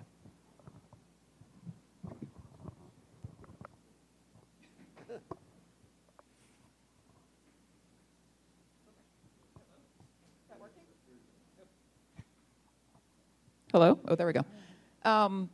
Yeah, so we have worked really hard over the years to think carefully about, in the earlier session, mentioned sort of having the key takeaways right up front, and that's one of the things we've worked really hard on. It also means that in our main presentations of results, you're not going to have the level of detail that you get in all of the millions of Mint tables, partly because I think that is overwhelming to the average user of our results. And so we've thought really hard about what are the key takeaways, and we've tried to come up with sort of a standardized way of presenting those results. One, to make sure that we can't be accused of sort of doctoring the results or skewing to one side or the other. So when we do a policy analysis, we want to make sure we have the exact same set of tables regardless of what the proposal is or who has asked for it. That does mean that sometimes, depending on the nature of the work that we're doing, that you may have a display in a package that isn't particularly useful for that particular proposal because it's not affecting something in that way, but at least that way you've got sort of consistency across them. We also spend a lot of time talking to people about our results and getting feedback on what it is that we've put out there. This has been more the case in recent years with things like the long-term budget outlook and other reports we put out on a regular basis. But the bottom line is, if our users can't take the information and we can't make it salient and they're not finding it useful, then we're not doing our jobs.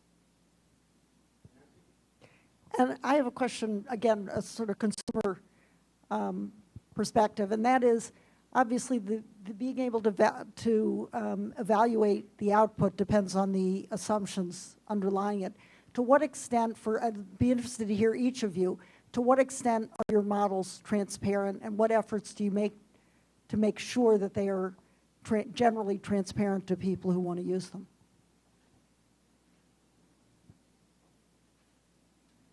Is this on? Okay.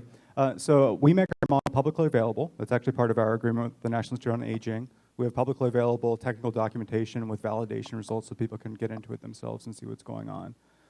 That said, being an intelligent consumer of these models is challenging. And so, to really understand what's going on, it requires a lot of introspection and deep thought.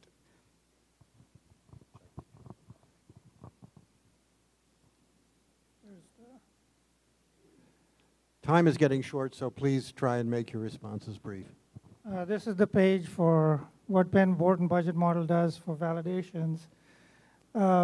We make sure that the models are calibrated. How well do they do when we process regressions and look at how well they capture what the microdata is telling us, verify how the simulation's fidelity is ensured, which is we do source target matching after the fact of transitioning from year to year. We validate historically both parametric and non-parametric tests to make sure that the simulated attributes distributions historically match the microdata surveys information. And what does the last thing say? I can't even read from here. Assess conditional attribute distributions and conditional attribute prevalence and incidence rates. So we are only 4 years old, so validating out of sample is something we will launch into in the future. So that's also an important part of validating. Thank you. In terms of communication, well, I could go on, but please so don't.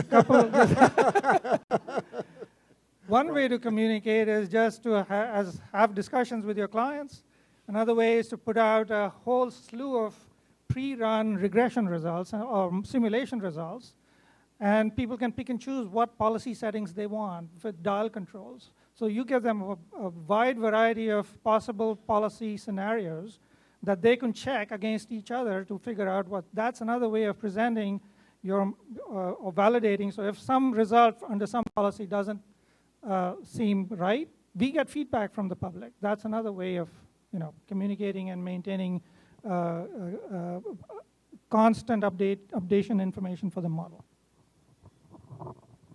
Yeah, I would say for our modeling and for the projections we put out, especially for illustrations and our results, we have constant feedback from people on the Hill, from Kim, from other people who are currently on the Hill, Tom Kloda, others who were here on the prior panel, about what they would like to see. And the key is to put it out in a straightforward fashion where it'll be the same for every proposal you deal with to have strict comparability. In terms of openness, we are lucky enough because our long-term projections into the future also go into the Social Security financial audited statement that we get a full scope audit by an accounting firm with actuaries, economists, everybody else every single year. They go through in detail. We also have, thanks to our Social Security Advisory Board, every 4 years we have a technical panel of actuaries, economists, and statisticians and demographers come and look at every aspect.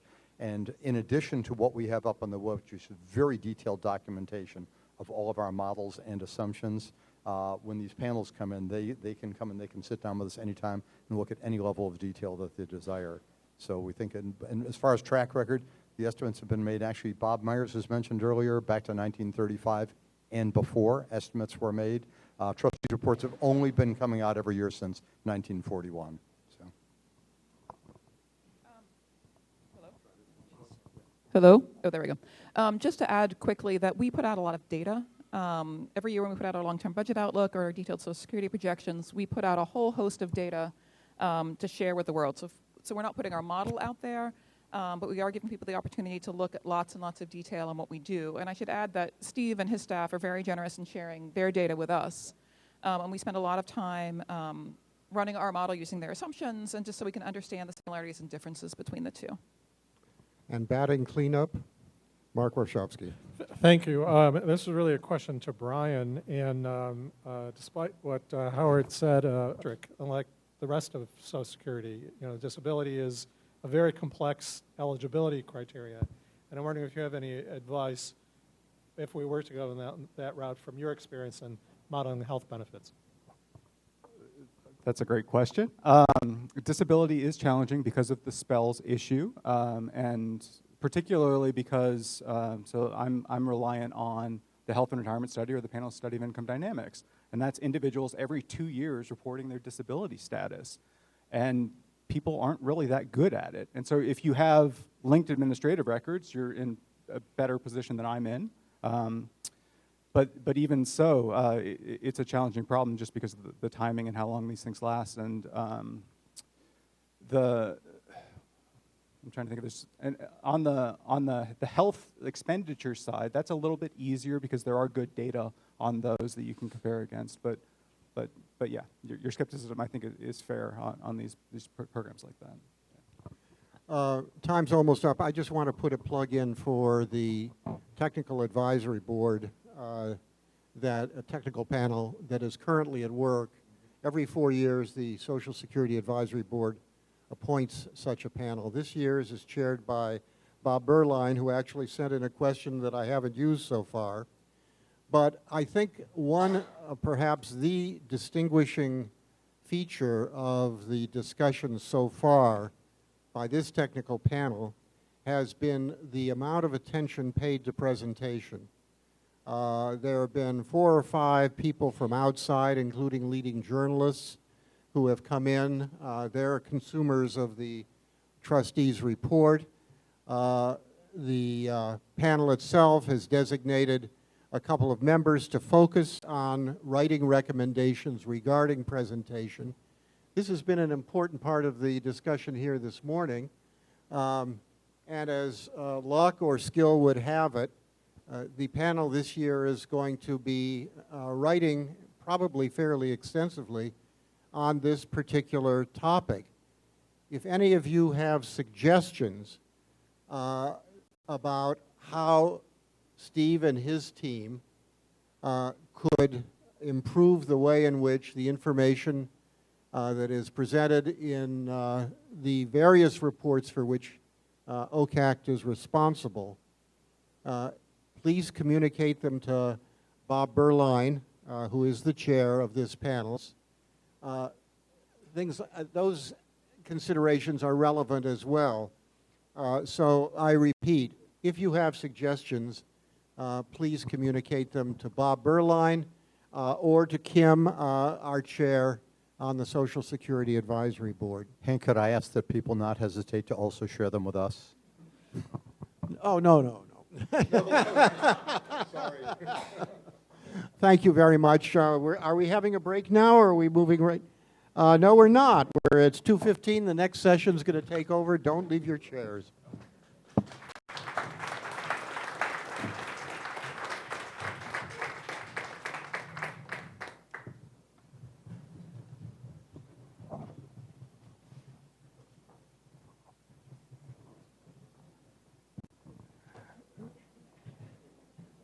Okay, we're going to begin the next session right away. So if I request the panelists to come up to the podium. Oh, I got the other one. Okay.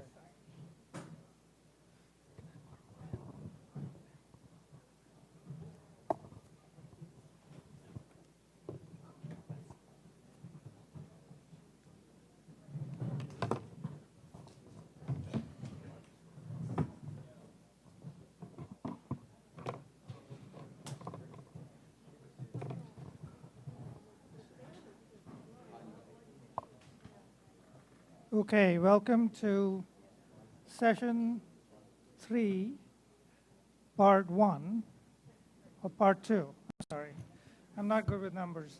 I'm just kidding. We have a distinguished panel. We have a distinguished group of panelists here who are going to focus on their modeling using microsimulation techniques in their respective areas. This is now not concerned with Social Security directly or with Mint.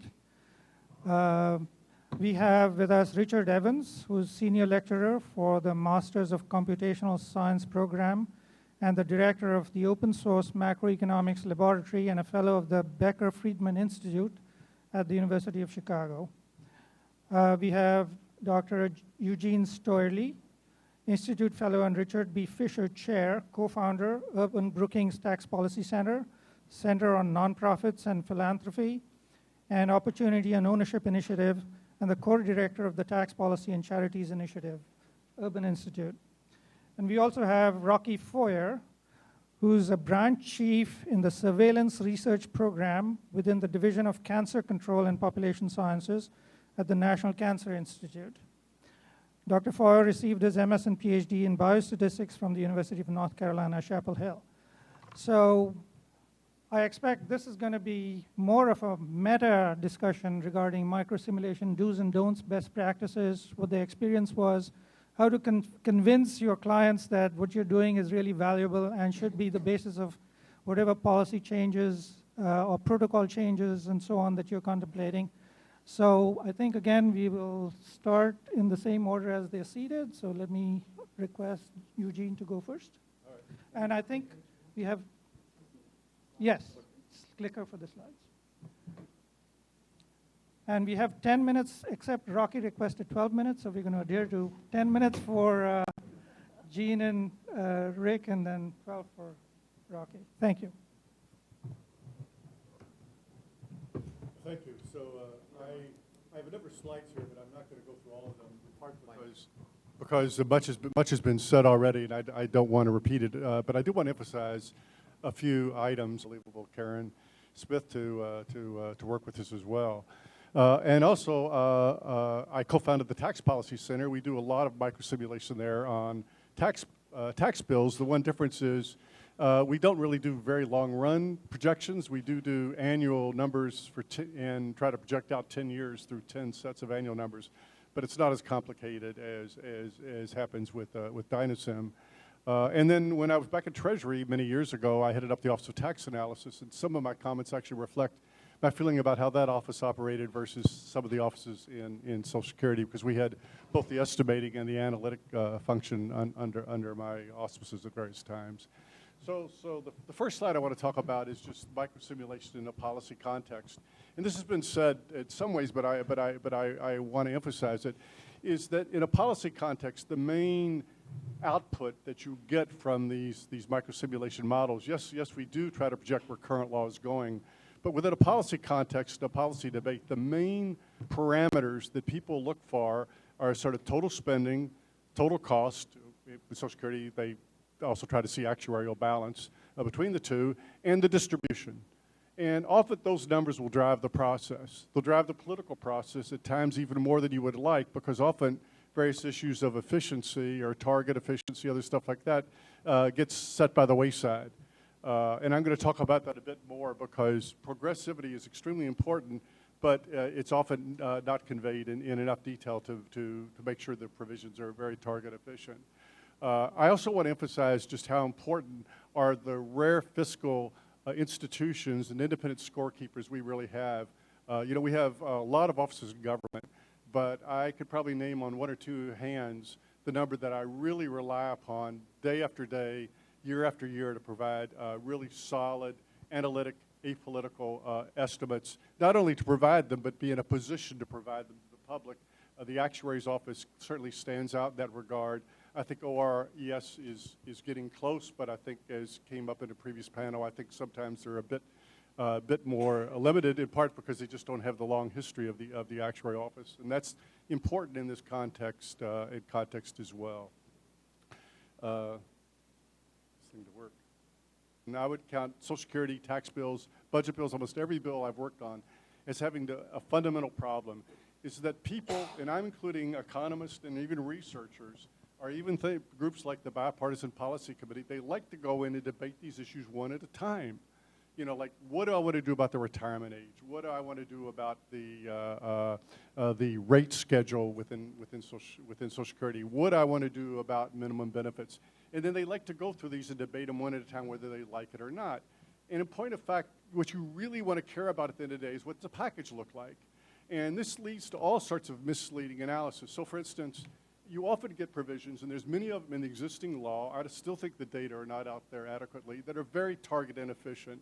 One of my pet peeves I've worked on for 25 years at least is the extraordinary inefficiency of the spousals, that if you just eliminated the spousal and survivor benefit or made some simple changes, that you would be left with a lot of poor people. So it is progressive by some measures, but it's horribly target inefficient. A microsimulation model allows you to take these types of provisions, re-estimate them, put in a package, and hit your target efficiency through more targeted means, such as the rate structure or a well-designed minimum benefit. And we got in discussion how you design a minimum benefit as well, which is microsimulation allows you to do that type of thing. It often requires a lot of interactions, and in the policy process, and this gets to the speed at which we often can produce results under Mint or even the Actuary's Office. If it's slow, it's often not possible for these groups now trying to go back and redo what they thought they had done and then not like the results. It's very hard for them often to go back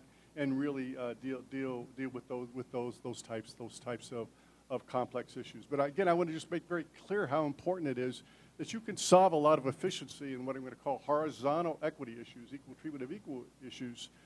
As I mentioned, the spousal survivor benefit. You could solve those. They can be very regressive to begin with, as long as you come back with another provision to deal with it. That affects not just progressivity, but a lot of other issues here. And microsimulation gives us the tools, but it's got to be timely and it's got to be there for you. Again, I'm sorry. What I'm getting confused on is when I'm switching my computer up here versus the computer there, so I apologize for that. All right, so here we go again. Several people mentioned this, so I'm just going to briefly say the microsimulation is mainly an if-then. It's not a predictive model. Everybody has said that. But I again, and here I might disagree a little bit with Howard, is even when you're projecting out 50 years, it allows you to say a lot of things about under those conditions, Jagadish called them conditional conditions, under those if conditions, you can actually then see what the change in the policy is and how it plays out. And microsimulation is very, very good at that. And often, and Henry said this, Henry Aaron, the change in what you're seeing may be accurate, even if the level that you get out of it is not. On macro outcomes, I agree with the past panels. Dynasim, Polysim, Mint, whatever, they're not really good at macro outcomes. If you're really worried about macro outcomes, like the long-term direction of earnings or the GDP or something else, you're better off going to much simpler models because they're generally driven by certain things like political forces, culture, herd instinct, and so on and so forth. But once again, microsimulation's good at showing the budgetary, distributional, and other effects of your macroeconomic assumptions. And I should say also that sometimes Mint and other models, they give you the smoking gun for things you theoretically might know. So for instance, the biggest past error in projections, if you wanted to consider these as projections, is they didn't deal with the decline in the birth rate and all the implications that was going to have for Social Security.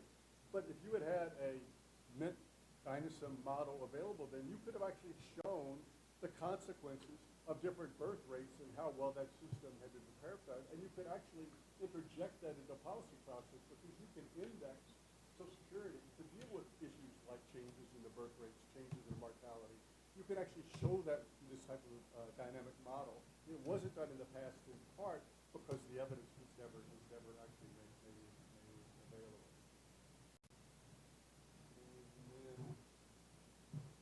I'm going to stop here just simply because I want to make sure everybody has enough time. I'm going to go to my last set of issues, which is issues that relate to how you set up and design a governmental office.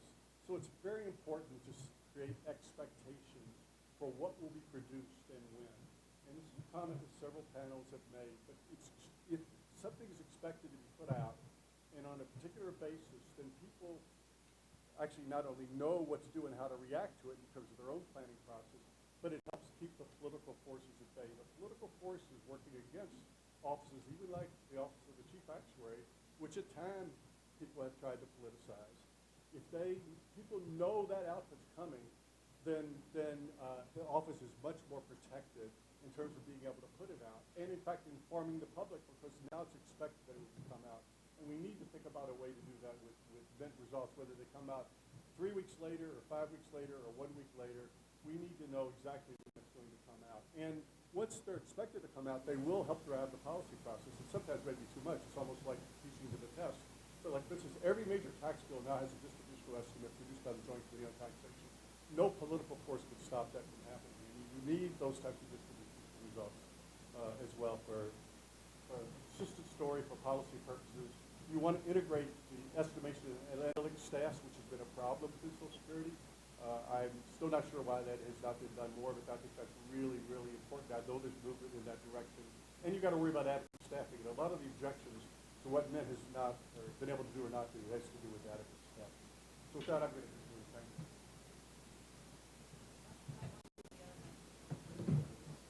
Guys, when the red button is on, the mic is off. That's the difference. This one's on. Okay. Could you hear me? And what about my slides?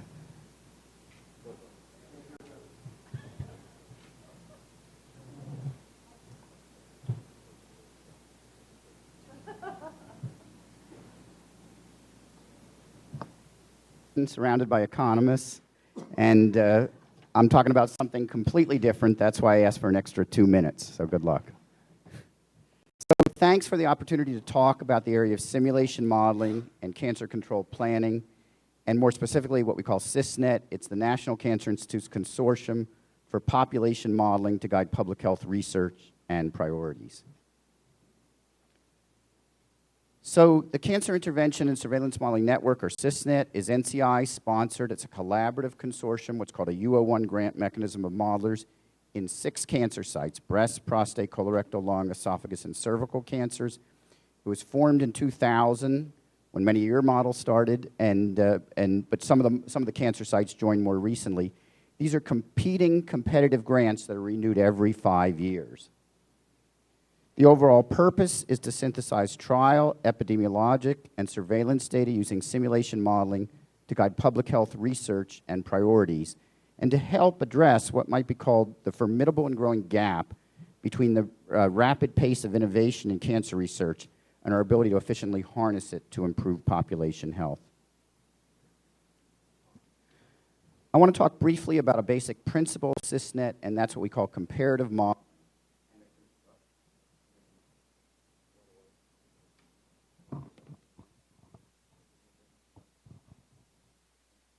Hello? Yeah. And I want to talk briefly about basic principle, $154,000 per quality adjusted life year saved. And when people in CISNET actually went and took some time to try and what's going on here and decompose this, looking carefully at these articles, it was impossible because there's so many different assumptions, inputs, and things like that. And so this really hurts the credibility of modeling of this type, and it's worse. People feel you get any result you want from modeling if you manipulate the inputs appropriately. So the approach innovated by CISNET is a systematic comparative modeling approach where we have central questions to be addressed by groups collaboratively with a common set of inputs and outputs, where reproducibility across models adds credibility to the results, and differences points out areas for further study in a very systematic way. And we've designed an administrative structure to facilitate collaborative modeling and the very close working relationships that are necessary to accomplish this.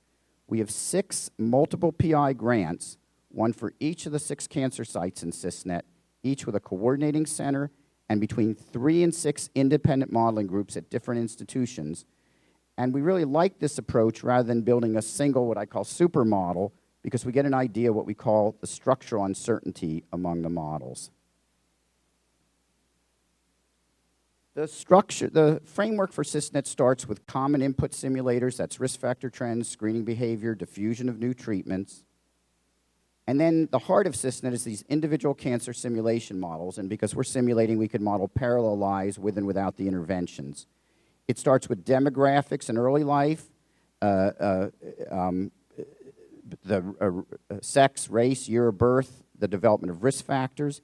Then it moves on to preclinical cancer, precancerous lesions, and tumor initiation and growth. And maybe unlike economic models, the preclinical natural history of disease isn't observed directly and has to be indirectly inferred from autopsy, screening, and other studies that reveal glimpses of the natural history of disease. And this is really one of the major challenges of CISNET modeling.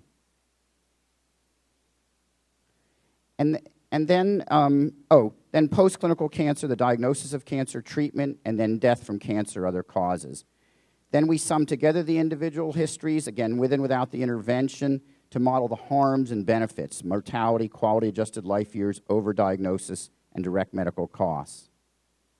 And then we add calendar time by modeling multiple birth cohorts to represent the real U.S. or other populations over time. As an example of one of the input simulators, that was to the far left of the screen, is the lung cancer group's smoking history generator, which was developed based on national surveys of smoking behavior since the 1960s.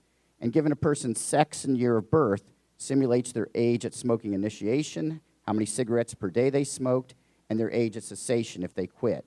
And rather than everybody modeling this separately and in different ways, this is an example of a common shared input developed jointly and used by all the models. I want to briefly talk about the impact of CISNET. An overarching goal of CISNET has been outreach and collaboration with many groups asking important questions, including various NCI consortia. In the upper left, I highlighted the U.S. Preventative Services Task Force, and that's been among the most important of these collaborations, and that's an Agency for Healthcare Research and Quality sponsored independent panel who make evidence-based recommendations about clinical preventative services. And CISNET supported the task force in setting screening guidelines in colorectal, breast, lung, and cervical cancers. And prior to CISNET, the task force relied solely on reviews of direct evidence and rarely used models because of the credibility issues I mentioned, which have been ameliorated by CISNET's comparative modeling approach. And working on important issues has resulted over the years in over 450 publications for CISNET, but not just in specialized or technical modeling journals, but in high-profile and influential medical journals, such as the New England Journal of Medicine, the Journal of the American Medical Association, and the Annals of Internal Medicine. And it's interesting that one ironic way that we realized that we were making a difference was being engaged in critique by high-level and influential decision-makers in medicine and public policy, but we also got some praise as well, which was good to hear.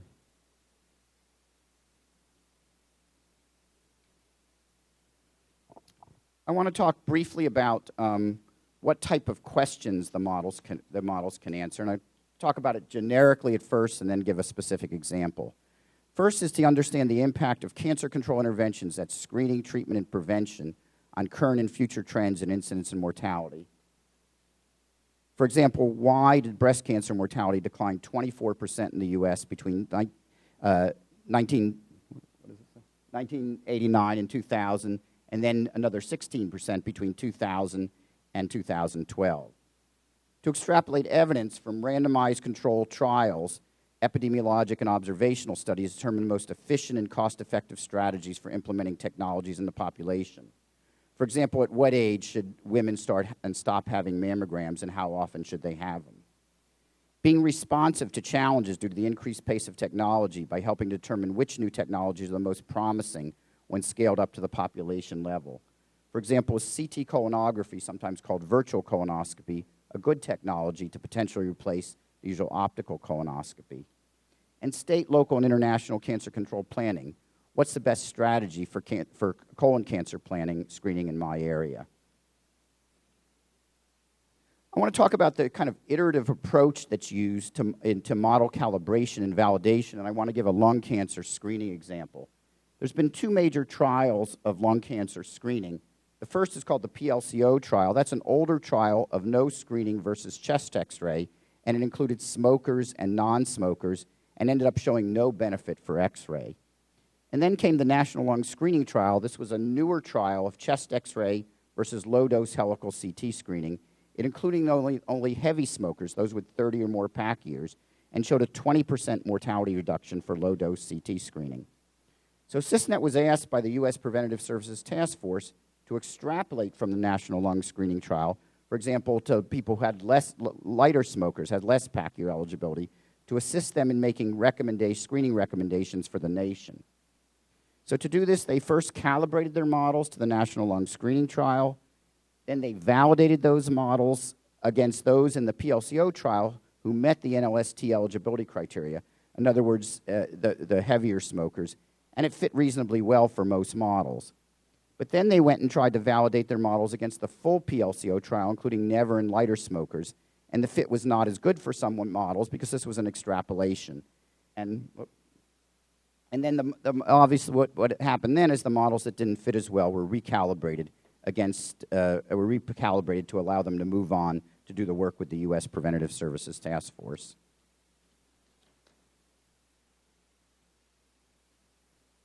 I want to talk about two challenges to CISNET, and the first is that models tend to agree on relative ordering of strategies, but not on absolute levels. And I think this relates to a comment people said earlier about differences between strategies, that's more robust. As an example, the first time the CISNET Breast Group worked with the U.S. Preventative Services Task Force, they modeled 40 different strategies with different periodicity, starting and stopping ages of screening. And this graph is for one particular model, shows that to pick efficient scenarios, we graph each scenario with % mortality reduction on the y-axis and the number of mammograms, a measure of burden, on the x-axis. And if you have two strategies, the model. And in that paper, we produced the illustration shown here, where question colonoscopy, where the evidence about long-term benefits, costs, and harms of following up on these incidental findings is largely unknown. All right, while they're pulling up my slides, I'll just give you a little bit of my background of why I'm here. I think it's because I'm a core maintainer of an open source macroeconomics model that's used in the United States, it's used in Europe, and starting to be used in India. And I'm also a consumer and light contributor to open source microsimulation models, and in particular, how to incorporate those microsimulation models into these bigger dynamic general equilibrium macro models. And I'm fascinated by Rocky's presentation about how medical models are different from economic models and how they're similar. And so I'm going to try to use his modeling framework in my definition of a microsimulation model. I mean, this is something we've all seen. We know what they are. They're these models that take a lot of heterogeneous individuals of some type and show the outcomes from those individuals. But the key point in this slide is the three components to a microsimulation model. And the one we usually think of is number 2, which is the institutional detail. In a tax model, that's all the if-then statements about the tax code. In a medical model, like what Rocky was showing, these Cancer Institute models, that's got to be the physics and biology behind how a disease advances. And then the other two components of a microsimulation model are the data that gets input into those and then behavioral assumptions. In a medical model, I'm not sure what that would be. It's like, how would somebody's response to treatment influence the biology? In a tax model, we've already talked about what that might be. If you increase the payroll tax, people may work less, and that's going to influence the revenue estimate that you get. So the models that I'm used to dealing with are, in microsimulation terms, are these models of tax policy. Tax Calculator does the personal income tax side, and that's an open source model. And then Cost of Capital Calculator is one that does the business taxation side and the heterogeneous incentives that businesses face. The data we use for those, there's private data sources from the IRS that limits what we can do in terms of our open sourcedness. And then, so we've created a CPS match that we also use that makes it so we can have it be public as well. Then we've got all the federal tax logic, and then on top of that, there are some behavioral assumptions that a user can choose. Do you want people's elasticity in response to higher taxes to be higher or lower? That's a source of debate. Just let people choose what they think it is. So in doing these models, my presentation is going to be a little bit different in that I want to focus on some lessons that we've learned in this open source environment that I think apply to any models, whether they're open source or not. And they have to do with the modularity of these models, and that really has to do with your ability to Frankenstein a bunch of them together or have them work together or plug them into other bigger models. In addition, with that public-private data issue, I want to just make one note about synthetic data and the data input that might allow us to use administrative data more broadly. And then finally, I want to talk about workflow and some collaborative methods that I think there's certainly best practices in the open source software world, and I've found in my own research and in this open source policy model environment that those are great.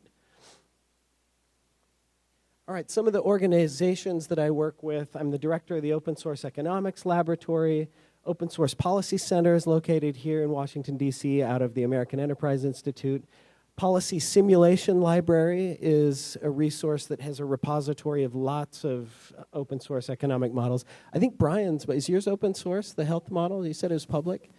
That's fantastic.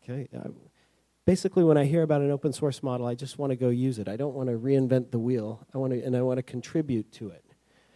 And then QuantiCon. One of the things we've learned about these microsimulation models is we need to make them modular, and that involves standardizing how the inputs are passed to the models and how outputs are passed out of the models, because you've got, Mint is a big SAS model. I think you said your stuff was SAS and Stata. You've got Python, you've got R, you've got MATLAB. If you harmonize how the inputs are passed to models and how the outputs are distributed, then it doesn't matter what platform you're on, and lots of other people can use those. Also, there are a lot of tools in modern software that allow you to harmonize the environment on a given computational platform, like Mac versus PC, or AWS Cloud Servers versus Google Cloud. And in Python, that's Conda environment, and you've got Docker and some best practices to allow common platforms so you get the same answers even though you have the same code, you might get different answers if you're on a different computational platform unless you use these types of standardizing environments. When your code is modular, you can link things up. So 3 examples. One, we're currently trying to do static scores for the US economy that involve more than just the personal tax code, and so we've linked our tax calculator microsimulation model with this business taxation microsimulation model that captures all the business and personal incentives. The only reason we can do that is because we've made them both modular and easy to talk to each other. One that I've been heavily involved with was incorporating microsimulation tax data into a general equilibrium micro or macroeconomic model. And then lastly, this was discussed a little bit in our previous session, but you can make these models usable to non-experts by creating web applications. And for web applications, you have to be able to, somebody goes to a web page, submit some parameters, and hits go, and then that needs to be sent off somewhere in the cloud to run the model and bring the answers back. That, to me, is kind of the holy grail. Len Berman at the Urban Institute's doing a project on synthesizing data where you give a synthetic data set that has the same statistical properties, and then anybody can use it, and it doesn't jeopardize the privacy of that data. There's another project with a group at AEI, and then I'm working on one as well.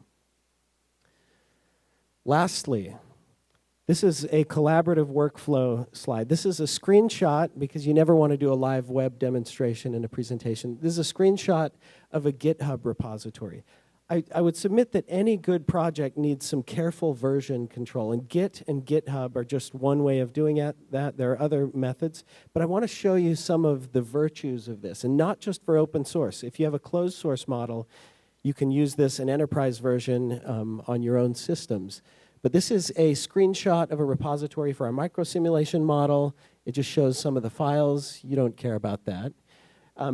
Also, there's a page that shows the contributors to this model. One nice thing here is I can see who has contributed the most, and I can go click on any one of these people and see exactly what they've contributed, what lines of code, and there's a much longer list to these contributors here. And then this next slide is the hardest one. This is a workflow that I don't want you to take anything more from this slide than to look in the upper right-hand corner and see that the main code base is walled off by 2 dotted lines. This is important because most of the models that we've talked about today are represented by thousands of lines of code, and to go in and change any of them is a very dangerous endeavor. And so this version control workflow allows you, the vertical line separates the main code from anything else in the cloud, and the horizontal line separates the cloud from things on people's hard drives. And the only way to get any code into the upper right-hand corner is to submit some kind of a request that people have to look at and evaluate. The last thing I want to show you is issue tracking and discussion on these types of projects. So there are 2 that are my favorite. I'll show you some screenshots of one of those. So this is a screenshot of a discussion on a model that I was working on. And it has to do with having different interest rates that the government pays on debt versus what private companies pays on debt. That happen to be important if you're trying to forecast how the debt to GDP ratio is going to evolve over time. And the first line is a post by Jason DeBacher saying, hey, we should think about this. The second one is a post by my friend at the Congressional Budget Office, Kirk Phillips, who's in the front row, saying, well, here's how we do it at CBO. We have some discussion. I put up some equations of how I think we should do it, a pencil drawing, and finally, we get it implemented in the code, and somebody writes down what we did and says, okay, this issue is closed, it was solved, it was merged in PR1, whatever. So the nice thing about this is this becomes part of the permanent record of this code base, of this model. And 6 months later, when we have this in the model, and I don't remember why we did it, you can always go back. These are not conversations that took place over email. These are conversations that are directly linked to the model. I just submit that this workflow, collaborative workflow, is great for research. I'm an academic. I do this in my papers. It's great for open source projects, and it's great for any modeling projects that are private as well. Thank you.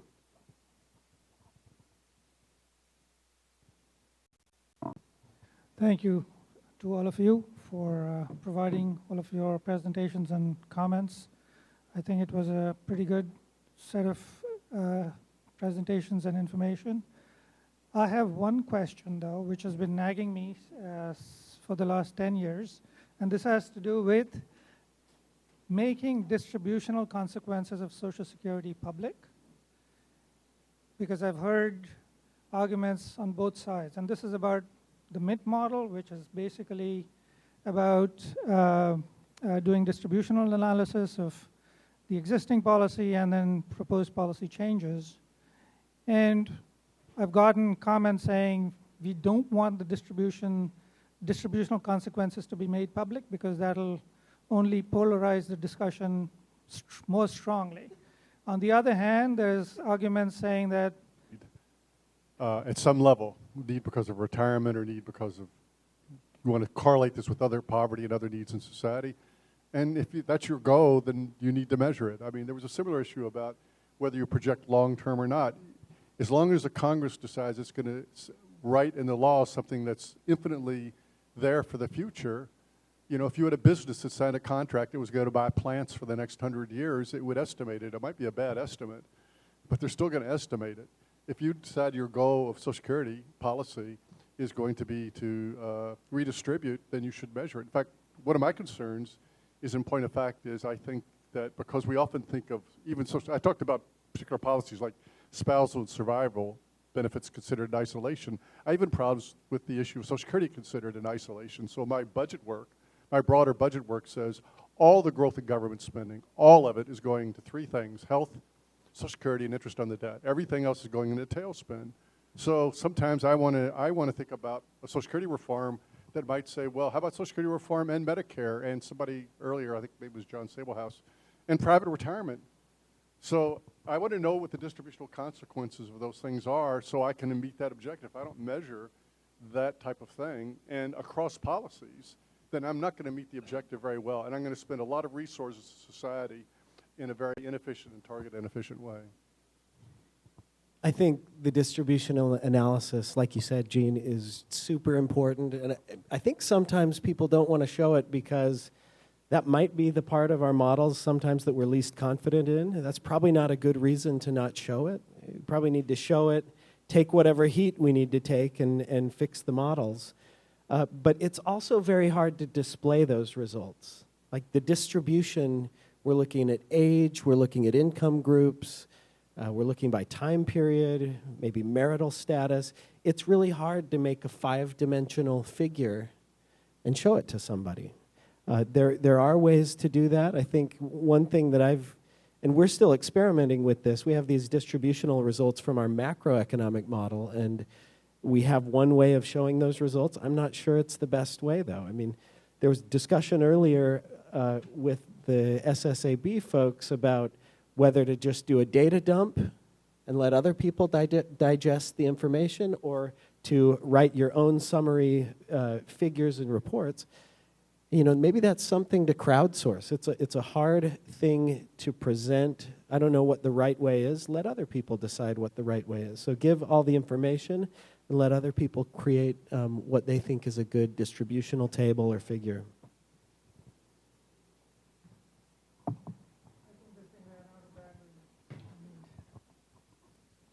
Okay, another question, especially for Rick, is that you've shown a lot of the modern technology-based methods for collaborative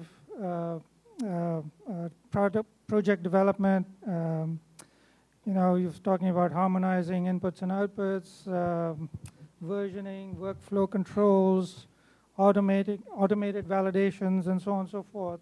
There's a whole laundry list of things that we can do today in the new computing environment compared to how things were done even 10 years ago, or 10 or 20 years ago. From what I learned, the MINT model is a SAS-based model.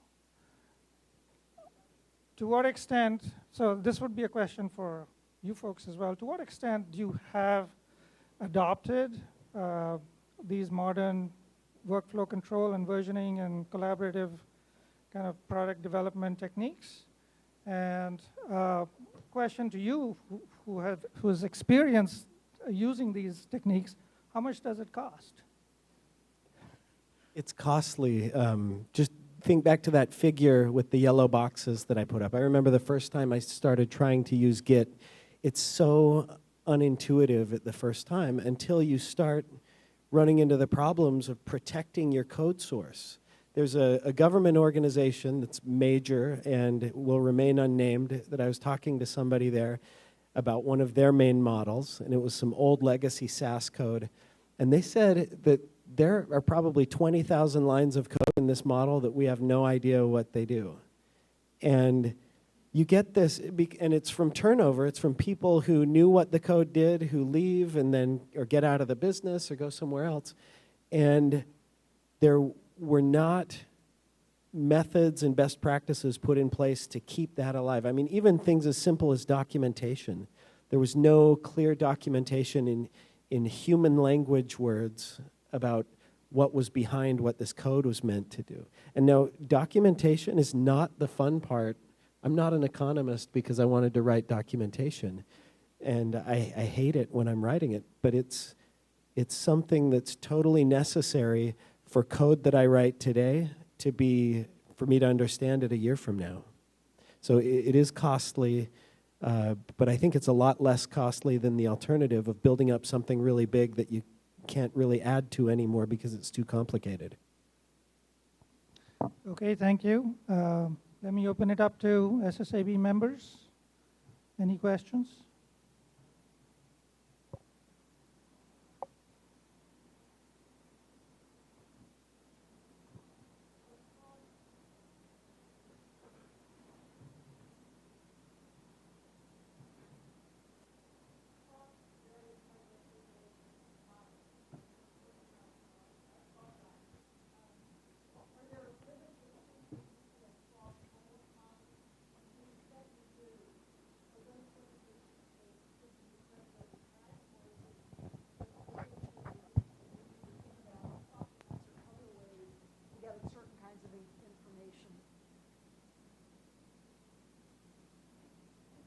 Thank you. Other kinds of information to get at those kinds of specifications, variables, and so forth.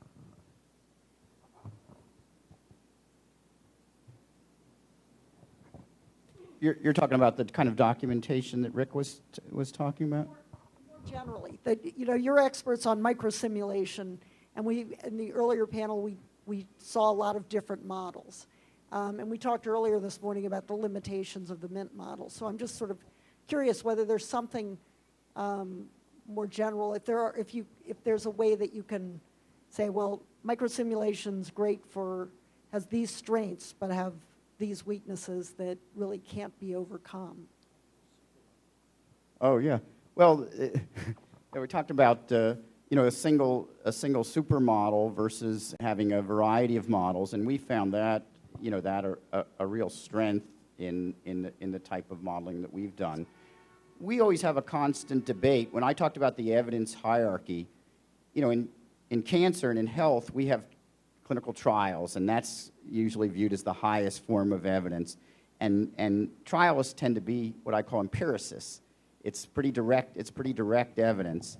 And there's a big debate about, when we have models with assumptions and difficulty and transparency, and there's a kind of an active debate as they're all, breast cancer modelers. They all thought when we first sat down that their model was right, and they're all, geniuses, and then they start, comparing their models, and I think it gives them an ounce of modesty, and then they really work together to try and understand their models and what's the strengths and weaknesses of each. So that's been a very good experience. I might just add, I think so many questions here in my mind as economists. I always think of maximization subject to constraints. I would guess Rocky, quite honestly, when he does his work, has 10 times the resources that the SSA people have. There's money in health. I have two daughters. One's a doctor, one's not. They're both equally educated. The doctor makes twice as much. So, I mean, that's.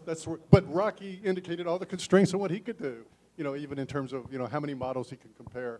And so you're always doing this. What can I do subject to a very limited resource constraint? Something we haven't talked a lot about also, but I think you were hinting at, is also the incentives. It's very important to think about the incentives, both internal to SSA in terms of what they can get out. The incentives in academia, which often preclude the types of efforts Richard made when he talks about coding and documenting. You don't get publications out of that. You don't get tenure out of that. You might get tenure if you're the first person to do the model that gets it out there. But what does that mean about 20 years from now if you really want this model to be around? So we're trying to do a lot subject to a lot of constraints, and a lot of the discussions I've seen around this table have sort of centered on that. How do I balance all these worthwhile objectives given the limited resources I have, and also given the incentives within the systems to do it, of which I think you're raising just one piece. Okay, that gives me a good segue to turn to the SSA folks. Any questions, comments? One comment about the Rich's presentation on the GitHub. Some of the staff and I were exchanging glances at each other because we have actually tried to use not just GitHub but Python. We did bring in a web developer to try to make both the modeling for ourselves and the presentation results easier. And we went through a succession of people with computer science backgrounds, and inevitably they would say very shortly, I'm only one person, we really need a team to do this. So, and we also found there was a big chasm between the social science folks and the computer science folks as far as what kind of software tools you could absorb and use effectively while doing other things. So I kind of have a question as far as the open source stuff. What kind of infrastructure as far as support, moderating the discussions, and managing the GitHub workflows and all that kind of thing goes into something like that? Because to answer Jagadish's question, we have a very crude version of all that at SSA for Mint, which is we use SharePoint for a lot of the modeling discussions. We inevitably go back to those hundreds of times to try to remember what it was we did when we last did something like this. We also have kind of a way to keep the code secure so we don't accidentally mess it up. We have a lot of those things built, but they're very much sort of poor man's version of a more sophisticated software approach.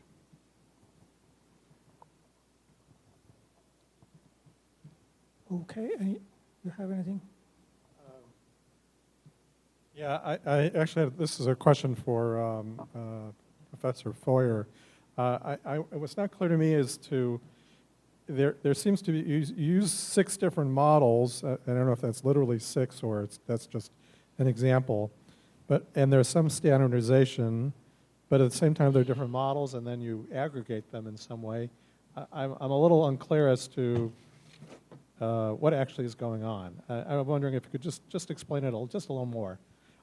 Because, I mean, I don't know that it'll be directly useful for us, but State of modeling, who won awards, there's between 3 to 6 different independent models that were developed prior to entering SysNet. So then, and in the early days of SysNet, every model came in as an independent grant, and then it was difficult because we tried to put them together and collaborate. Now they come in as a single grant, and they kind of coordinate what they're going to work on. And what that means is these are independently developed models, and it's really the biggest difference is how they model the preclinical natural history of disease, because that's unobserved. And you could model it very different ways, and you have to make an indirect inference about what that is. How fast do polyps grow? Do some polyps stop growing, or do some polyps just grow very slowly? How do risk factors affect the growth rate of polyps? Do different risk factors affect the initiation of polyps or the growth rate of polyps? Now, there's other aspects of how they differ, even post-clinical diagnosis. So some of the models just model survival, and then when there's a new treatment comes out, they go to the clinical trial literature and they say this treatment has a better hazard ratio, a slightly different, better survival. But some do it a little more biologically. They model a cure, no cure model, so that what's the time of the first fatal metastases that somebody has biologically in their body, and then if they have that, they're destined to die of their disease if they don't die of other causes. So that's the aspect at which they differ. And then some of the more demographic inputs, like life tables from other causes, or the smoking history generator, or we have a PSA screening generator, so it generates the U.S. history of men in PSA screening. We feel those are shared. And there's a big constant debate within CISNET about, in any particular cancer site, what should we harmonize and what should we let be independent? If we harmonize everything too much, we don't have 6 models, we have 1 model. If we let them, but it is nice to take things that can be modeled relatively easily and try to have those as a single common input. So kind of so I guess I should say an economic ceteris paribus, that's an economic expression, all other things being equal. So we try to see, step by step, what's the differences between the models. And at first, the modelers didn't understand each other very well. And, there were differences between the models, and they couldn't do it. Our cervical group is fairly new, and they were asked by the U.S. Preventative Services Task Force to go in and try to do an analysis, and they said no, because they weren't ready. They didn't really understand the differences between their models. Now that they've worked together long enough, most of the modeling groups, when they see a difference, they understand why there's a difference. And is the difference because somebody made a mistake in their model, or is the difference related to some underlying lack of basic information that feeds the model? And then it reads to what studies can we do to narrow those gaps. And I think that formula could be used in other areas. Is that clear? Yes, that's very helpful. Okay, we just have a few more minutes left. Anybody from the audience with questions?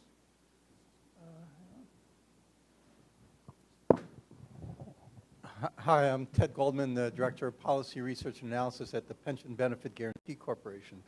At PBGC, we have our microsimulation model called PIMS, Pension Insurance Modeling System.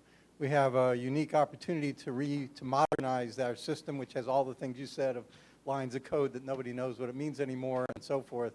What one piece of advice would you give us as we start down this path of opportunity to really take a blank piece of paper and modernize a new system? That's really expensive. Like, you're going to redo the whole thing? So one, it's really expensive to translate code that's in one programming language to another programming language.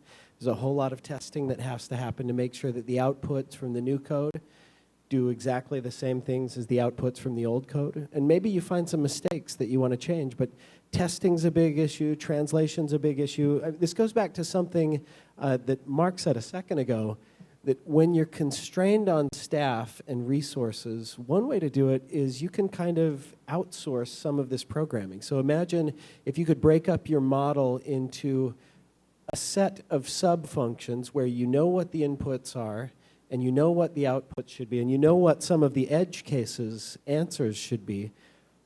You could put that as kind of a help wanted thing in the public domain. There are tons of computer programmers that care about policy people who care about computer programming that might, in their evenings, I mean, this is what I do for fun. There are other people like this who would say, I know what this function is, I'd love to contribute this, and then in the end, they don't need to know the whole code base, they've just contributed one piece of it, but you can outsource some of it. That's one way to get around some of the resource constraints that we have.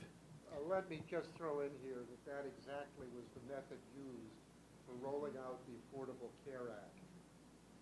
It was not a conspicuous success. And the reason was that the separate modules were developed independently. They didn't talk well to one another, and they produced interactions, when combined, that produced bad results. This is with respect to the Federal Exchange. So there may be situations in which this works well. There are also situations in which it doesn't, and I would be cautious about the general approach. But I mean, the Affordable Care Act was something totally new. Like, these were just hypotheses about how things would work that had never been combined before. So I'm a little less skeptical about those models not being perfect. Okay, yeah, Steve.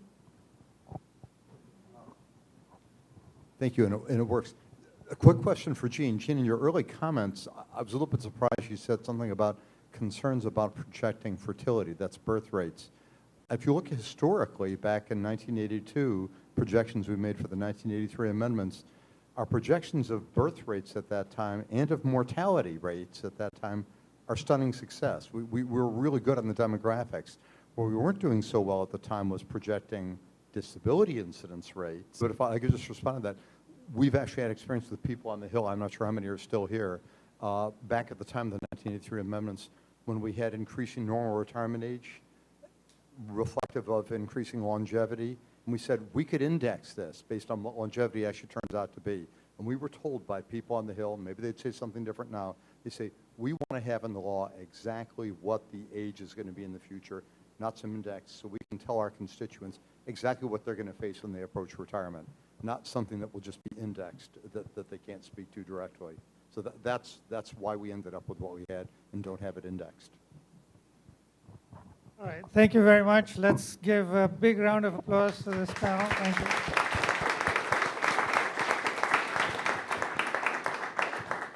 All right, everyone, we've got about a 15-minute break before our last panel, and if our folks could all come to the front.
The last session of the day, this time I'm going to get it right, session 3, part 3,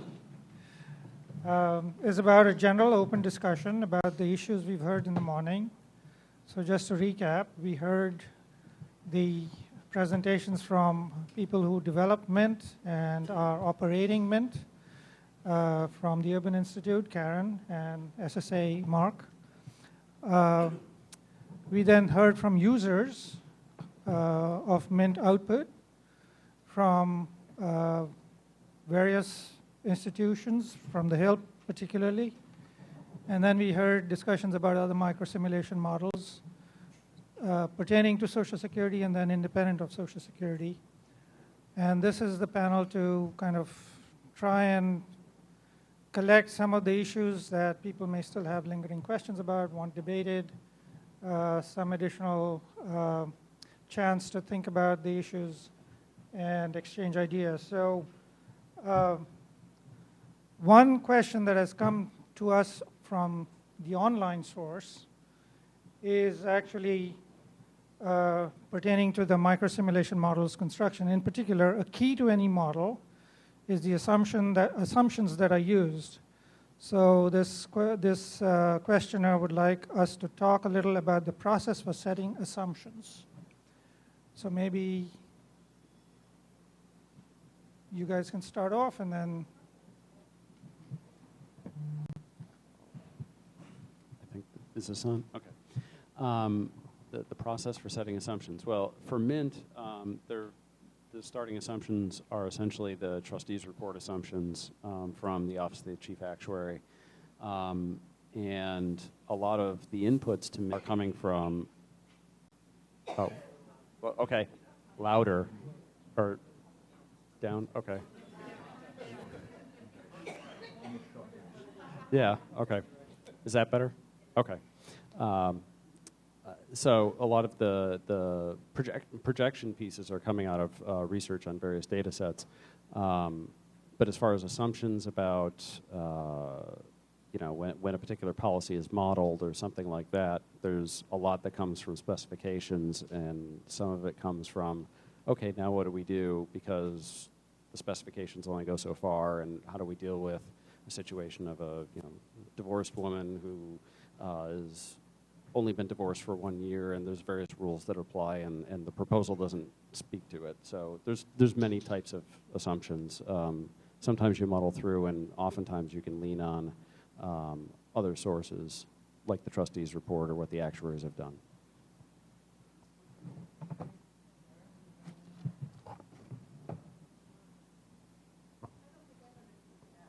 Okay.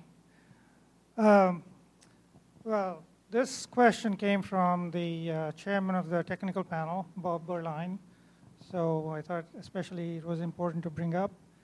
This issue about assumptions is something that's bothered me as well. So I might as well throw out my concern about assumptions. Some of the assumptions that especially the actuaries make, and Steve, is Steve here? Maybe not. I'll be happy to address Oh, okay, there he is. Some of the assumptions, it seems to me if you use a microsimulation, you're at the micro level, at the individual and household and family level. And you have ways of modeling how they behave, what has been observed in the past, and we are going to use that information to make projections about how they'll continue to behave given the regularities we observe about people in similar circumstances. And then we use that information collected in various types of transition rules, and we make projections into the future. One of these things that we project, one of the key variables we project is labor force behavior, which is key for Social Security because ultimately it's all about the payroll tax base and payroll tax revenues. So labor force participation, what the distribution of earnings is, compensation and so on adds up to the wage base, and that's what is fundamental to Social Security. And we have a way of projecting that. So if you have micro level information and we can aggregate it up to the full economy level, we have something which we might label labor input, total labor input. And if we have a consistent method of aggregating and estimating what the impact of labor input is in total output, we have GDP, and then following from GDP, the wage-based, compensation-based, wage-based, taxes, and then therefore benefits. However, that may not agree with the macroeconomic assumptions that the trustees have provided. In that case, my understanding is that the microsimulation model's outputs are recalibrated to agree with those trustees' assumptions. Which is the right methodology? Should the microsimulation inform us about some of these things, which are currently assumptions at the macro level? Or should the macro level assumptions that the trustees provide us be used to recalibrate the microsimulation? There is a tension there that I have not seen resolved in a satisfactory manner. My sense would be if you start at the macro level, it's very difficult from that to go down to the micro level. But if you start from the micro level and aggregate things up, you have everything consistent. Everything is micro-founded. So which is the right way to do things? Should the microsimulation... Called especially about the future. And so the thing that we have always looked at for a long time now in trying to develop assumptions for the future is there's a very simple principle, and that is look at the historical period, whether it's micro or macro, take your pick, see what has happened, but understand the conditions that contributed towards what happened in the past. Then you're left with a very simple question. Do you believe the conditions in the future are going to mimic the conditions of the past? I mean, to Howard's earlier point about having no real confidence in projections out further into the future, I think really what we have to keep in mind is what are these models really for? What questions are being raised that they have to address? That's the real fundamental question. That a projection into the future cannot and should not be expected to be perfect isn't even really the point. The point is to just really say, under these assumptions, this is what we expect to have in the future. And I would suggest that whether you're looking fundamentally first at a micro model, as you are, I know, Jagadish, or if you're looking initially at a macro model, look very careful at the past trends or the past experience of your historical base, and you have to ask the question, do I really think the future is going to exactly mimic that? I mean, there was talk before about bootstrapping for earnings histories. We do something equivalent to that for earnings histories going to the future also and make modifications based on the best. If I could jump in here, because I've worked on this a little bit from a different angle, and it somewhat parallels your response, Steve. I think you take all sources of information. On the macro questions, I don't think any model, actuarial model, microsimulation model, econometric model, general equilibrium model, theory, in and of itself is adequate, and you really have to look at what information you can get every source. And the reason I mention this in this particular case is I've looked at the labor supply projections of Social Security over time, and in the late 80s, they accepted the notion that somehow or another retirement was a leisure good and we'd always demand more of it, and so they projected constantly declining labor force participation, for instance, of 65 to 70-year-olds. And then gradually over time, the labor supply curve of this group's been going up, and gradually the actuaries started projecting, well, maybe it's going to level out. And they were always behind what was happening. But the models, the Dynasim and other models, I'm guessing, not because they followed, the actuaries followed the same thing. And what I found is the fault, just to give you another source of information, is most people are estimating a labor supply curve. In technical terms, what you actually see over time, however, is not the labor supply curve, what people would do under their conditions, but the intersection of the labor supply and the labor demand curves. You're actually seeing the equilibrium results. And basically, when the birth rate falls, the people who have to provide the work more and more become the older workers. And the extreme example is the birth rate falls to 0. 65 years hence, everybody's over 65, with the labor force participation of people 65 and older remain at 25%. Of course it wouldn't. Well, the birth rate fell 1/3 of the way there, so it obviously has to have some adjustment. Now, maybe you don't accept that result, but that's just another source of information. So I think you've got to really figure out how to pull all these things together, and they've got to inform each other. And at the end of the day, then somebody's got to take their best guess, and maybe the actuaries are too slow to accept the microsimulation results, the information they provide, and maybe the microsimulation people are too slow to figure out what the actuaries have told you. Could I just you have to provide inform each other. A fact here? The fact is, I believe it's at least 20 years now. It's at least 20 years now. Our projections of labor force participation have had a factor for people. I believe it's over 45 years old, which we call the longevity factor.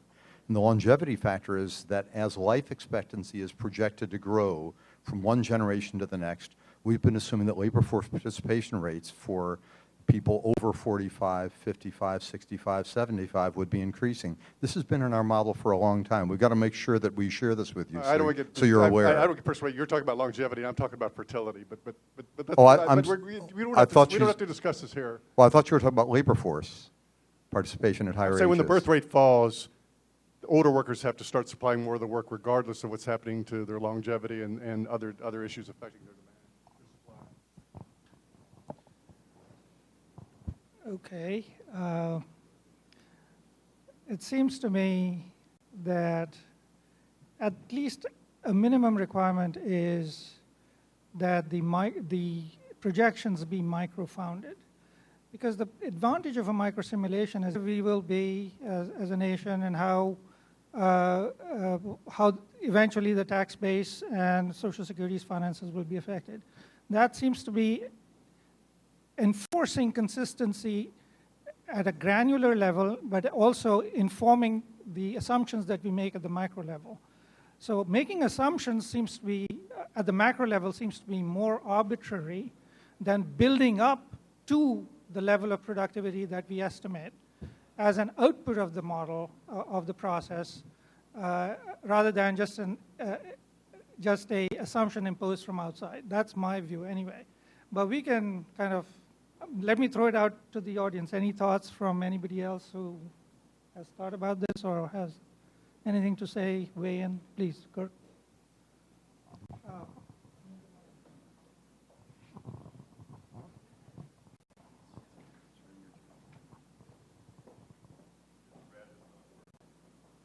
Push the button. No.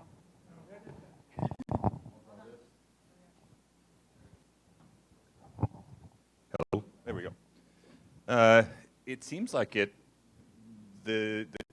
both of the micro model and the macro derivation from those two things need to be consistent with each other, right? So if you say I'm going to build up from a micro model and I'm going to get a new labor supply that may have differed from some macro assumption that I made, well, that's going to give me a new macro assumption, but then my macro feedbacks are going to tell me, oh, now I have different wage rates, and that should feed back into the micro sim. So it seems like maybe in mathematical terms there's a fixed point there somewhere in the middle, and that's where you want to be. Now, does that mean you want to iteratively run this procedure 1,000,000 times until things don't change? I don't know. But.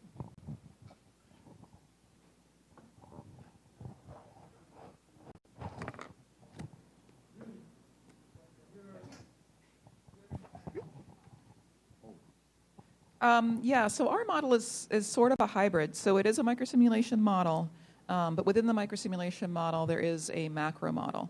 And it's a dynamic macro model, so at this point, it takes into account the effect of increasing debt and deficits on labor supply and on crowding out, so on the capital stock. So growth is affected by that. So you can see what the micro model will say about the level of earnings in the economy, and you can compare that to what the macro model says about the level of earnings, given that method of estimation. In a perfect world, those are the same. In reality, they're never the same. And so what we would do is we'll align the micro earnings such that they're consistent with the macro earnings, because that model is built on a set of economic projections that we have all agreed on within the agency. So in the first 10 years, they're consistent with the 10-year economic forecast. CBO's primary mandate is to do 10-year budget and economic projections, as well as 10-year cost estimates. Beyond that, we spend a lot of time thinking about our best guess of what might happen in the future, so consistent with those 10-year projections, and then consistent with often long-term trends and what we think will happen over the long run, because of course we don't have a crystal ball and no answer is going to be perfect. But by aligning our micro results to what the macro model is saying, you end up with a micro model that is consistent with a set of underlying macro principles. that helpful, Steve? What mechanically makes those two align? So mechanically, it's an alignment factor on earnings itself. So if we are 2% too high or too low, we'll adjust everyone's earnings by 2%. Now, reasonable people can disagree about what the exact way we should be doing that is. We've chosen to do it in a pretty straightforward way and just do an across-the-board adjustment of that amount. You might think that if you were missing at the top of the income distribution at the bottom, you could adjust it in different ways across the distribution, but we've chosen to keep it simple. So in our macro model, what we do is we adjust something at the basic microeconomic level, which is just the disutility of labor, and we get people to work more or less just so that we match those targets, right? So that's a calibration exercise, but I think any good macro model is always going to be based on microeconomics. That's my school of thought.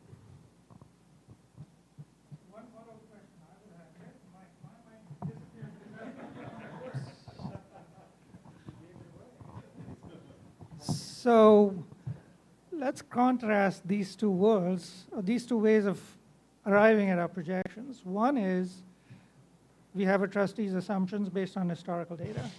The other is a micro-simulation based, grow even larger in the future. Taking those, so the micro-simulation is not going to care about future deficits in a different environment. The macro model will inform about this issue. How different would the outcomes be under these two methods? If they're significantly different, then how much confidence can we have in the projections that we see and use all the time of Social Security, of the budget, and so on and so forth? That's a very key question I think we need to think about in great depth.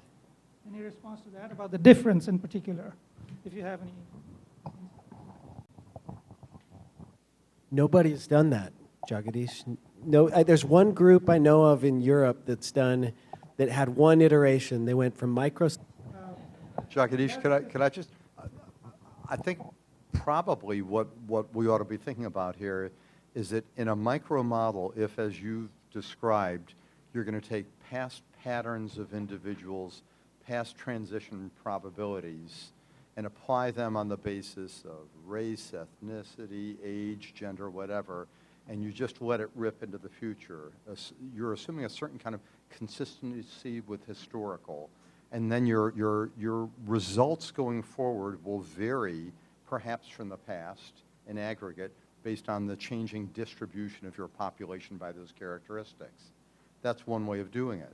Now, another way of doing it is to understand that historically at a macro level, we've had these kinds of changes going on all the time anyway, and somehow maybe the different characteristics of individuals by race, ethnicity, maybe even age, are not all that important. It's sort of like I think what Gene was perhaps describing at before. If you have a shrinking labor supply and it tends to be older, maybe some of those older people are going to start doing some of the jobs younger people used to do. So it's really a balance between the supply and demand. And just to assume that the characteristics of the people of a particular type in the past will be replicated in the future when we have changing distributions of our population is probably not going to work out. On the other hand, assuming that the aggregates are going to track exactly as in the past is probably not going to work out either at the same rates. So really, it's kind of working back and forth between those. I think Julie explained it well. And I think all of us are doing that with micro and macro aspects of our model.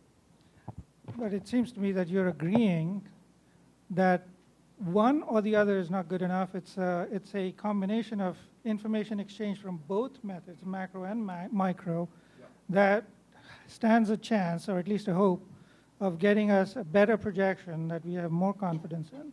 At least that is. The one exception is if you're going out more, well, actually, talk about meteorologists trying to project the weather tomorrow. How they doing? Usually not so great. So remember, the accuracy, if you want to look ex post at how your projections turned out, quite frankly, the model is not really the biggest part of it. Frankly, the biggest part of how accurate your projections are going to turn out is what were your fundamental assumptions? What do you think the birth rates, the rate of improvement in mortality, disability incidence rates, all of these things, what are you really assuming is going to happen in the future?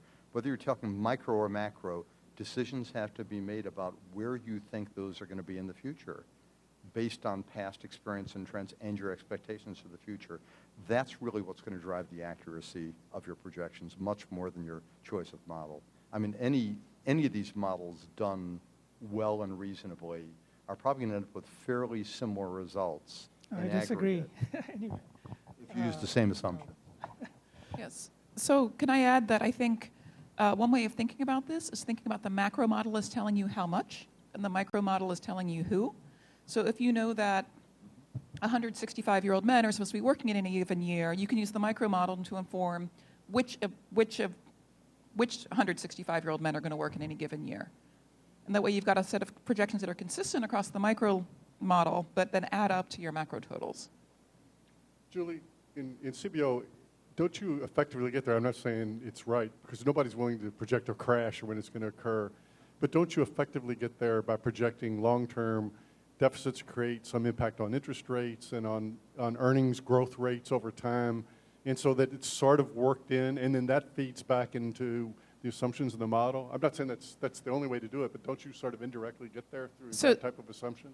Another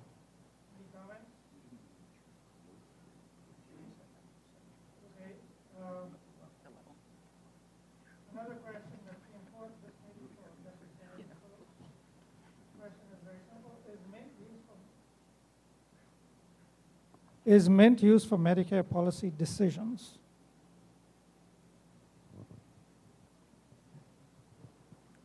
No.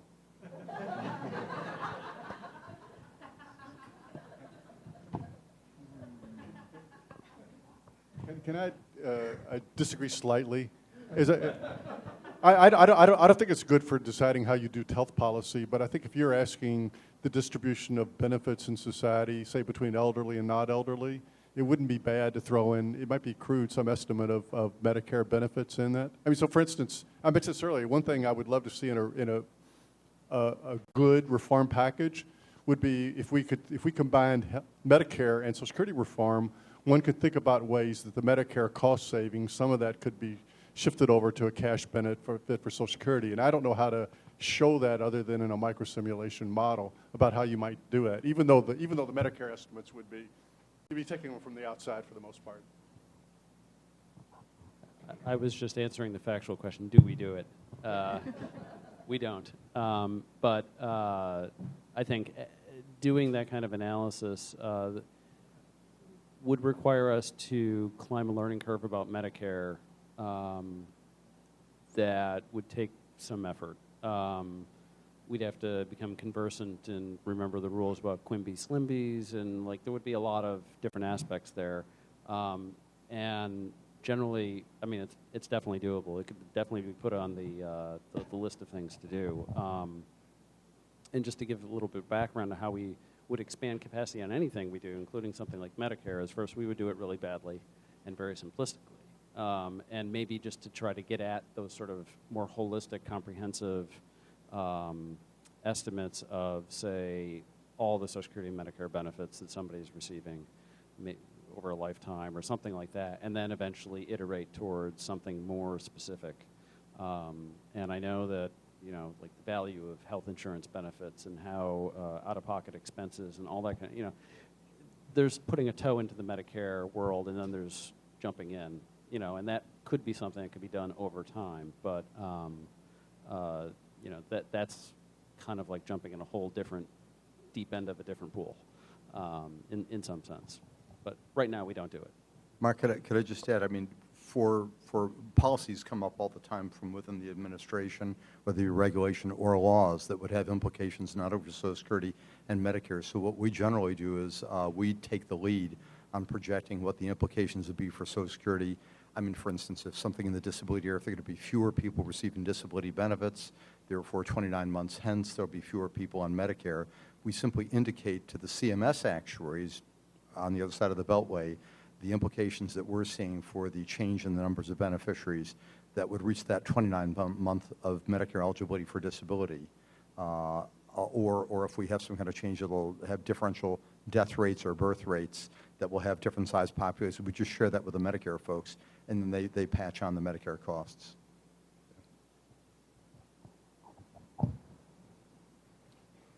Okay, another issue that I think when we had our conference calls for setting up this event was, where do we go from here after this conference is over? What does SSA take away? In particular, given the constraints on capacity for developing and putting all the modernizations and changes, what would be the right approach for having SSA collaborate with outsiders, get an advisory services from outsiders? What are good practices in that area? Any thoughts would, I think, help the SSA folks out considerably. What does CBO do, for example? In terms of getting outside feedback? So we do a few things. So we send many things out for external review. We turn to experts in the field to get feedback on different model developments, or I'll refer to a paper that my colleague Marina came out with earlier this year on replacement rates. And as we were developing that work, we sent it out to, I think, 5 different people, some of whom are in this room, for feedback on that work. We take the feedback from outside experts very seriously and try to take their recommendations on board. While this doesn't directly affect the long-term model, CBO does have a couple of panels of different types of experts. We have a panel of economic advisors who advise primarily on macroeconomic issues. So they come in twice a year to CBO, and the folks in our macro division work with those people very closely. We also have a panel of health advisors who are in once a year to advise our health folks on things in the health world, which for the most part I stay out of. We've also convened this year a special technical panel to advise our health insurance simulation team. They came up with a new model, HISIM2, that was used for this most recent spring baseline. And they have been working closely with that panel to get feedback on sort of very specific and very technical issues. So we really do try to turn to outside advisors. We also generally are always looking for feedback, whether it's from our colleagues on the Hill or people that just sort of want to talk to us about and give us feedback on their work or come in and present their work. So there's lots of collaboration with experts in the field. Any other comments? But I had one of that, patching on to Mark Warshawski's comment earlier, demonstrations. We love demonstrations. We do them occasionally in Social Security. Sometimes you have a natural experiment when a policy changes, and being able to look at what the effects are before and after a natural experiment or a well-designed demonstration can tell you a lot about what behavioral aspects might be, what implications will be, and we've benefited greatly from many of these over the years. So, Mark, if we have the money, we can do more demonstrations. That'd be great.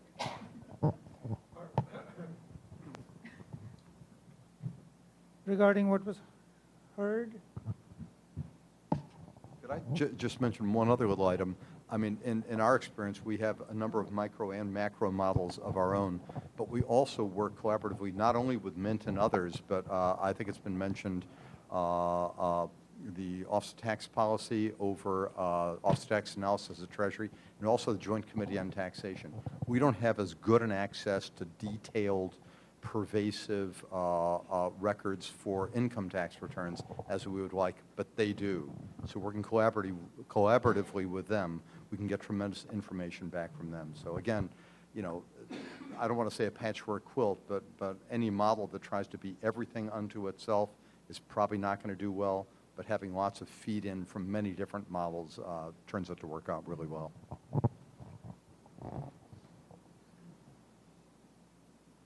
Okay. My name is Li Yang. Thanks for your presentation and your effort in this area. But the whole day, I just don't think you explain exactly what SSA means, whether they are benefit to those people who are supposed to be beneficiary. A lot of people who are beneficiary, but they don't receive the benefit. And so if you use micro or you use macro, that doesn't make any sense if they don't explain anything. Instead, that is distortion of our society, who is benefit from the money they receive from the government. the money is told, distortion told somebody who are not supposed to be there, that employment have two meanings. One is you do some service to benefit the society. The other one, employment, is this service. Exactly what the laws like fraudulent or corruption. And so if you just benefit to them, if you get more money, if you think the FSA help the elderly, it's not. Elderly, they can split and the asset can be robbed by those people. And the same as the elderly can be dead, but they got the debt before they got disabled, but they don't receive any benefit. Thank and you very much. even the dead, you don't get anything either. You don't get appreciate your a comments. funeral service or anything. I appreciate your comments. Thank you very much. Thank you. So I hope you change your direction. Thank you very much. Thank you. Any other issues? I have one more issue to raise, which I will, unless someone else has something else they want to say. Jagadish, I had one question to ask the panel. In terms of your experience regarding validation and kind of the merits of doing validation in-house versus through outside contractors. I'm just curious to just know if you have your experiences in this area, if you have any thoughts or suggestions along those lines.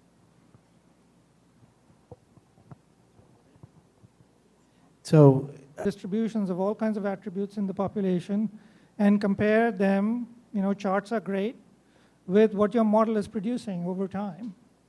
But I don't see those type of displays in the models. I mean, these things would be very useful to actually use to, how you're validating the model is a very important input into getting the other guy to believe your model.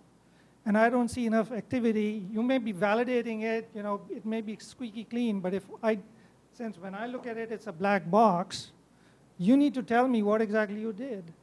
And any responses to that?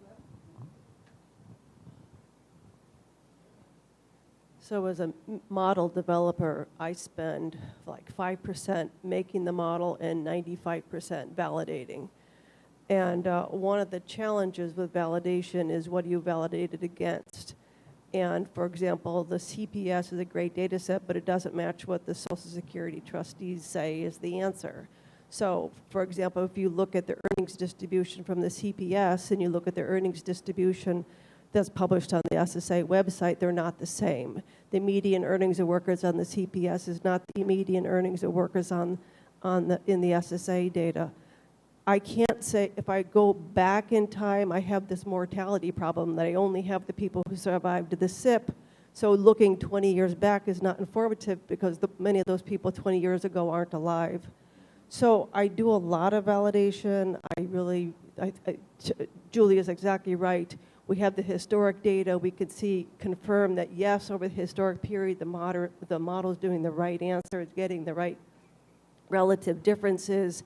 Given that historic period, I have a lot more confidence in the future. But I have to say that one of the nicest things is how much information Social Security puts on its website that I can use for validation. It's tremendously helpful. And Steve's group has been wonderful at providing detailed distributional numbers that we use in Dynasm and in Mint.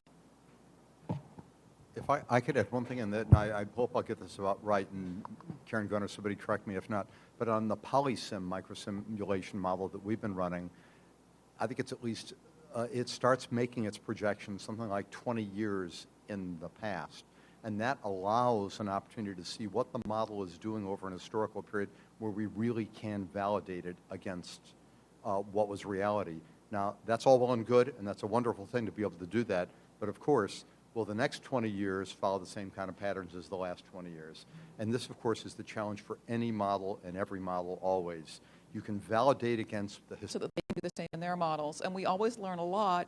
The short answer is the models produce more similar results, but still not the same results. But we do explain 2/3 to 3/4 of the difference when we do that. And through the process of doing that, we've learned a lot about how Siebold works, about how the actuaries' models work. And so that's another way you can think about validating your models, comparing it with others. So it seems to me, based on those comments, that we are, again, in this unclear gray area between what is a projection and what is a forecast. If you're using judgments about how the next 20 years will turn out, we're making under these assumptions, but you also have sensitivity analysis, which we have. I know that Siebold has this also. You say, what if we varied some of the assumptions? What else would come out? Have different scenarios, have stochastic projections about the possibilities that can come out. Not just a singular set of assumptions with a failure to disclose what they are, but really to lay out exactly what your assumptions are and then show some variation. So if somebody comes along and says, I don't believe that fertility rate assumption, I think it's going to be a lot higher or a lot lower, then we can show a scenario, and we have it readily available that will show what that result is. So you could call them a bunch of forecasts under different assumptions, but I think it's probably more appropriate to see they're a bunch of projections under well-disclosed and highly identified sets of assumptions. I just want to comment briefly about, I don't know if it's, maybe I'll speak for myself, but a little bit, what we do a little bit at the National Cancer Institute with respect to projections. So if we're projecting mortality, if we're projecting for 3-4 years, we might use just what I call a cold mathematical model. It's a time series model, maybe not a straight line. If we're going back, and so suppose I'm doing lung cancer mortality, if I'm going back a little further, then I want to think not about lung cancer, but I want to think about the antecedents that are causing lung cancer. So I might do projections of smoking. But if I want to go a little further, I go further back in the antecedents, and I think about the policy changes that might occur, taxation, raising the minimum age of smoking, and think about those, because and of course all these projections are conditional on the assumptions, but the further I want to go, the further I want to go back to the antecedents, because those seem like, I don't know, you could make maybe more reasonable set of assumptions the further back you go in the antecedents of what eventually, so policies might cause smoking, and smoking causes lung cancer. That's just sort of, I think that makes a lot of sense, and you could it's easier to make guesses about the further you go back in the antecedents to some extent.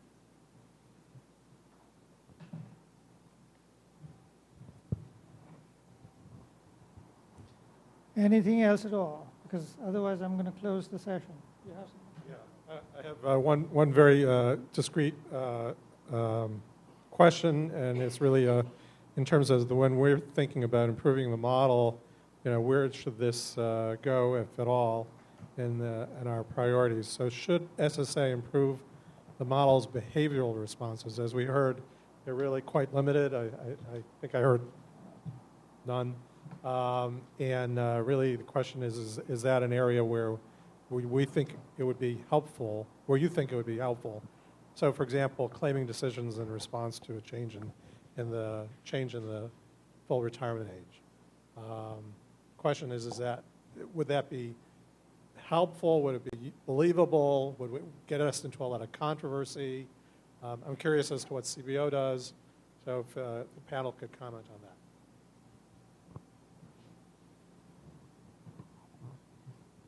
So I would say, so let me talk a little bit about what's happened and what we've observed in data. So we know that as the full retirement age has ticked up, that there's been a remarkable response in claiming at that full retirement age. If you look at the data, the charts are actually sort of unbelievable. You see this little thing just move out 2 months a year. It's really remarkable. And so that's the type of thing that we at CBO try to take into account. Now, getting claiming behavior exactly right is really hard. And so we do a lot of sort of mechanical things to massage patterns in ways that we think make sense. That's sort of where we apply judgment, because we don't have a great model to do it. But those types of things do have an impact. And then those sort of have a downstream impact. So if you are delaying claiming benefits, then you're more likely to be in the labor force at that age. And that can have an effect on output. So I would argue that those things are important to take into consideration. I'd agree they're important, and I think they're really tractable. I know back at the time of the 1983 amendments, when we were projecting, starting the year 2000, normal retirement age was going to be going up. We had to make an assumption about what was going to be the labor response, and what was going to be the response of delayed starting of receipt of benefits. we made some assumptions on that. Joyce Manchester and I think Jay Song did some work ex post at a later point, and it turned out we had a lucky guess on that. We assumed, you know, some fraction of the ages would increase by the average age. So I think really an assumption, you're never going to be guaranteed that an assumption is going to be right. But one thing that we always strive for is to try to have no known bias. It's pretty clear that if you raise the normal retirement age and offer a lower dollar amount of benefit at any given age of retirement, probably people will tend to wait a little bit longer to come on the rolls. So put something in there. We were lucky on guessing that. Another aspect that we do, and I'm sure probably CBO does the same thing, is if we assume that tax rates are going to change, we assume that it's not going to be just transparent in what people's earnings are going to be. If we raise tax rates on a segment, we assume there will be a response. And SEAS and some others have done work on this that we've sort of made use of, that there will be some response at a minimum of shifting some of your compensation out of earnings into other compensation in response to an increased marginal tax rate. So there are things like this that can be done, and Mark will be happy to work with you on this. So my recommendation there would be, particularly in the one you're mentioning, labor force participation, I think there would be a lot, if you came up with one estimate of behavior you took out of some study somewhere, there would be a lot of controversy over the one you picked. I think the better thing to do would be assume a lot of different responses. As I say, Steve and I could disagree, we don't have time here. I think we've way underestimated the labor force participation response for reasons that have little to do with things like even what's happening on the labor supply curve, but on the labor demand curve. But we don't have to agree on that. So what I suggest is you do want to put in some alternative behaviors, but I think would be really helpful is then model some, what are the types of response, you don't have to favor one, but what are the types of responses you might want to do for that behavior if you think that it's causing some increase in poverty or a lack of support for some groups or stuff. That the real question there is if we want to adjust for retirement age. So, for instance, we give people now 13 more years of retirement than we did in 1940. And that's becoming very expensive in a system where the birth rate has fallen and we don't have a lot of workers. And so I think that inevitably we need, you don't have to agree with this, that inevitably we need some response in terms of on the employment front to maintain the system. But that's highly controversial about whether you've got the right behavioral response, because you could feed in some simple behavioral responses. But now tell me the implications of the alternatives and give me ways to think about it. So I just wanted to say a couple things. So one, you picked an easy example because you do have that normal retirement age that has changed over time and you can't estimate that. If you have a harder one, like changing the early entitlement age, then you're going to get an argument with all sorts of economists that have a structural model that just says one thing and someone has one that says another thing. And so getting back to the cancer discussion earlier, where they had different models and they had sort of, how did they put it, the credibility by the amount of extrapolation required. I think that's a really useful thing to put on a projection that you make. If you can say, I'm more confident in this because I was able to estimate it using real data, this one required a modeling assumption. Thanks.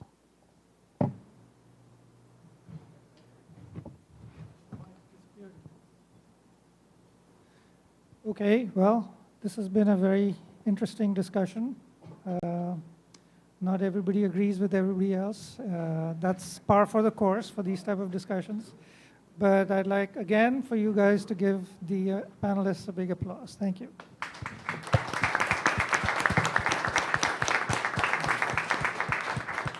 Okay, folks, I just have a couple of closing remarks that I just wanted to share.